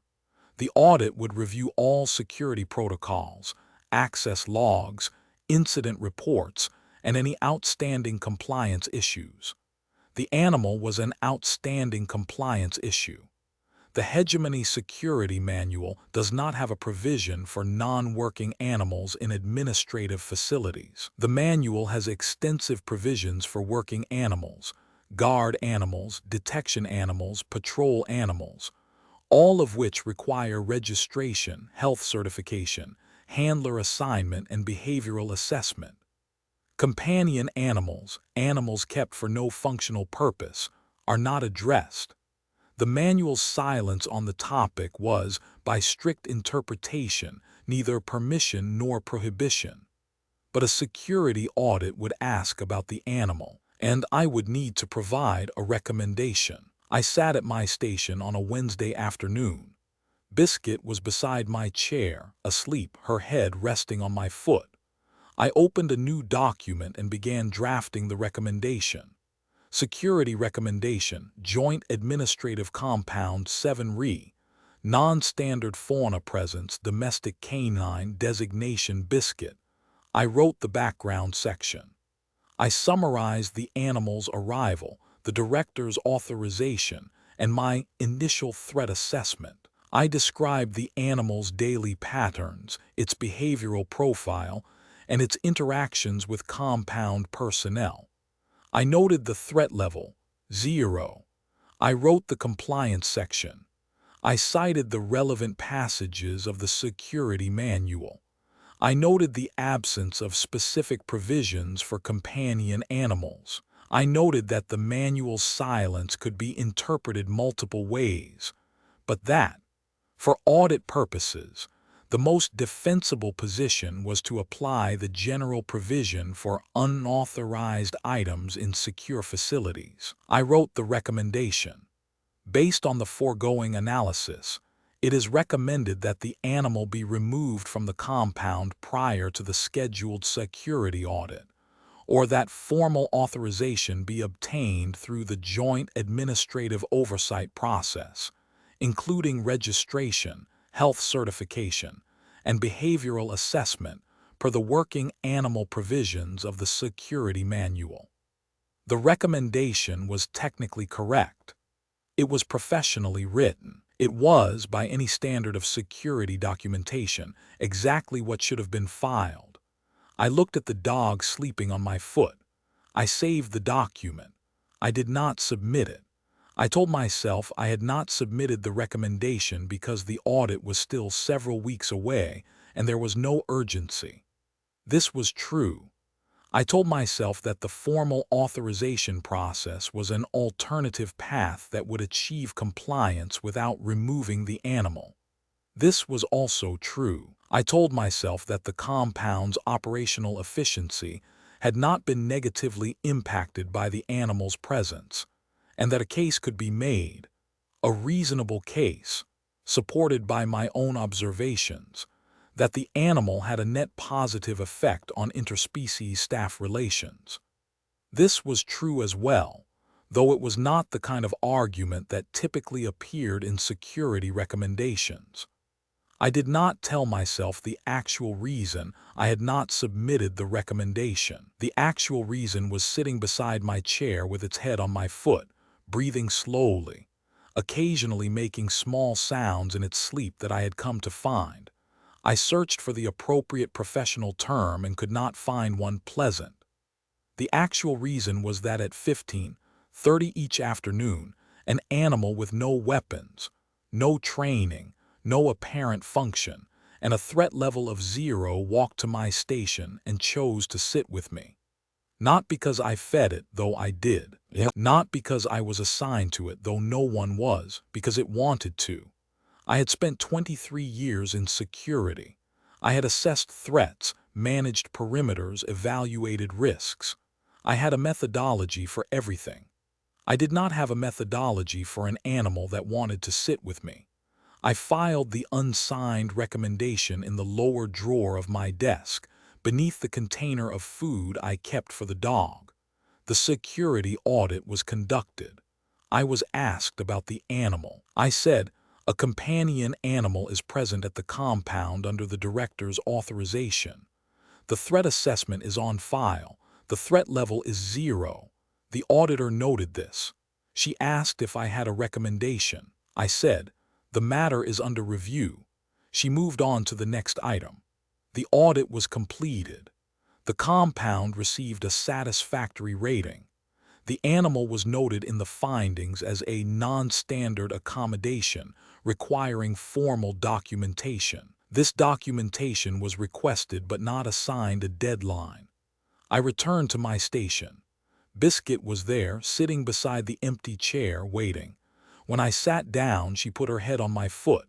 The security log for that day reads as follows: perimeter, secure. Access points, normal traffic. Incidents, none. Personnel, accounted for.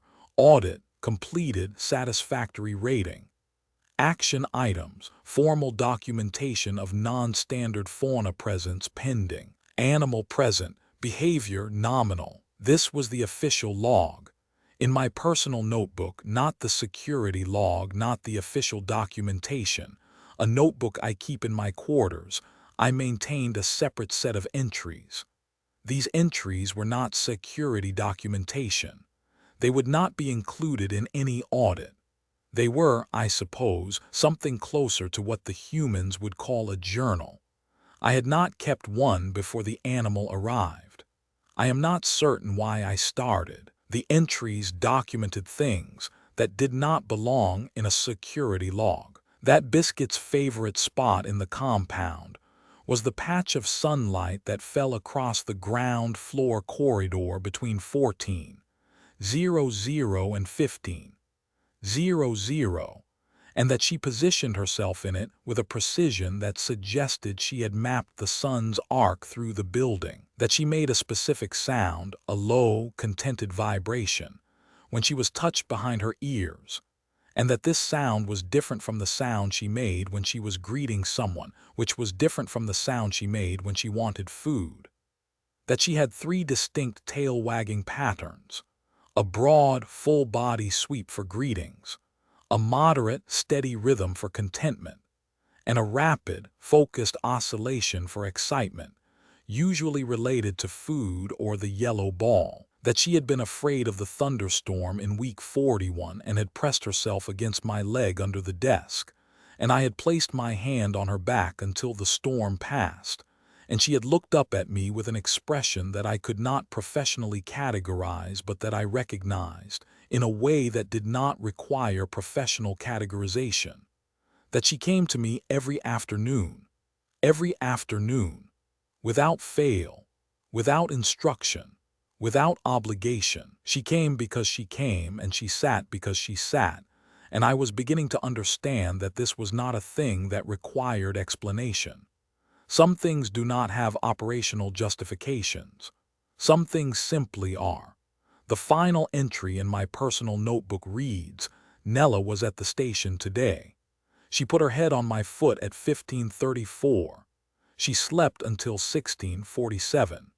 She dreamed, I could tell because her paws moved and she made small sounds. When she woke, she looked at me and her tail moved once slowly, and she put her head back down. I do not know what I will do about the recommendation. I do not know what the formal documentation process will require. I do not know how long this posting will last, or what happens when it ends, or whether there is a protocol for what I am feeling. I know that an animal with no function and no purpose chose to sit beside me every afternoon for 6 weeks, and that I saved food for her, and that I learned the sound she makes, and that her name, her real name, the one I gave her, the one that is not in any official file, is Nella, which is the word in my birth province's dialect for the small light that stays on through the night. Assessment. Ongoing.